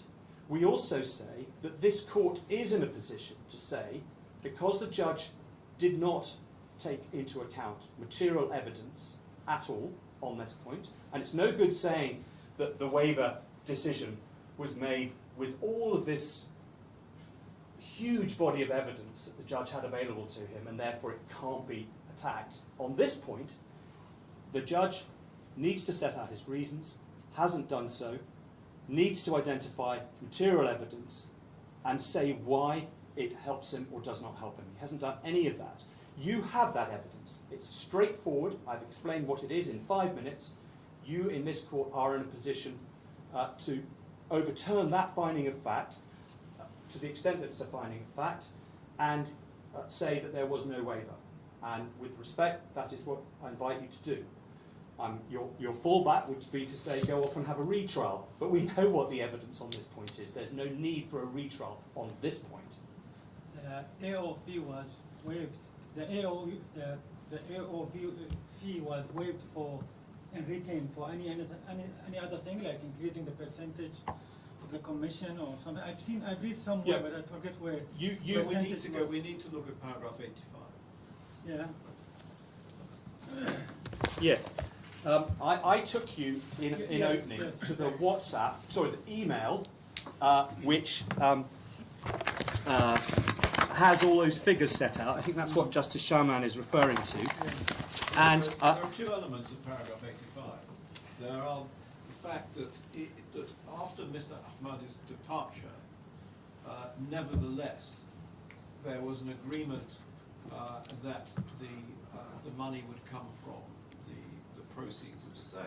Yes. And secondly, there was a renegotiation of the fee. yeah, exactly. That is part of the conduct in the room that is completely inconsistent with the judge's finding that there had not been a waiver. That cannot have happened without Mr. Ahmadi having waived the fee and being understood by everybody to have waived the fee, which is the objective. The prepayment. The prepayment. Thank you, Justice Brown. Prepayment of And fees. I'm sorry, that sounded ungrateful. With prepayment. I'm grateful. And in two successive paragraphs, 84 and 85, the judge actually refers to incredibly significant factual matters that bear on the conclusion that he'd already drawn in 82 without explaining how they fit with that conclusion. And I've already made the point that if he'd undertaken a contractual analysis of what went in the room, he'd have had a sense check. He'd have realised there had to have been a waiver. So we invite you to overturn that finding and then proceed with the contract claim on the analysis that I have given you. Just to conclude the contractual analysis, any suggestion that the contract was a substantially different one, whereby suddenly, instead of promising to pay back the Bitcoin if the money wasn't received, all it was a contract to hold on to a piece of hardware carefully, must be rejected, because that's a totally different deal which nobody signed up to, and isn't the process that was required to enable the transaction to go ahead.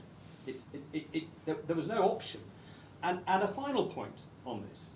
Another friend keeps saying that, well, the claimants brought this on themselves. It was the claimant's decision to agree to the mnemonic being split that is the reason this disaster happened. With respect, they're not in a position to say that. Just think about what would have happened. These buyers were clearly determined to take part in the meeting on a basis whereby they could get hold of the mnemonic. They needed to fool the claimants, and they needed to fool Mr. Turner. Mr. Turner, unfortunately for Tabarak, was providing, for a fee, a very important part of the role. So the fact that he was fooled, as the judge says he was, is neither here nor there. It's not about a sympathy vote here. This is about who, in a grown-up commercial situation, a bank and a trading company in Bitcoin, who is to take that risk. But just think about the counterfactual for a moment. If Mr. Turner had insisted that his wallet was used, what would the buyers have done? The buyers, no doubt, would have said, fine, but you need to restart it because we want to share the mnemonic. They weren't going to go ahead with this transaction without sharing the mnemonic.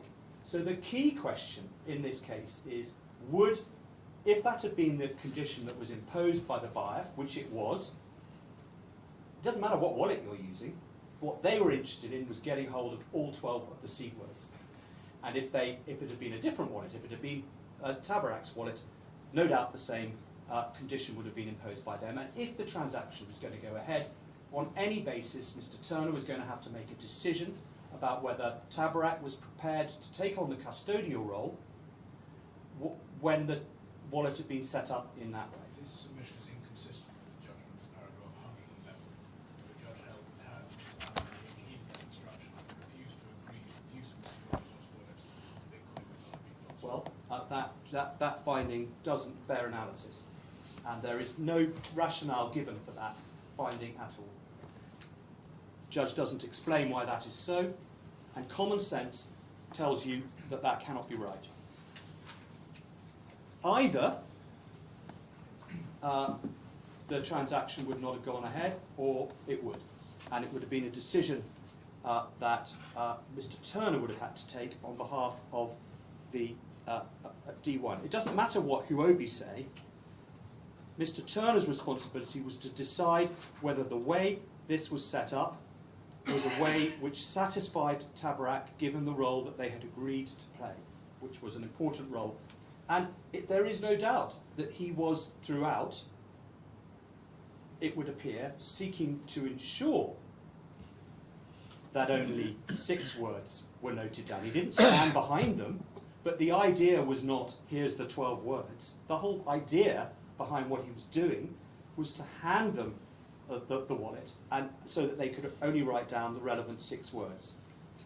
On behalf of Tabarak, he took a risk there, which he may not have appreciated, but he did take a risk.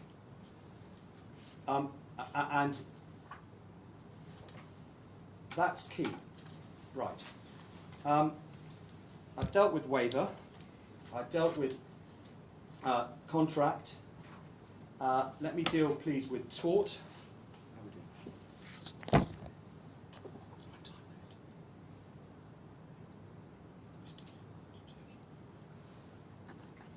Okay, thank you. Now, what about the question I asked before Oh, about concurrent tortious and contractual duty? Do you say that if there is a tortious duty, it would be no greater than a contractual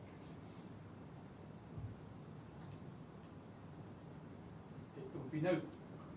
It would be no greater in these circumstances. If for some reason Tabarak did what they agreed to do, and it's not a contract. I mean, so Sorry. let's say that we do find that the new contract or the variant contract was subject to an unsatisfied condition precedent. But nevertheless, obviously, they went ahead and did what they did. Yes. Would we be able to look at what would have been the contract, but for the unsatisfied condition precedent, in order to understand the extent of any duty of care? It would define the scope, certainly.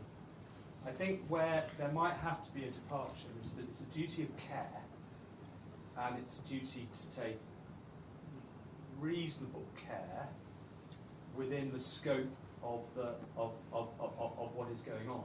So the duty was to look after and return the Bitcoin. Now, in tort, the primary submission would be it's the same duty. But you might conclude that because it's a tortious duty under the law of obligations, there is a reasonable care element that has to come into it.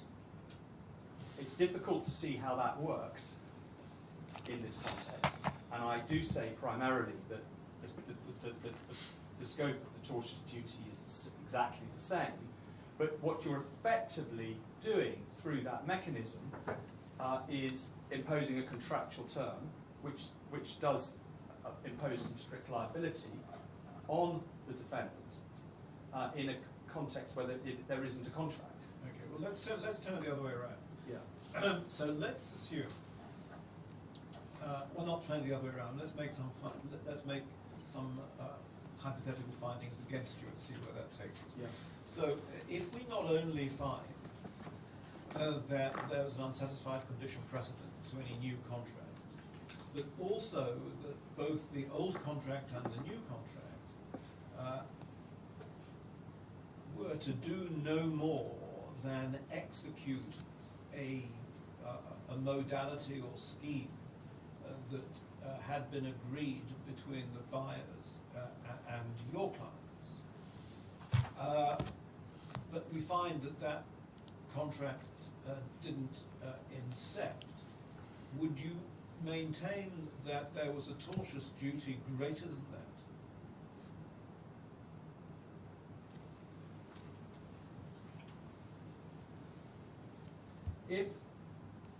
I think it follows from the premise that you've given me that you've effectively held that the responsibility which was being assumed, and I do see this as an assumption of responsibility case, it's classic Lord Sales paper territory, just whether it's Article 20 or Article 18, conceptually this is an assumption of responsibility case. On your premise, I think that what they've undertaken to do is something different from that which they undertook to do before the game-changing moment. I think that's Well, right. not necessarily. What one is saying is, not that it matters, but that the contract that didn't come into effect because of the, about what happened in the room, because of the non-payment in advance of the AOA fee. If we interpret that, with or without reference to the earlier contract, if we interpret that to be only to undertake, as I said, a modality that was agreed between Huobi and the buyers, would you maintain that the tortious liability, which, as you say, is somewhat different because it's a duty to take reasonable care, would you maintain that there is therefore a greater duty upon Tabarak than the contract that didn't fructify? I'm finding it's tempting to say yes, but Of course it's tempting for you but to I'm say not yes. going to say yes just like that, because I'm struggling to see what the factual basis would be for a wider duty in tort than the one that applied in contract. Well, that's that very is proper. that is counterintuitive to my instinctive, at least, Yeah. approach to the concurrent contract and tortious duty principles. Yes. Okay. That is, I think, the answer to your question. I'm going to have, I hope, time to submit that even if the standard is one of reasonable care, it was breached here. Okay. But I'll come on to that. Okay. I hope that deals with your I question. just wanted to close off now anyway. Yeah, no, I think that is. I understand that. I would love to leave that one open to you, but I'm not going to try. Okay. Let me make a few submissions, please, about the tort claim. So far as whether it's Article 20 or whether it's Article 18, is this properly before the court? Of course it's properly before the court. The fact is that I complain that the judge made the wrong decision in holding that there wasn't a duty of care. The result is that we lost on tort, on negligence. I'm trying to get that overturned. I can't persuade this court to overturn it unless I can persuade the court of what the right bit of law is to apply. It's certainly flagged in our grounds of appeal that the judge hadn't dealt with this with huge clarity. That's not really a criticism of the judge. He actually just reacted to the closing submissions. On this point, I'm not criticising the judge at all. And he didn't have the benefit of Falk J in tulip trading. But it's obviously before the court, and this court cannot make a ruling on the negligence claim applying an article of the law of obligations that in fact doesn't apply. So it's before the court, and I'll say no more about economic loss than a couple of brief words in answer to things that my learned friend Mr. Kotick said in relation to tulip trading. Very true that tulip trading was about the key only, but the key is the key to the Bitcoin. And so that doesn't really get him anywhere, frankly. The distinction that he tries to draw between our case and that is a false distinction. That's the first point. Secondly, the submission that I made previously in opening answers the point that he's trying to make. Even if you regard Bitcoin as property, which you can and should, but you don't regard the key as property, and I struggle with that given what the key does, but in any event, let's just put that to one side for a moment. It doesn't matter. As Lord Sales makes clear in his paper, if your property is dealt with in the way that happened in this case, i.e. you lose it due to the negligence of the person to whom it's entrusted, that's an economic loss claim. Now, you may or may not be persuaded of that, but that's the argument, and nothing Mr. Kotick said deals with that particular point. So that's all on economic loss. And thereafter, you can, in everything I say, you can have in your mind that it doesn't matter whether it's Article 18 or Article 20, because I say that everything I say about assumption of responsibility equally applies to proximity. So it doesn't matter. It's just you being satisfied that you're applying the correct law of obligations. The submissions that go to our assumption of responsibility you've had already. The core submission is that by assuming the role that they did, the very specific role that I've been at pains to re-explain to you this afternoon, that's an assumption of responsibility. That creates the proximity. The assurances that were given, such as the judge found, don't change that. The fact that he said that there wasn't an advisory role, it doesn't matter. The assumption of responsibility comes out of the role they agreed to perform. As it happens, the assurances that Mr.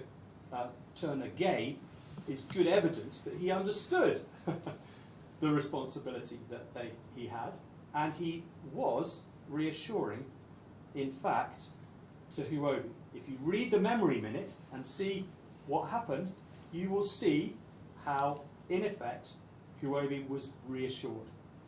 And the email that he sent complaining, do you remember the email that he sent to the thieves afterwards? Learned Friend did his best with that, but with all due respect, it's obvious what that email is saying, and it's obvious what Mr. Thurner thought, which is that he, as an agent of the bank, had reassured Huobi to transfer the money. That's the deal. So that email is a very strong indicator of the role that he felt they had adopted in that. Remind me role. again, which email? I know we went through the email, but The just email give me the page. is Just much the page for me to refer to. it's Just give me the page. it's 1118 for your note. Okay. And while I'm here, the fees email, Justice Shamlan, is 1086 to 7. And the 1086 to 7. 1086 07 And I'll give you a couple of other evidential references because I'm looking at it. The memory minutes are 1110. I think you have that. Yes. And also the cross-examination of Mr. Turner, when he accepted, obviously it's a matter for the court to decide what this means, but he accepted that their job was to return the Bitcoin if the money wasn't paid. And that is a strong reinforcement of the argument that that was one of the contractual terms. And the reference for that cross-examination is 8651, line 8 to 8652, line 4. Okay? So we then move on in tort to reliance. I'm not going to dwell on whether in fact Huobi relied on the assumption of responsibility. They clearly did. They wouldn't have transferred the Bitcoin if they were not relying. The question is whether it was reasonable for them to rely on Tabarak holding itself out to perform that role. And I asked the question, it's not just a rhetorical question, why shouldn't they? They were a DFSA authorised bank. They were being paid a substantial fee that had just been agreed. Why would they not trust, rely on the effective representation that would be made to them that we're prepared to do this role and we will do this role for you and it will work? What is the evidence on which the judge comes to his conclusion that there was no reasonable reliance? If you look at the judgment, it's like a lot of the paragraphs at the very end of this judgment, it has very little reasoning. It's as though the judge knew that he needed to put a paragraph in with a finding, but he hasn't done much more than say there wasn't reasonable reliance. If you look at paragraph 110, which is at page 9487, he simply says in the middle of line 5, I say this because I find that Tabarak did not assume responsibility, and then he just says quite quickly, and it was not reasonable for Huobi to trust Tabarak to exercise such a degree of care. Yes. What's the facts that he's found that indicate that they were not competent to hold the money, to hold the Bitcoin? None of the facts that he found give that to an objective person in the position of Huobi. It's all very well to say on the facts that I've found, which are littered through a long judgment, but not in any way identified to found this ruling. This is a defect in the judgment. I'm sorry, it is a defect. The parties are entitled to know why the judge has reached that conclusion. And we are none the wiser. My learned friend has spent half a day trying to take you on a magical mystery tour through a huge number of potential pieces of evidence that the judge might have had in mind, and some things that he says in his judgment. But how do they coalesce into a reasoned conclusion that there was not reasonable reliance? And the point is, the key point here is to try and identify what it is that Huobi was supposed to be relying on. We're not talking about relying on Tabarak to be an expert in crypto. We're not talking about that. We're not talking about them to be an expert professional advisor. We're not talking about them being somebody who is expert at deploying, devising a process. That's because, as the judge himself found at paragraph 62, the role to be played by Tabarak, this is at page 9468, was straightforward and uncomplicated and did not require any appreciable knowledge of or experience in the trading of Bitcoin beyond Tabarak being in possession of and knowing how to operate a wallet capable of receiving Bitcoin. There was no indication that they didn't know how to operate the wallet. They told the parties that they had their own wallet. We know from Mr. Tabarak's cross-examination that the wallet that was used was similar to the one that he already had, and it was set up in the same way. I gave you that reference on the first day. And there's no indication that you can reasonably say objectively should have indicated to Huobi that they couldn't rely on somebody that they're paying a vast fee to, who is a merchant bank, to perform the simple role that the judge was referring to. And it may be that the judge in 110 is thinking about all of the assurances side of things, the advisory side of things, and he's concluding that there was no reason to rely on them, or there was no basis to rely on them for all of that. What he should have done is analysed the simple task, which he'd already set out at 62, and said, why is there any reason to think that it would be unreasonable to rely on Tabarak to be able to do that? And he must have come to the conclusion that there was no such reason. And that is a finding of fact, that for those reasons, first of all, he has not taken account of, he simply hasn't set out his reasoning, and there is no rational basis for that conclusion when you analyse carefully what the task was that they were relying on the bank for. What have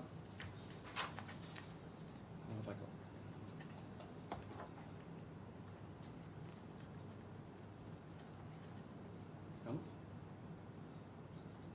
Okay, thank you. You got another 45 minutes to go.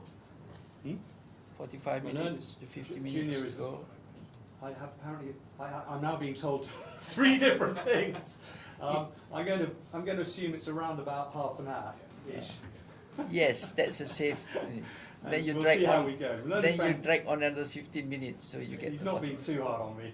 No, don't worry. He Just might go give on. me an extra 5. Thank you. At the end of the case.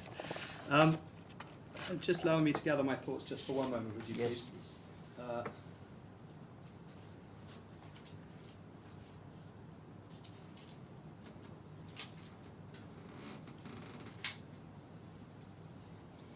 Yes, in summary, there's no evidence referred to in that paragraph. There's no reasoning. There's no reference to what it is that they're supposed to be relying on, and that is a defect in the judgment. And that's, just to give you an example, in the authorities that we relied on overturning findings of fact. For example, the FAGE, F-A-G-E authority, at paragraph 115, reference 13465, as an example of one of the cases which identifies a basis upon which... I'm so sorry, Justice Black. Page number 13465. Yes, the paragraph. 115. Thank you. That's the cases where the judge fails to give reasons for his conclusion, and this is that case. I would also flag up for you the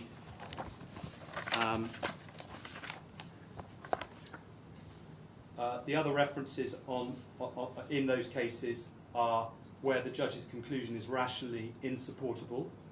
That's the Stecklin case, adopting the Henderson and Foxworth test, paragraph 32, page 13596. And also the Prescott and Potamionis case at paragraph 76, page 13623, where there is an identifiable flaw in the judge's treatment of the questions to be decided, such as a gap in logic, a lack of consistency, or a failure to take into account some material factor which undermines the cogency of the conclusion. That is particularly apposite in the case of the waiver point in our submission. And I've given you the FAGE reference. While I'm dealing with, and then I can leave it, overturning or being cautious about the judge's finding of facts, I have identified the 2 main facts in this case, the 2 really significant facts that this court does need to address on the appeal. Yes. There are a number of facts, I accept, that are dealt with in our skeleton, where the outcome doesn't matter given the way I'm putting the case to you today. So the question of who took the lead, advisory role, things like that, for the purposes of the way I'm putting the case on this appeal to you today, those don't really matter, because it doesn't matter who proposed the modalities. It doesn't matter who's the expert.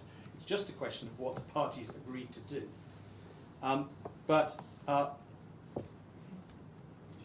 Where you are being asked centrally to address a fact and a factual finding, the two that I've asked you to address, and both of which I say you have the material not only to hold that the judge has erred, but to substitute your own findings of fact. I made that clear in relation to waiver, I make it clear in relation to reasonable reliance. You can do that without a retrial. But just to say a couple of brief words, a couple of brief sentences, a couple of brief paragraphs perhaps, about the delay point. Now, it's not my job. The last thing I'd want to do is to cause any offence to this court, or indeed to Justice Field, who's a very eminent judge. But if you read NatWest and Bilter, and in particular the paragraphs that I highlighted to you when I was on my feet before, it's salutary. I'm actually going to show you the main relevant paragraph right now, please. And may I preface this by saying this isn't about whether it's 22 months, 19 months, 6 months, or whatever. It's just about whether, by the time the judge comes to complete his judgment, particularly those tail-end paragraphs where he's summing up his reasons, he's in as good a position to remember everything and take everything into account as he was at the end of the trial. I was castigated by my learned friend for repeating that what he said was an outrageous fact made in our skeleton argument. He leapt to his feet in the most dramatic fashion. If he'd not done that and just let me finish my sentence, I would have said 300 days since the end of the trial and about 7 months since the end of the closing submissions. On that point, we don't disagree. It's a lengthy period of time. And why that matters is very clear from paragraph 43 of NatWest in the Court of Appeal. But Justice Jeremy Cook was also criticized for being too speedy with his judgment. I know. I'm not. These may not be comfortable submissions, but it's the duty of counsel to bring to your attention what learned judges in other jurisdictions have said about the importance of producing judgments in cases like this as quickly as possible, and certainly more quickly than this judgment. That's all that we say. Okay. And the fact that it's 7 months since closing submissions, or 11 months since the end of the last day of evidence, compared with 19 or 20 in this case, that difference doesn't matter. But if you look at page 13807,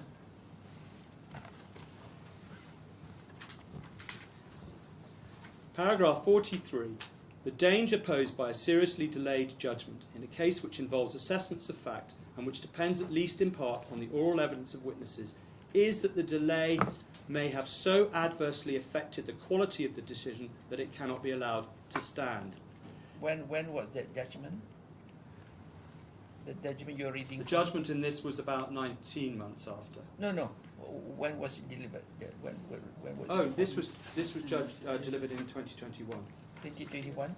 The Court of Appeal handed down this judgment in May 2021, but it wasn't the first word on this topic. They recite lots of earlier authority, including Goose against Wilson Sanford, referred to in this very paragraph, which is a 1998 case. A judge's tardiness in completing his judicial task after trial denies justice to the winning party during the period of the delay. It also undermines the loser's confidence in the correctness of the decision.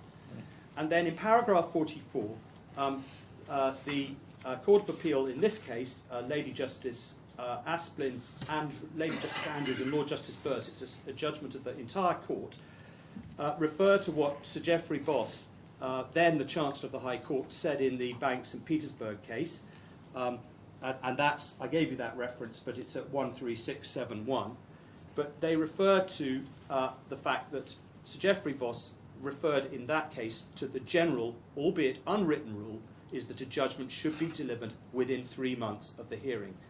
That rule should be adhered to even in long and complex cases, because, as he put it, justice delayed is justice denied, etc.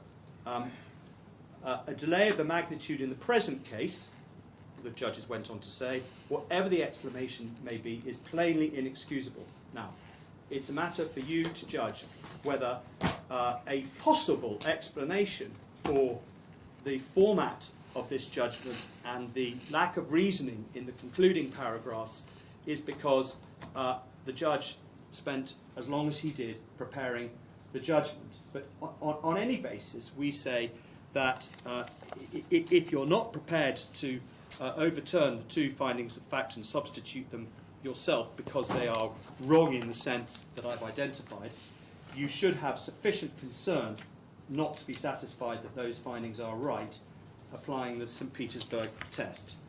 And I say that with no disrespect to this judge. He had a difficult task, but it's a task that the cases say you have to take on and you have to deliver, because otherwise things start to slip.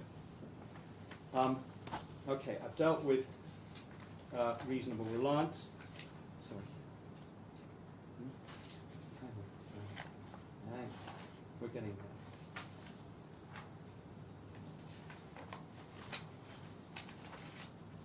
Yes, breach.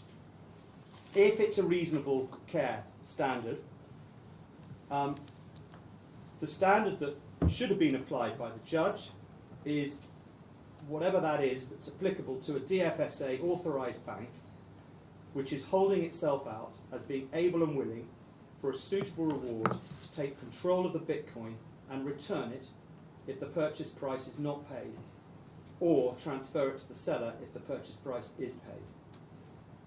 The requisite standard is that the first defendant would take all reasonable steps required to ensure that the obligation to return the Bitcoin would be met. That is a custodial role, and the technical standards which, if complied with, reasonably required to achieve that purpose are those applied by the experts in their reports. And they are dealt with in the joint experts report, which the judge accepted, but he did not consider what was set out there, nor indeed what was set out, and it's entirely admissible evidence in Mr. McDougall's report as to whether or not Mr. Thurner, and therefore Tabarak, had come up to the relevant standard. The experts were unanimous that reasonable steps to ensure the Bitcoin could be returned if required were not taken. It's not unfair to impose those standards on this defendant.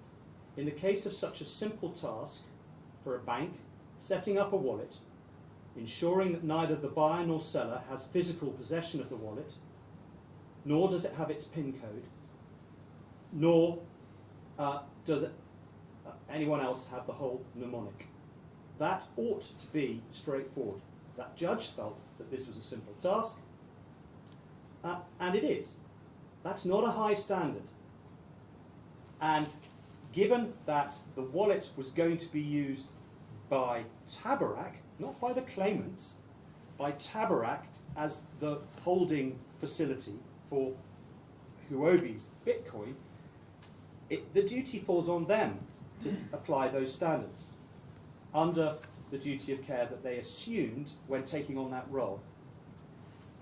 Further, we know that Mr. Thurner knew that disclosure of the whole mnemonic to the buyer would be disastrous. That's obvious, because it's obvious that Mr. Thurner was trying to avoid that happening by agreeing to a process that involved splitting the 12 words into 2 parcels of 6 words. Setting up the wallet is integral to using it to perform the function that the bank had agreed to perform. Against that background, the fact that Mr. Thurner may have innocently made an honest error an error shared by Huobi, because he did not apparently appreciate that it was possible to scroll back up and see the additional words. That's not relevant. It's certainly a relevant consideration, but it doesn't exonerate him from meeting the required standard. That would be akin to exonerating a junior doctor holding themselves out as competent to perform a medical procedure who was not in fact properly trained to do so from liability for harm that occurs to a patient when the procedure goes wrong because the junior doctor made an innocent mistake. You shouldn't judge the second defendant by what he may or may not have known, but by what he ought to have known in order to meet the required standard. And according to the experts, he ought to have known that what he did carried with it a risk. And as we know, his evidence was that he was familiar with the setting up procedure for the buyer's Trezor wallet, as it was the same, had the same setup as his own private Trezor wallet. The reference for that in the cross-examination is 8645. And any question of whether the Huobi personnel ought to have been aware of the risk is a matter of contributory negligence only. It doesn't absolve a breach. And on that It goes point... to reliance, though, doesn't it? Hmm? It would go to reliance, doesn't it? I mean, you say that it's contributory negligence, but assume that Mr. Turner was aware of the risk of sharing a Trezor wallet with another individual, and assume that your clients knew that too. Well, why would they need to rely upon Mr. Turner to know that? Because it was because Mr. Turner was setting up a wallet that Tabarak needed to be prepared to use, and that's the key. The reliance is on what Tabarak are prepared to do, and But if they knew that what Tabarak was doing was dangerous, can they? But they- can but it they- be said that they're relying upon it? but they didn't know that. The judge said that they were innocent. And if they were innocent, why was Mr. Turner not innocent? Well, I've I mean, said they were I've- great experts. they weren't the great experts, with respect. That's a whole area of the case that Yes. your learned friend has island hopped himself to Okay. try and persuade you of. All right, well let's take. And I'm not going to island hop back. I could. They're Okay, not let's the great take some experts. hypotheticals. Let's take the fact that Mr. Turner knew or ought to have known that there was a risk in sharing a mnemonic with a third party. Mhm. And let's assume that your clients knew or ought to have known that too. If they did, then I can see that would be part of the evidence that might go to the reasonable reliance. Right. But you just submitted to me that it only goes to contributory negligence. Well, if they did know, yes. You're So right. I am right. No, you're right. You're right. Yes. Yes, you usually are, Justice Black. I just have to be persuaded. Okay. But can I just deal on that point with one finding in the judgment, and then I have to move on. Please look at paragraph 111. This is the other finding that cannot stand, and if it's necessary for us to succeed, you will have to take a view on it. Paragraph 111, the judge said, Mr. Al-Ali feared that the use of the buyer's wallet, with it being passed to Mr. Morozov to note the remaining 6 words, posed a risk, but he unwisely chose to agree to the proposed use of the wallet. He doesn't cite any evidence for that, and that is inconsistent with his finding that both Mr. Turner and the Huobi personnel were innocent and didn't realise what was going on. Can I tell you how I read that? Yeah.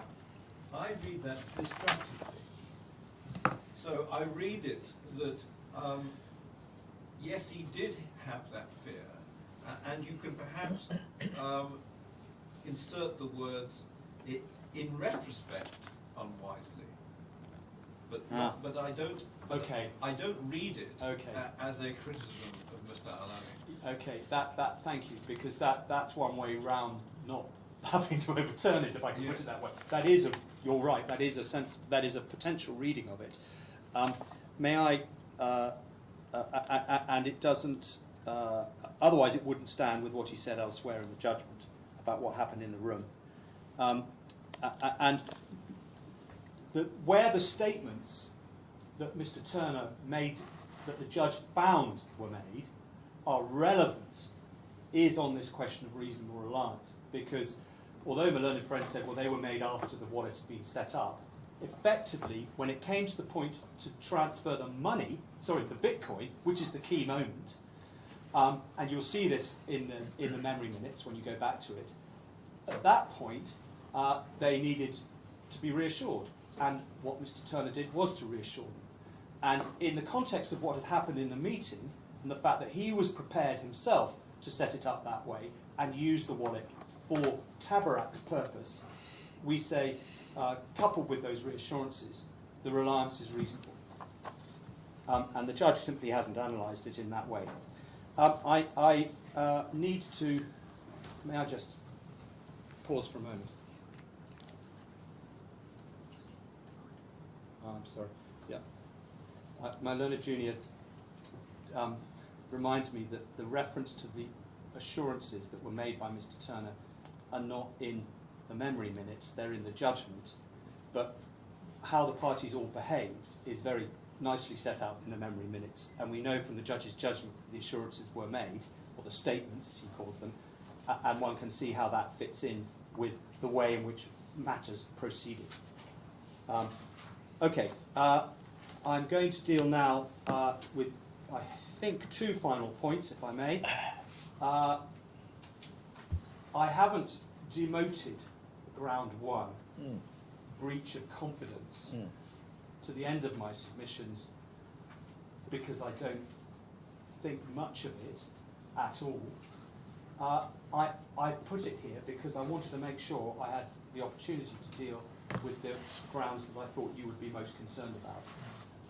This one's obviously got to be got right, but I'm going to just give you what we say very quickly our answer is, and then you can think about that. Learned friend submitted that the seed code, the 6 words that were retained by Mr. Turner, but which were disclosed undeniably to the buyer, aren't, or he won't concede that they are confidential information that belongs to Huobi.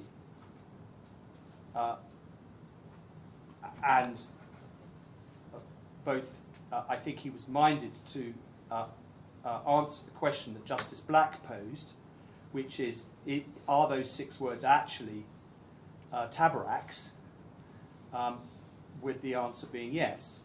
Now, if that's right, then obviously we can't succeed under Article 37. But just pause for a moment. Can it be right that those 6 seed words are to be regarded as Tabarak's? Are they confidential to Tabarak because they are protecting its valuable property? You may decide that they are, but that would then be telling you a lot about what their custodial role was. It means that the mnemonic is their confidential information because the Bitcoin is going to become effectively theirs for a period of time to be kept in safe custody by them, in the same way as the PIN code is theirs. But the correct analysis of the transaction is that we say, in effect, that D1 Tabarak becomes, for a period of time, the trustee of our Bitcoin, takes control of it, and it is a trustee relationship because there is they take control, and they effectively, in digital asset terms, have the title to those Bitcoin, but clearly the beneficial interest in those Bitcoin is ours until the purchase price is paid, in which point they then become under an obligation to pass it to the buyer. Has this trust point ever been raised? Because if they were the trustees when lost, you'd have a whole panoply of different remedies. I know. I did mention this on the first day. I mean, you mentioned the word trust, and you did say, well, one can analyse trust relationships when it comes to custodianship, but that was in the context of a general discussion of the Law Commission paper. But I was not aware that there was an allegation of breach of trust. No, I did explain to you, that's a long time ago. Let me repeat. The facts that mean that it might be capable of being viewed as a trust are the ones that are pleaded. But you're not alleging. But the original pleader did not allege any breach of trust. That is correct. That would be a very different case, I and the don't- remedies would be very different. And I don't know why that was, but anyway, I'm not. You don't need to find that it's a trust in order to I find. don't want to go 1,000 miles near a trust. No, I'm sure. Well, some of us are happier doing that than others, but I understand in this context why that is, Mr. Justice Black. But the point is that the seed code should be viewed as something that is protecting our property. And in that sense, it is our confidential information. Who, if it's disclosed, who's the person who's harmed? It's us. And in that sense, it's our confidential information. That's the first point. And as I say, if it's Tabarak's, which is the other way of looking at it, and our preferred way is the one I've just explained, if it's Tabarak's, then that says a lot about their role and reinforces our case on the contractual claim. But then my learned friend contends that the definition of misuse in Article 37 doesn't mean that disclosure necessarily constitutes misuse. We say that's simply not correct. It says misuse includes disclosure. It doesn't say includes only certain types of disclosure, or doesn't say may. It just says includes disclosure, and then you get carve-outs that follow, none of which apply here, other than the one that my learned friend relies on, which is to say that we consented to that disclosure. And I made my submission in opening about that.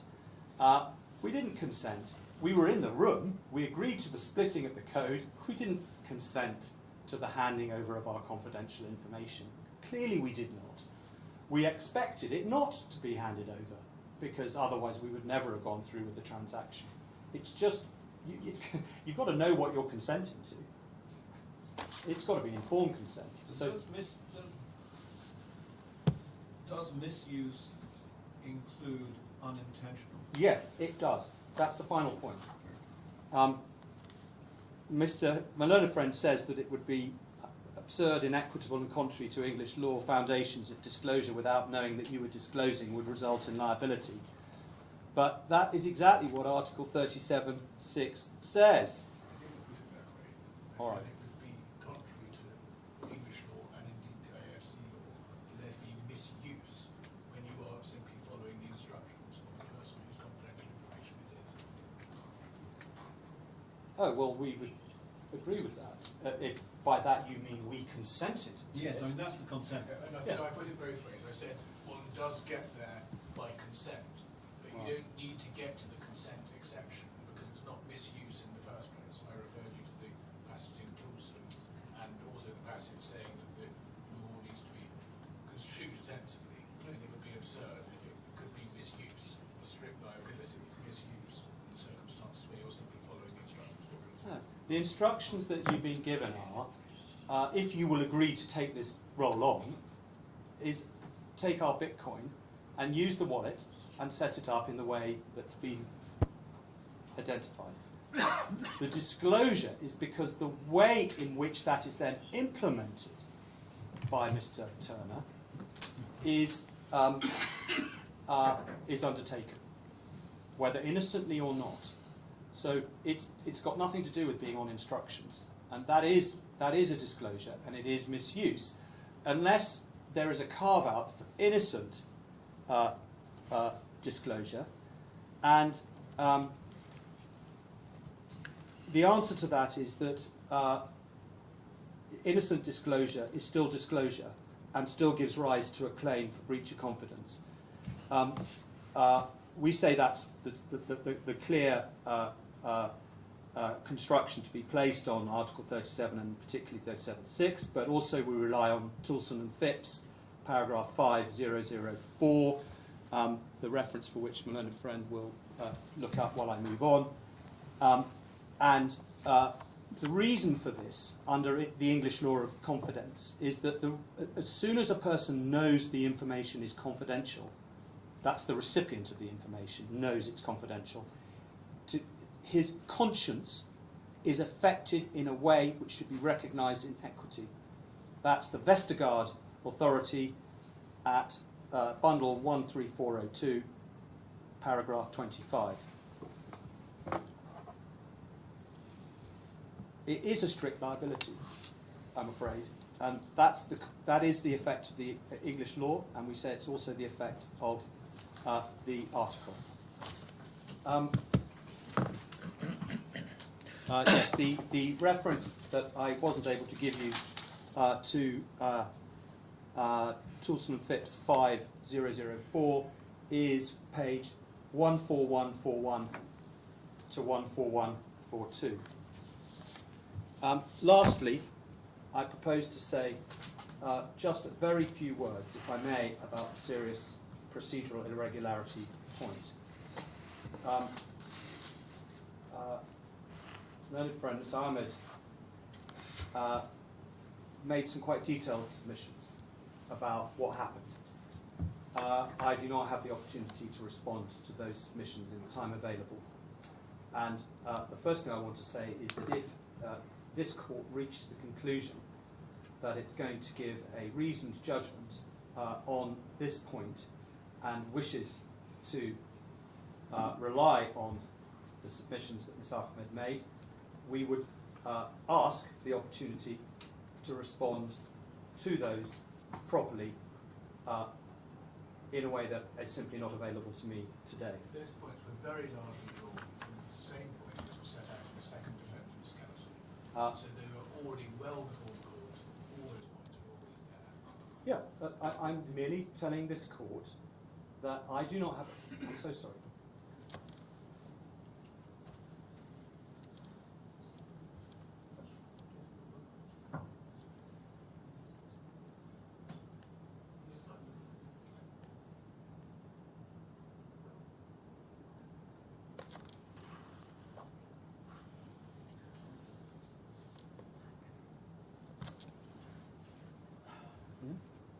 What are you saying, Mr. Hill? Well, I'm saying response to I'm resisting that because all Ms. Ahmed did was make points which were already before the court because the same points were made briefly in our skeleton, but at more length in the second defendant's skeleton. So there's nothing new in what my learned friend has heard.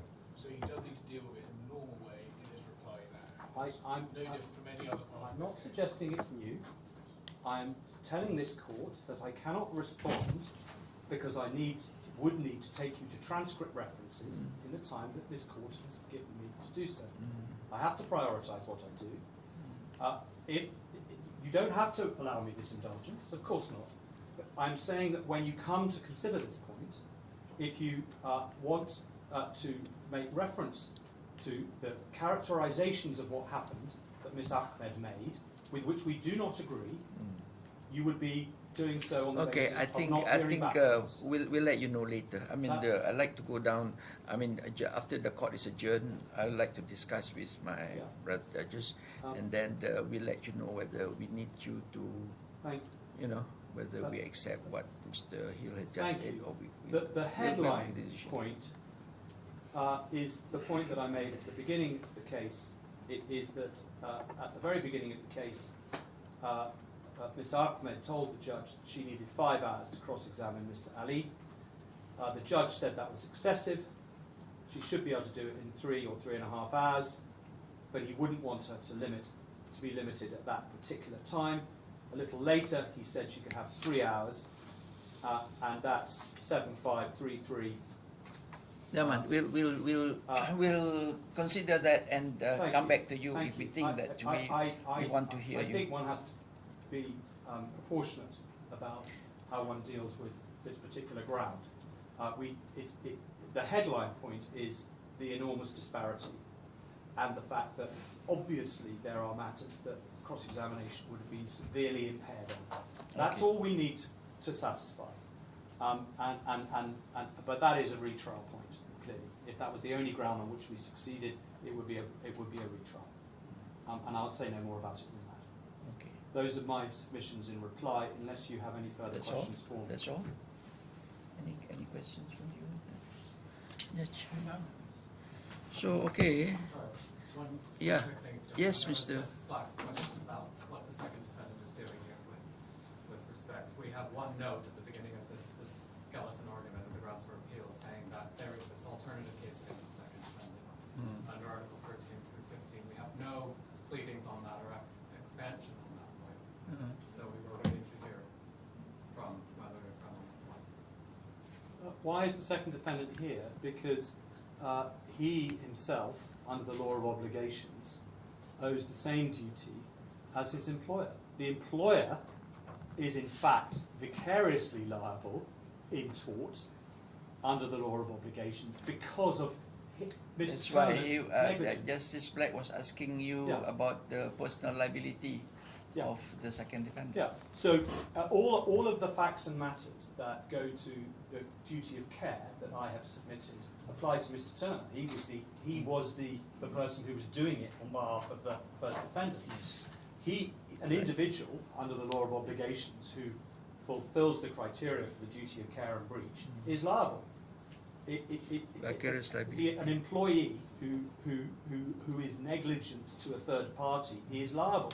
Normally, You're right. the employer is the only person who's You're right. sued because in the realities of the world, the employer is likely to have more money than the employee. In this case, There was an issue here, wasn't there? That's where not the I case. think Tabarak were seeking to disown Mr. Turner at one point. they were at one point. That's why he was joined Yeah. as well, because they said he wasn't, but then they accepted that he was.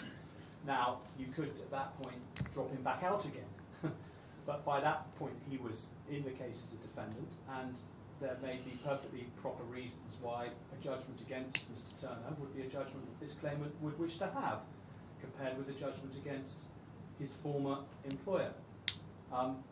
As a matter of law, he is personally liable, and as a matter of law, Tabarak are vicariously liable for his negligence act. So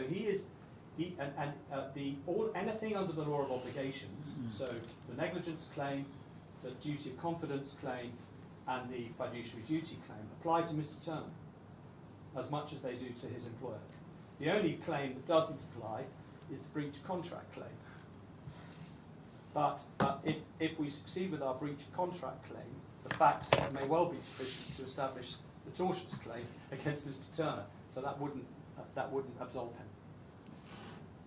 I think that's my summary of that. I'm terribly sorry that Mr. Kotick has been dragged here. You know, you still have another But 20 minutes. he was able to tell us some very useful things about the digital asset matters. But Mr. Spink, if we do decide to allow you to put in writing your reply to Ms. Ahmad's submission, you must keep yourself within the rules. In other words, reply only to what point she raised. Because otherwise, Mr. Hill and Ms. Ahmad will want to say something about it. This is what I'm worried about. I understand that. Chief Justice, thank you for reminding me about it. I'm grateful for the reminder, but in the same way as when my own friend...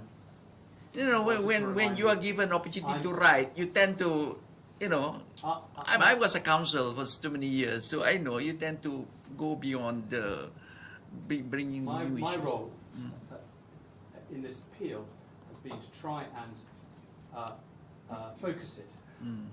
And commensurate with that role, I would make sure that any submissions were only a basic reply on the facts to what was Ahmed said. Okay, thank you very much for your. I'll just give you the bench references. Where I said we'd be uploading the course of the day, our closings. Yes. The references in the transcript, in the bundle, are 15,890 to 16,056 is the complete version of our closing. One So fi- that's with all the references updated, not just the selected ones I gave you yesterday. 15,890. 15,890 to 16,056, and then we've also put our closing reply submission in, which is 16,057 to 16,096. So now both sides have those in the bundle. Well, thank you very much. We appreciate very much the submissions put in by you. It's always easier for us to make the decision when submissions are clear, lucid, you know, it's easier to understand. I think you have covered almost everything. I enjoyed Mr. Cliff's submission on the technical thing. I thought that was the most enjoyed part of the judgment of the hearing today. It was undoubtedly the highlight, and I'm most sincere. Something very new altogether. But again, thank you very much for the submissions. Well done, and we'll come back to you with an answer as soon as possible. As in Latin we say, curia adversari vult. So, yeah. Sorry, just on the question of things that have been uploaded, the closing submissions that have been re-uploaded with all the relevant paragraphs Good. annotated, Yes. which is part of the island hopping exercise that the learned friend has done and to which we're effectively responding. They are available in hard copy, but I think you won't want them right now in hard copy if they're uploaded to the I system. think they have with you. uploaded. I think that's where you're going to carry that. They would have been useful, I'm not perhaps, going to if carry. you were going to look at them in the moment. We've had them all in soft copy, Yeah. and so they were certainly emailed. Thank you. If I have to print, I'll print them in my country, in Malaysia. I'm not going to carry all the way the heavy load. So thank you very much indeed for your very kind submission. Thank you. Thank you. All the best. And thank you for allowing us the pleasure and honour of being the first people in this new course. Of course. And I the had first, meant to say that at the very beginning when you introduced the you new were course. looking at me as if I was doing something funny. You No, were staring at me I like knew that. what you were talking about. And I had meant to say we are genuinely very honoured to be here. And also the first digital appeal Certainly. in the world. Yeah, I did mention that. Thank you. Thank you very much.